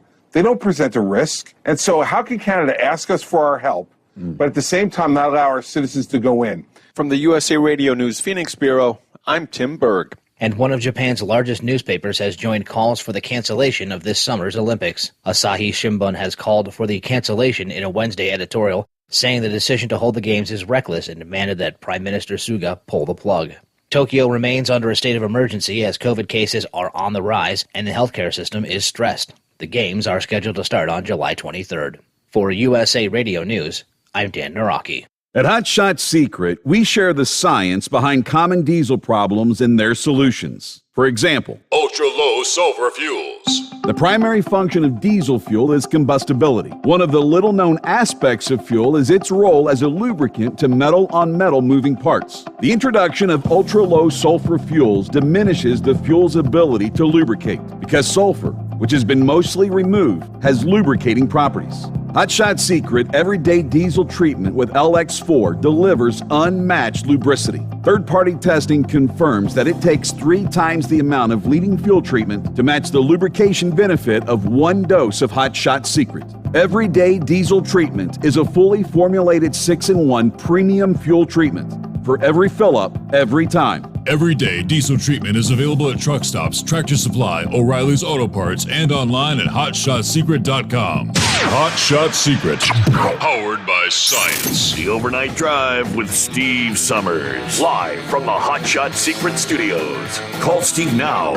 844-844-3388. That's 844-844-3388. It's another subject that Steve brought up last hour. We're flying these unaccompanied children. Or is it? Because we really don't know who the hell it is. All over the country in the dead of night. And Senator Bill Hagerty of Tennessee wants answers. And he said the Biden administration is blocking transparency. Planes of migrant children landing in the state after midnight. Neil Cavuto was interviewing him. Senator, do we know at this point how many of these youth have gone into Tennessee, have been relocated in Tennessee? Not just the ones who might be flying over Tennessee. Do we know any numbers? Hagerty said, well, the answer is no, we do not. I am pushing for transparency on this, and the Biden administration's blocking us. You notice they moved these planes in the dead of night. They are coming in both by commercial flight as well as private air. And the planes that we found out about, at least, are landing after midnight. They're dispersing these people. We hear they're accompanied minors. They might be adults. We don't know. We're asking these questions. Are they vaccinated? Have they been vetted? What sort of people are moving through the state? What sort of people are residing and staying in the state? These are questions we deserve answers to. Tennessee's governor was asked for permission from the Biden administration to accept some of these people, and the governor said he's not ready to accept these people, but the planes are coming in anyway. We don't know that they've been properly vetted. We don't know what kind of health crisis they might be bringing. We need to know. This is going to overcrowd our schools. It's going to overwhelm our hospitals. It's going to overtax our public safety. We've got a right to know what the Biden administration is doing with these people that they're moving into our state.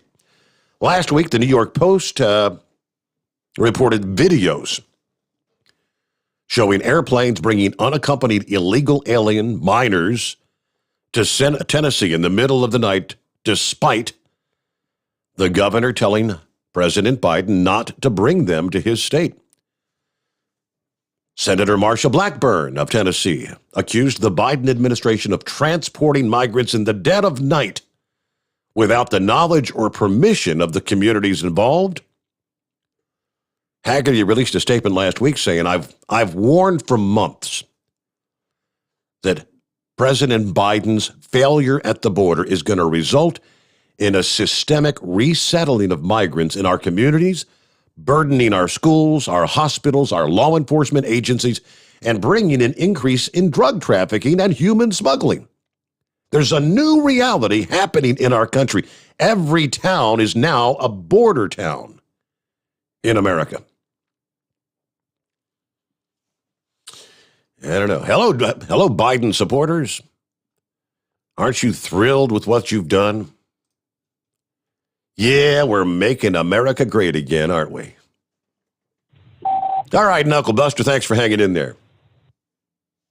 I appreciate you holding me over there.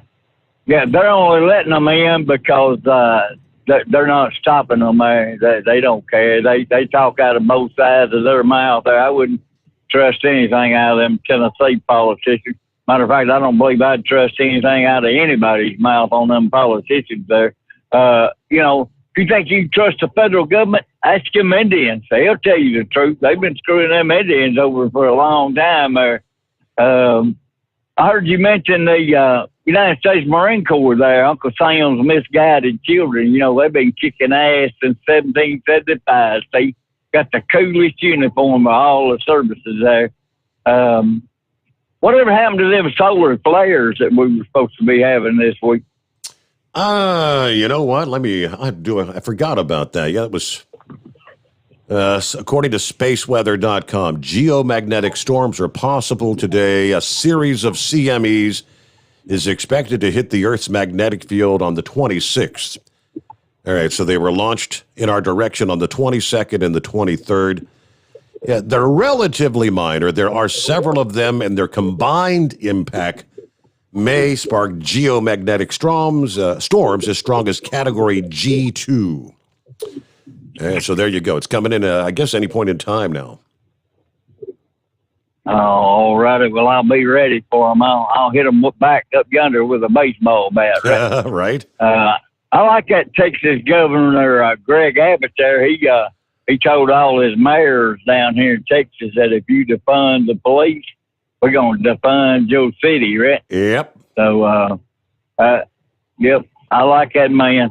That electric Ford, they going to definitely prove that forward backwards is driver returned on foot. And I want to tell people, Christian Beltrick, for a hot shot secret, he's investing his advertisement dollars wisely. What's the best advertisement? Word of mouth. Word of mouth, and yeah. That's Steve Sommers overnight driver. That's the best way to get it there, right? They really don't need to waste taxpayer dollars investigating COVID-19. Anybody with any common sense would know where it come from, China and out of that lab there, right? I read there was a woman, she threw away $1 million lottery ticket, Steve. And the guy that worked in the store, he picked it up out of the trash and gave it back to her. That would have been my $1 million, finders, keepers, losers, weepers, right? Glenn Beck, he used to be funny when he started out in radio there. And then he got famous and got on Fox News and kept giving people too much good information, and they made him get off on Blaze Radio and stuff there. So, but I heard you talking about old Gomer Pyle there. You know what Rock Hudson's wife said when she found out he had AIDS? What's that? Golly, Shazam! I better run go tell Sergeant Carter and Andy. Oh boy. I'm sorry. Didn't you marry into the Beverly Hillbillies? Well, except for the fact that they ain't no millionaires. Oh yeah, I realize that. There, you married Ellie Mae there. Well, I was just curious. Are you related to Double R? No, we just consider ourselves family, but no actual relationship. Oh, okay. Well, I was just curious. I know when y'all talk to each other, you sound real close, like you've known each other for a long time. So I was just curious about that. Yeah. It's not a Bubba and Earl thing, is it? No, we have spent a lot of time together. They visited us and spent some time at our home. We've been on a number of cruises with them. We've been down to their house, and when we've been down in Georgia, they've met up with us to go out with the Clampetts for dinner, and just close listener friends. All right. Yep. All right. Well, that's awesome, man. That's good there. I was just curious. That's you got to ask questions if you're going to know something there. So anyway, that's all of my old baloney for today. I'm going to get down here to the Big D, and when's it going to quit raining down here anyway? In Texas? Yes, sir. Well, off and on, you're going to have more rain for a while. You're ready. I still love you, though, man. You're ready to dry bringing up. That bad weather down here. All right, well, that's all of my old baloney for right now. Have a great morning, Mr. Steve Summers, and wind this thing up, kick it up against the dash, and let's get on to the house, get a beer and a bottle of ice. Bingo. Sounds like a plan. He wasn't kidding about the woman who tossed out her $1 million lottery ticket. It was a scratch-off ticket. It was one of those $30 Diamond Millions tickets. Let me see. At a Lucky Stop convenience store near where she works. I was in a hurry. on lunch break.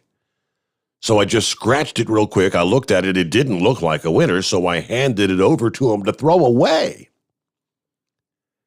You know, at that point, it's like, you know, whoever was behind the counter could say, all right, thank you so much. The ticket laid behind the counter for 10 days. One evening, I was going through the tickets from the trash, and I found out that she didn't scratch the number, according to the son of the store's owners. I scratched the number, and it was 1 million underneath the ticket.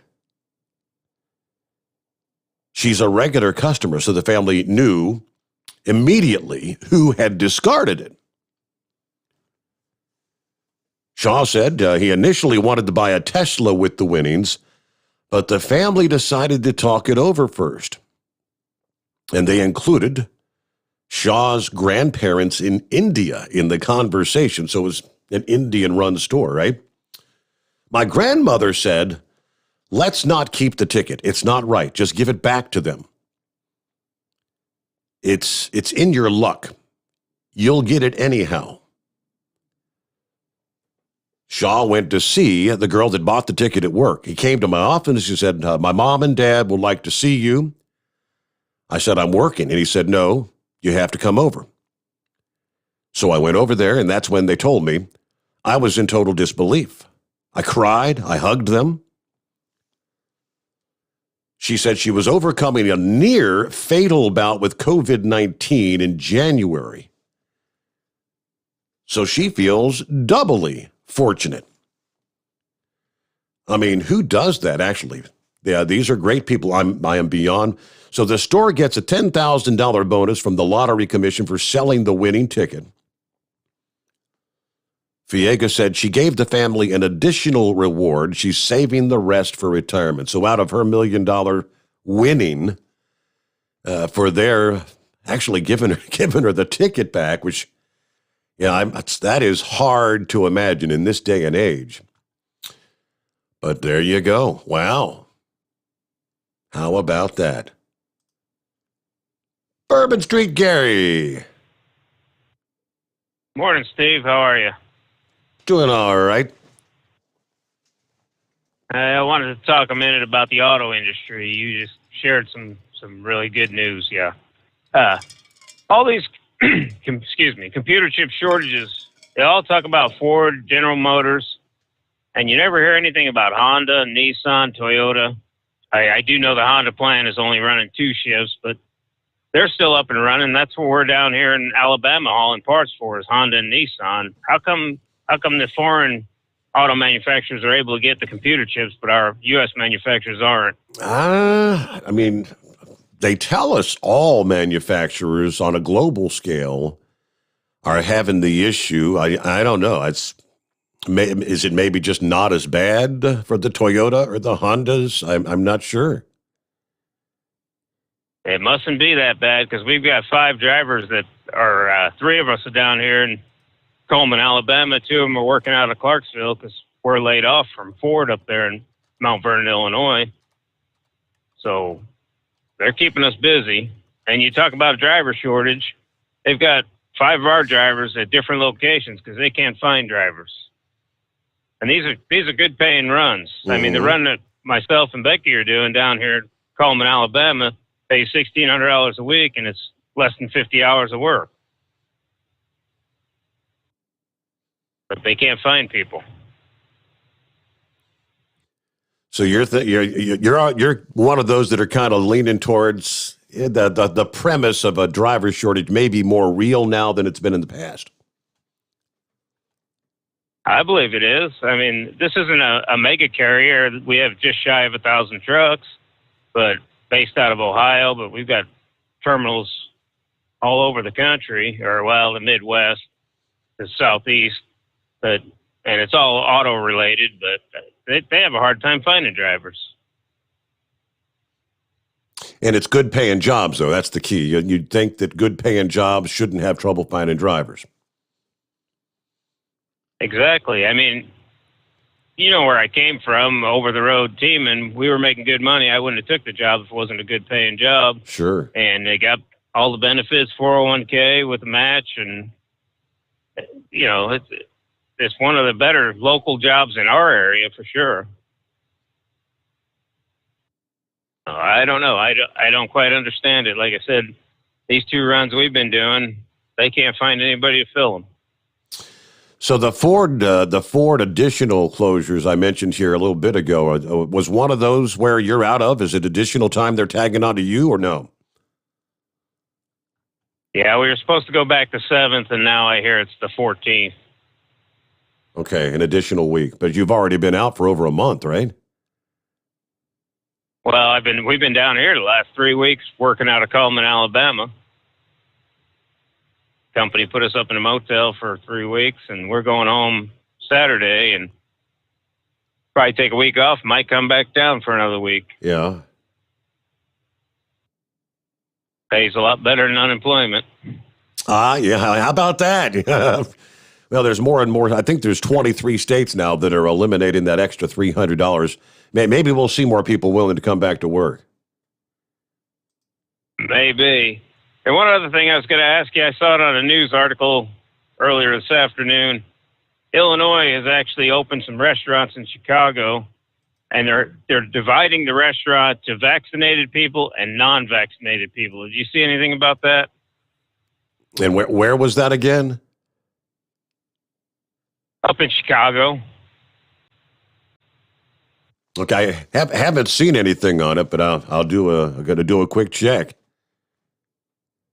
Yeah, they claimed if you were vaccinated, you could go in without a mask and you can socially gather, and if it's a bar, you can actually go on the dance floor. But if you're not vaccinated, you got to go to a separate section, wear a mask, and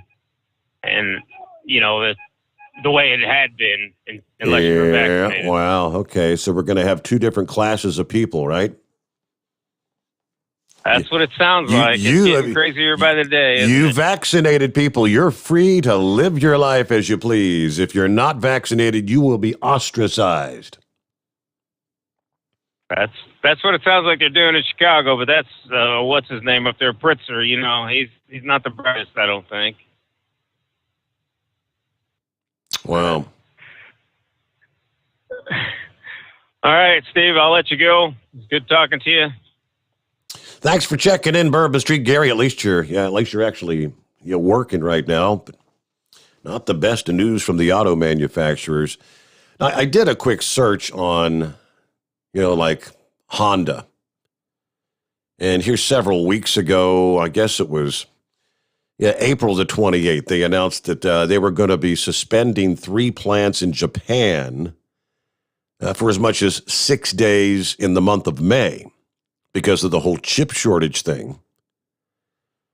2 plants in the Saitama Prefecture for 6 days, in their Suzuki plant, in the Mie Prefecture for 5 days.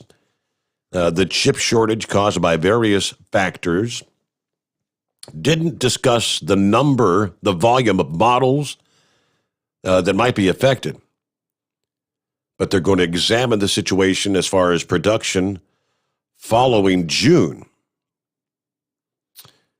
Renesas said that they now expect that their chip production plant that had a fire, this is a big contributor, not only the COVID that shut things down, but they had a fire at a big chip production plant.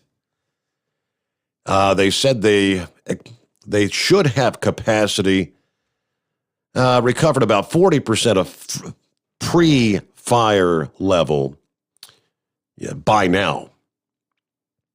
We're recovering slightly behind what we had previously aimed for. They're aiming to recover a capacity to 50%, which was by the end of April, several weeks ago. We know very clearly what the bottleneck is, and we figured out how to handle it. We hope to catch up with their plans in the month of May. They restarted the 300 wafer chip production line at a Naka plant northeast of Tokyo 4 weeks after a fire burned an area of 600 square meters or 2,000 square feet which destroyed machines and contaminated the clean room, disrupting about 2/3 of production on that line. An additional blow to automakers already who were struggling with a shortage of trips.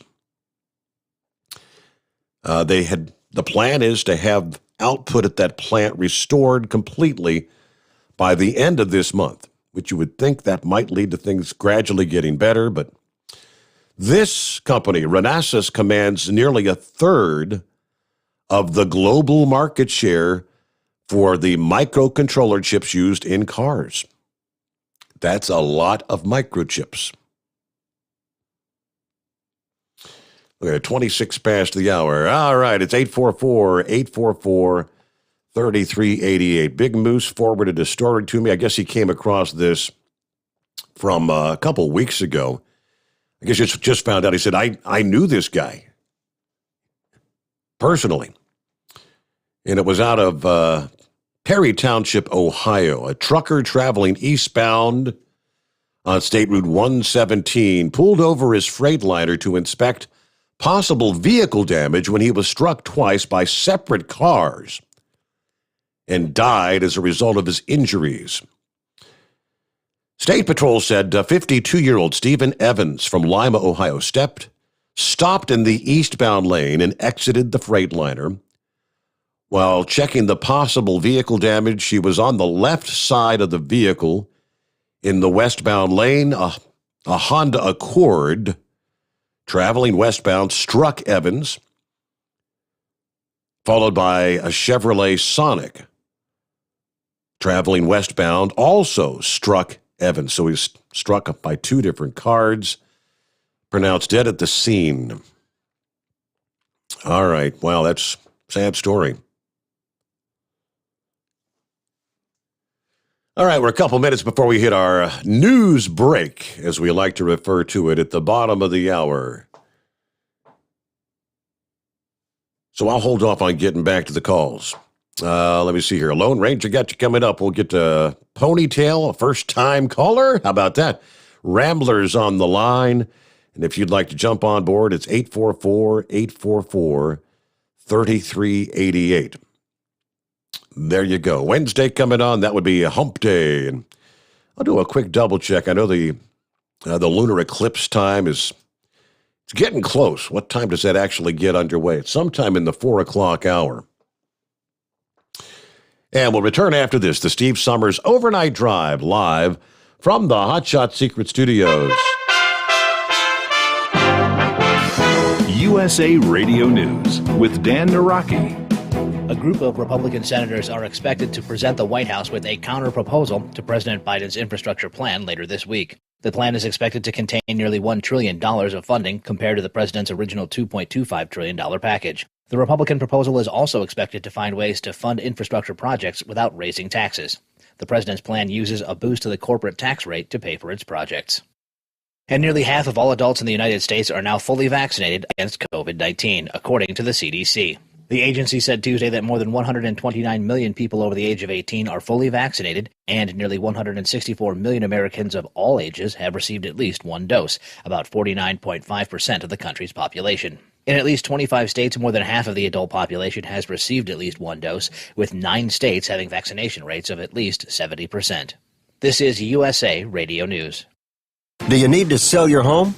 If you've sold a home before, you remember how stressful and expensive it was. Sold.com is here to help you sell your home for the most money and with the least amount of stress. There are new ways to sell your home that you've never heard of before. Did you know there are companies who'll offer you cash for your home? Did you know you could trade in your home for a new one? Did you know there are realtors who'll sell your home for a flat fee instead of an expensive commission? It's true. Sold.com services are free.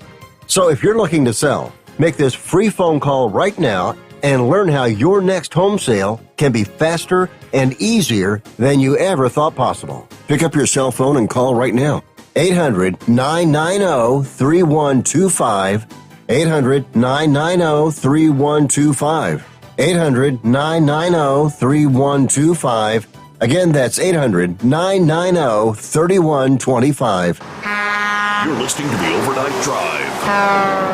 with Steve Summers. At Hot Shot Secret, we share the science behind common diesel problems and their solutions. For example, Hot Shot Secret Diesel Extreme. Today's ultra-low sulfur fuels leave injector deposits causing frequent DPF regens and low throttle response. Diesel Extreme is a once every 6-month treatment that will clean your entire fuel system, including the tank, lines, pump, and the injectors. Hot Shot Secret Diesel Extreme is available nationwide at truck stops, fine farm and auto stores, and online at hotshotsecret.com.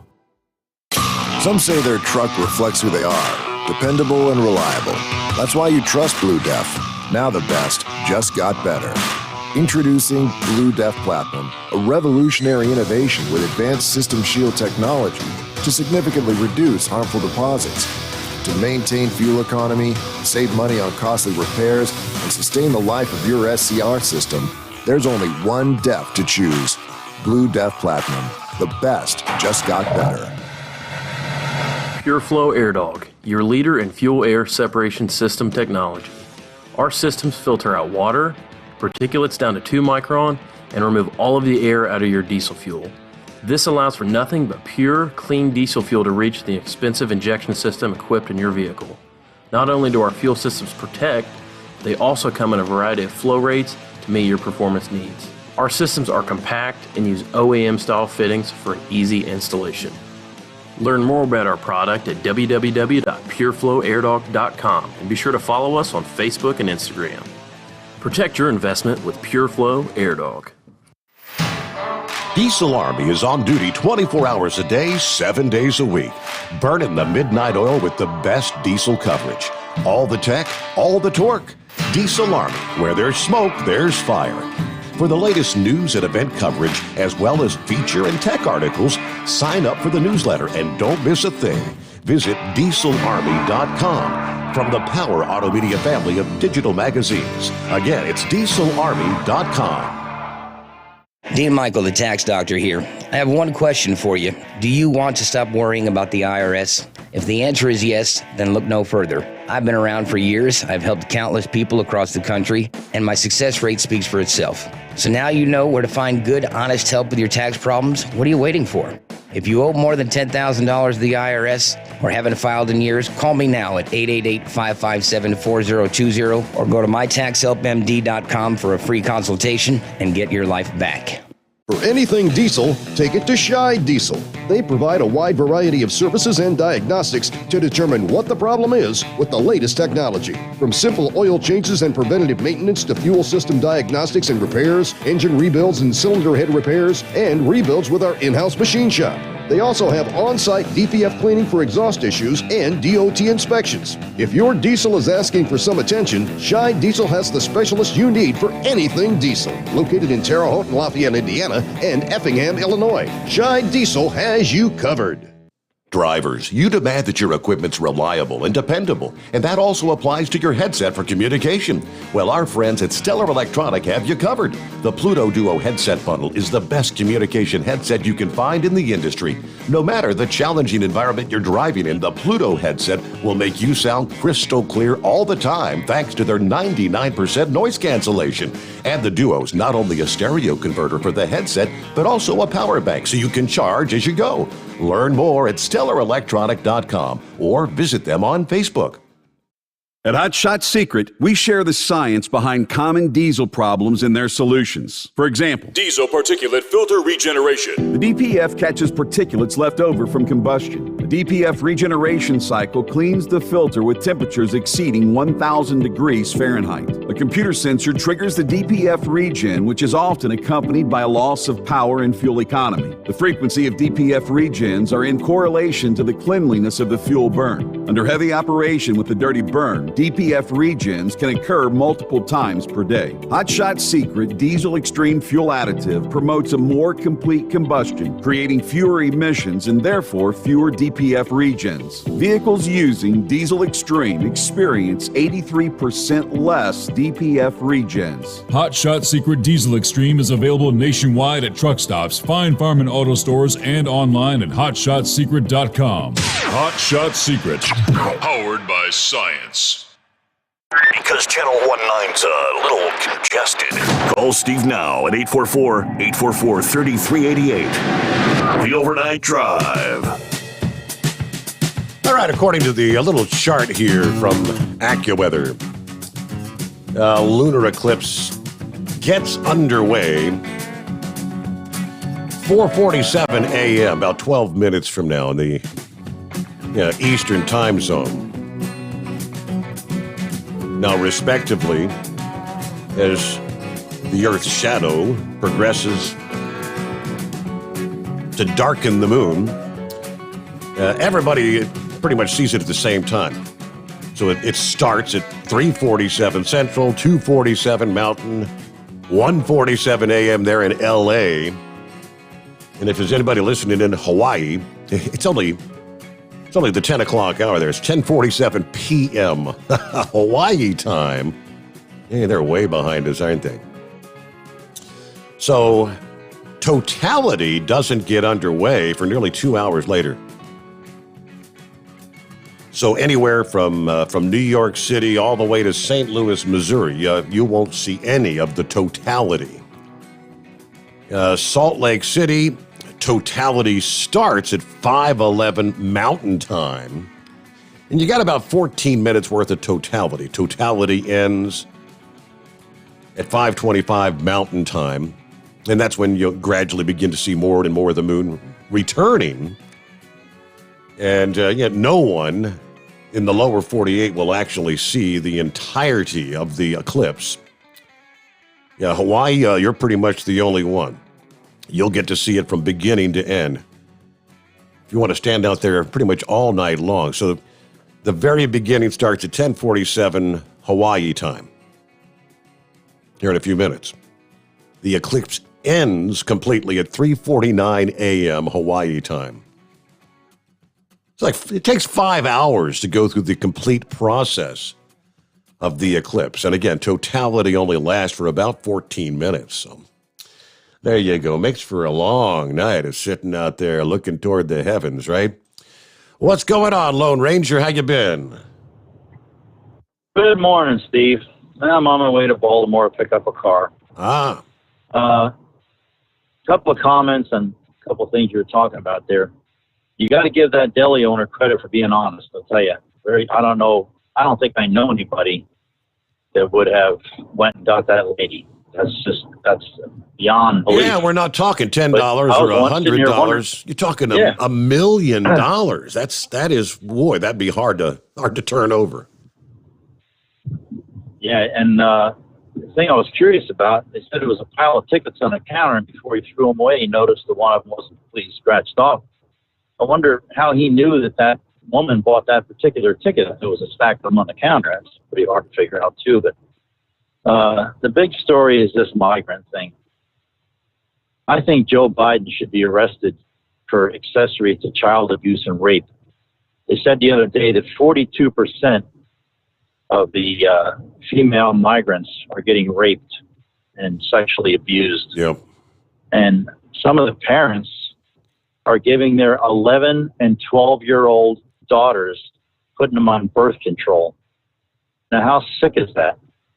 Of course, when you have a guy who likes to sniff little children and have them sit on his bare legs and rub his leg, I guess it's not a surprise, but where are the people sticking up for these kids that are getting abused?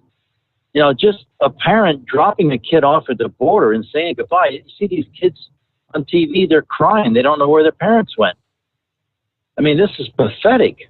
These are little kids. Illegal or not illegal, they're little kids. Yeah. And the parents are guilty of child abuse, abandonment of a child.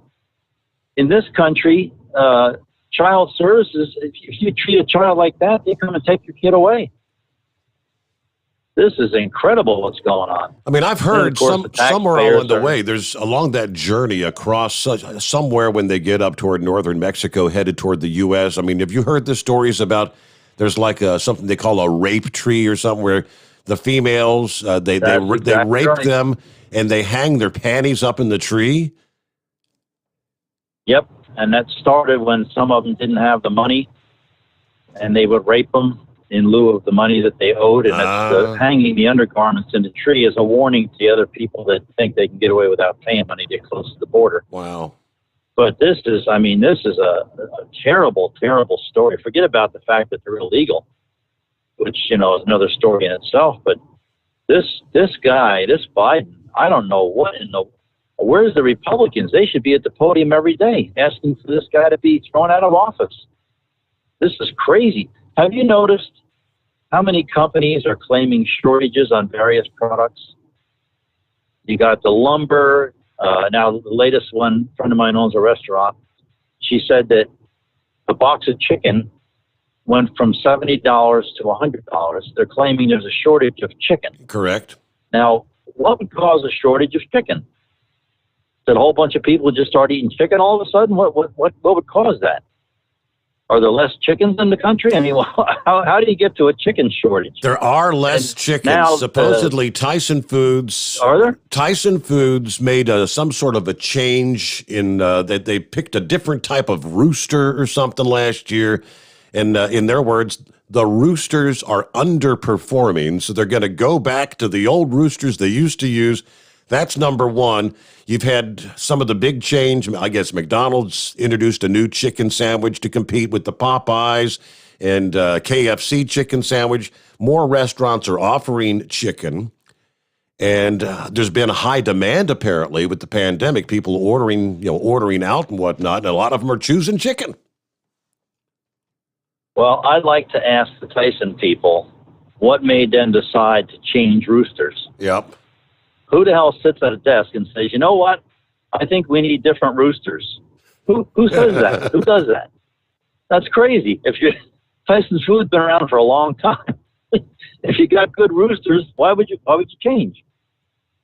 And you got to start getting roosters that haven't had a vasectomy. I guess maybe they got a bunch that had a vasectomy and they're shooting blanks. Who knows? But this country is going downhill so fast.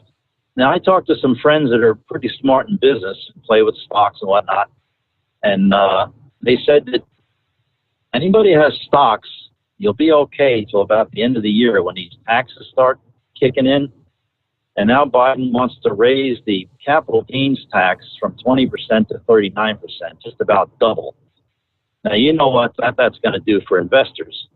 There are still people who are so stupid that they think that because they're paying about 30% for income tax, that a guy in business who invests money should pay the same amount. Well, your incentive to invest a bunch of money is the fact that the capital gains tax is lower because you're putting a whole bunch of money at risk. A guy that goes and punches a clock every day isn't putting any money at risk. And why don't people understand that? It's this jealousy mentality of the rich people, and the people that are complaining about it, they all work for rich people.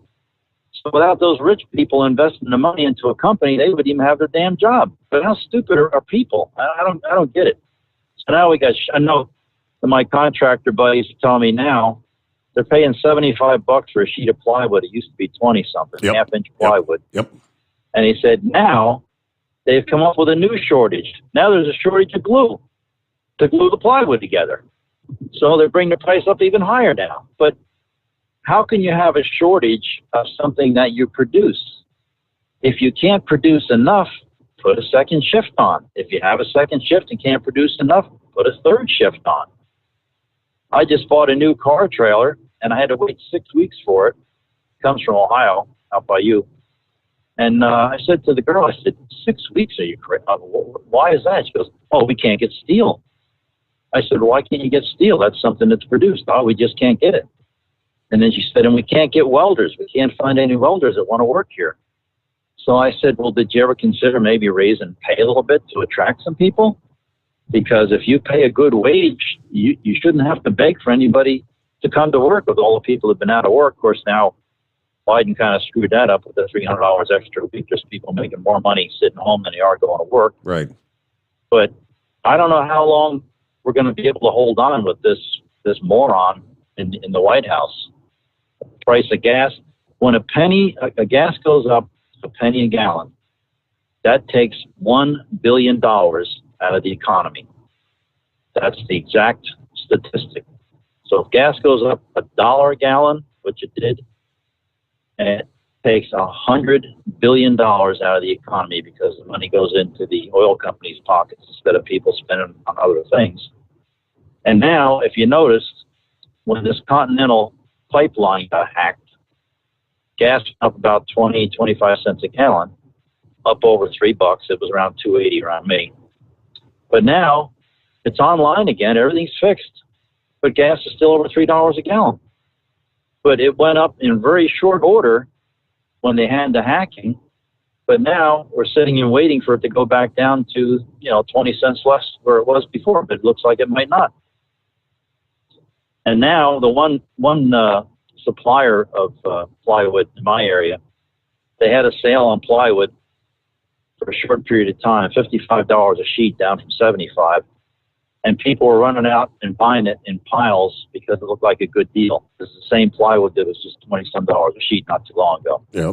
So they work on people's greed, I guess you'd call it.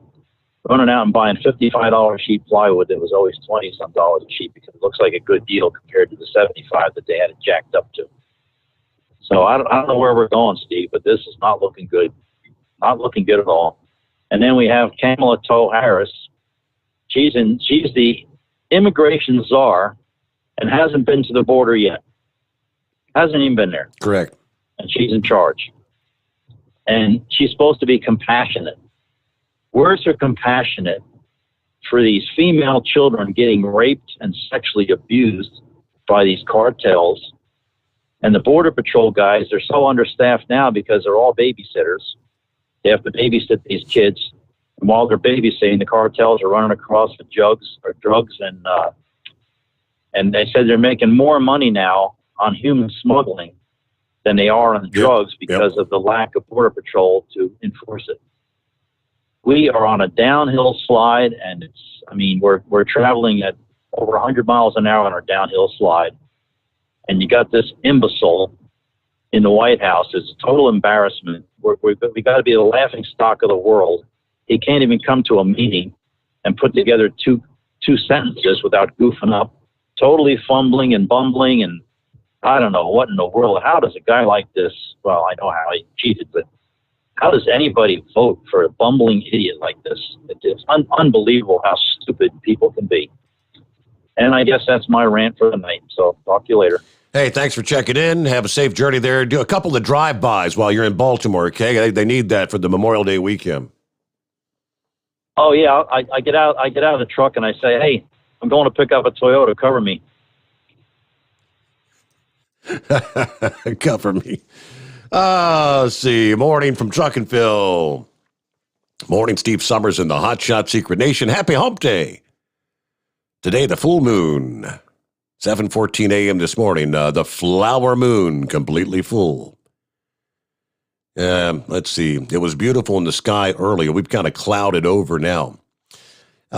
Big belated happy birthday shout out, though, to Knucklebuster. Hoorah, hoorah. Of course, ready to depart Fort Wayne for the greater Detroit at Sterling Heights.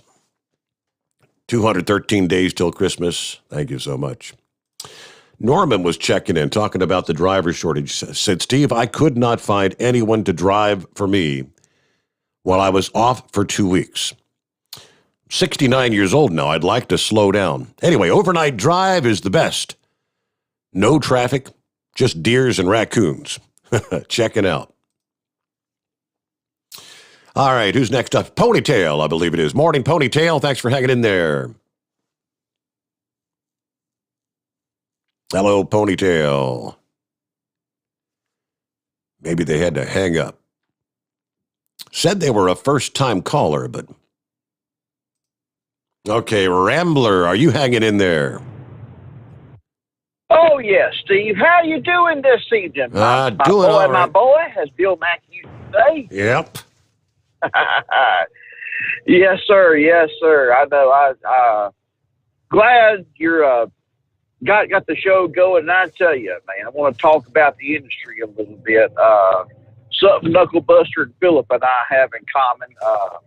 I got off the road kind of like the same situation Phillip had. I got married, started having kids, and all it took for me I'm still I've been a truck driver.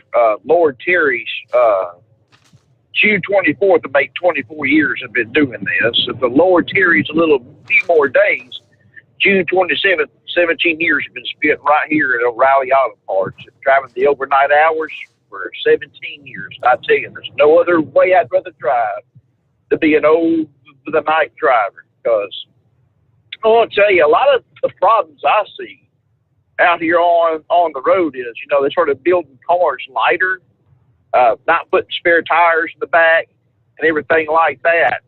The cars are lighter, they're faster, and you get people that get distracted with the cell phone. Mm-hmm. Well, then you have some of these horrific accidents that you've seen.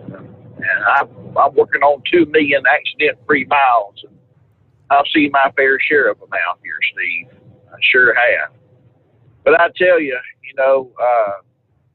it's very entertaining hearing Knuckle Buster and, hearing Moose and, Heat Wave and all the others.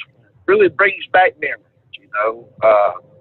I commented on Facebook earlier, Dirty Diapers, my father, it's got his cancer diagnosis. And, this industry has been very nice to me, Steve. I've been in it since I was 22. Dirty Diapers has been in it since 1984. Is when Dirty Diapers started in this industry. This industry has allowed me to buy a house, have a successful marriage, and raise 2 children who are still teenagers to this day. When it comes to this industry, you have to have a passion for it. You mentioned a while ago talking about 18-year-olds going to truck driving school and stuff like that. I don't know. I feel like, Knuckle Buster can answer this. He's former Marine from what I hear. It's kind of like it has to be a weeding out process. You got to strip them down and find out who can stay and who can't. But the mindset, the mentality of 18 to 39-year-olds nowadays is not like it was when you and I were growing up, Steve.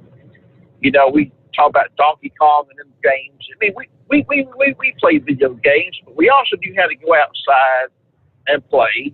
And when we got to be teenagers, we knew how to go out and learn the value of a dollar. Because, hey, if you want money, my dad was like, hey, you need to earn it. I just ain't going to give you money. So we had to figure out how to make it and make it legit. These kids nowadays, man, they just stick a gun up your face or a knife in you and say, give me all your money. They have no values. They have no morals. They have no ethics. They don't want to work for nothing. This industry here that I'm very proud to be a part of now for almost 24 years, you got to want to be a part of it. You got to want to work. And if you work and do what God's put you on this earth to do, the Bible says, with the sweat of thy brow, ye should have bread. The Bible also says in 1 Thessalonians, if a man doesn't work, he doesn't eat. And if you're willing to get out here and work and put your best foot forward, you can be a very successful person in the trucking industry, especially if you're willing to put your wife with you, if you have a wife, and run teams. Now, that's where you make money at in this industry. If you're going to stay over the road, is by running teams. But I'm looking at the full moon now on Highway 49 heading up here to Collins. I wonder where Mr. Yazoo City is. I forget his name. I know he's on the other end of 49 for U.S. Foods. I'm over here, this old O'Reilly Auto Parts truck, delivering that diesel treat, Yep. Sponsored, Hot Shot. So, but yeah, this is a wonderful industry to be in if you're willing to put forth the effort, willing to put forth the work. I mean, my father, he's going to find out what his options are.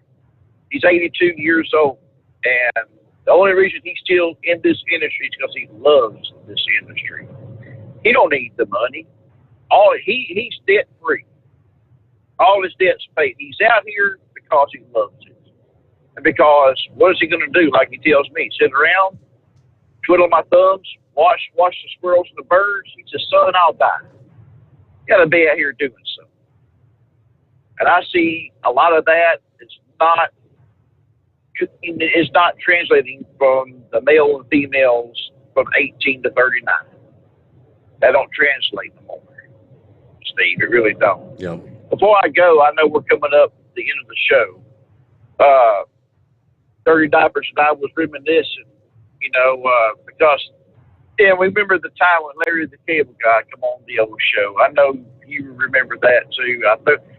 I don't think you were producing that night. I think it was Super David Squirrel was producing. Okay. But I remember I actually called in and got through, and I was in Fresno, California when I got through. I mentioned that to Larry the Cable Guy that my father was named Dirty Diapers, and apparently it resonated because I called in the next night. Squirrel actually answered. He was actually in the studio, and he told me that him and Dave went to the comedy show, and he actually mentioned that. So that's just a little claim to fame. But, how about that? Man, we appreciate what you do, Steve. I'm sorry. Go ahead, brother. Go ahead. I said I had not heard that story before. That's funny. So Larry liked that handle so much that he incorporated it some way into his comedy routine. Talk to a truck driver. Handle was Dirty Diapers. Yes. That's great. Yes, sir. Yes, sir. Well, Steve, you take care. God bless you, man. I'll talk to y'all later. Thanks for sharing this morning, Rambler. Good luck to your best wishes, prayers, however I should put that, for your father. Dirty Diapers there. Hey, by the way, it's Wednesday, hump day. Only got a couple days left. Get registered for our big 100th episode Friday morning. We're going to do a big giveaway for celebrating the 100th episode of the Steve Sommers Overnight Drive. Grand prize winner, a Hot Shot Secret Fluid Swap. We're talking $550 value.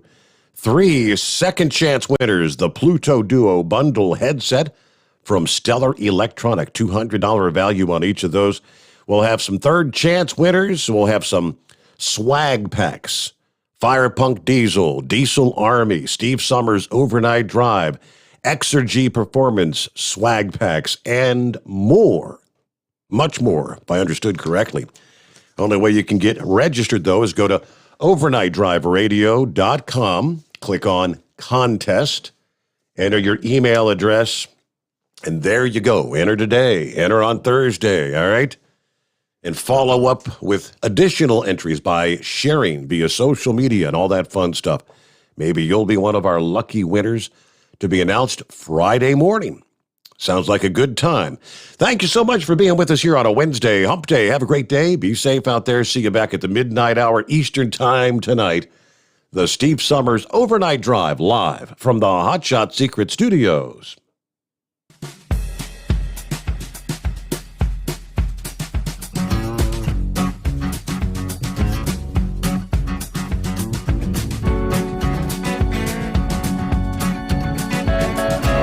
You never guess the places that I've been. You never guess the places that I've been. 'Cause everything is like a dream, yeah, but only in that dream that I live in. I'm never gonna let the day begin. Never gonna let the day begin. 'Cause everything is like a dream, yeah, but only in that dream that I live in. Oh, don't wake me up before you go, and I'll just make this bed my home. Oh, darling, please just let me sleep. Give me my dreams.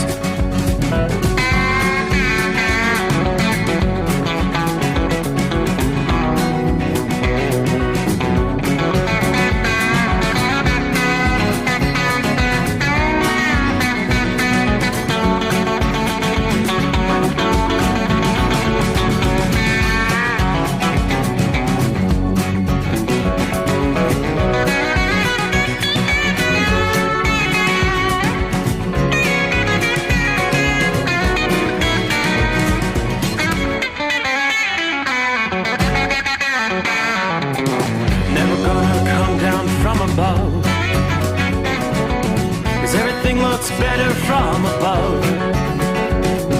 Nothing's ever as it seems, yeah, except in that world that I dream of. Never gonna lose the ones I love. Never gonna lose the ones I love. 'Cause everything is like a dream, yeah, but only in that world that I dream of. Oh, don't wake me up before you go, 'cause I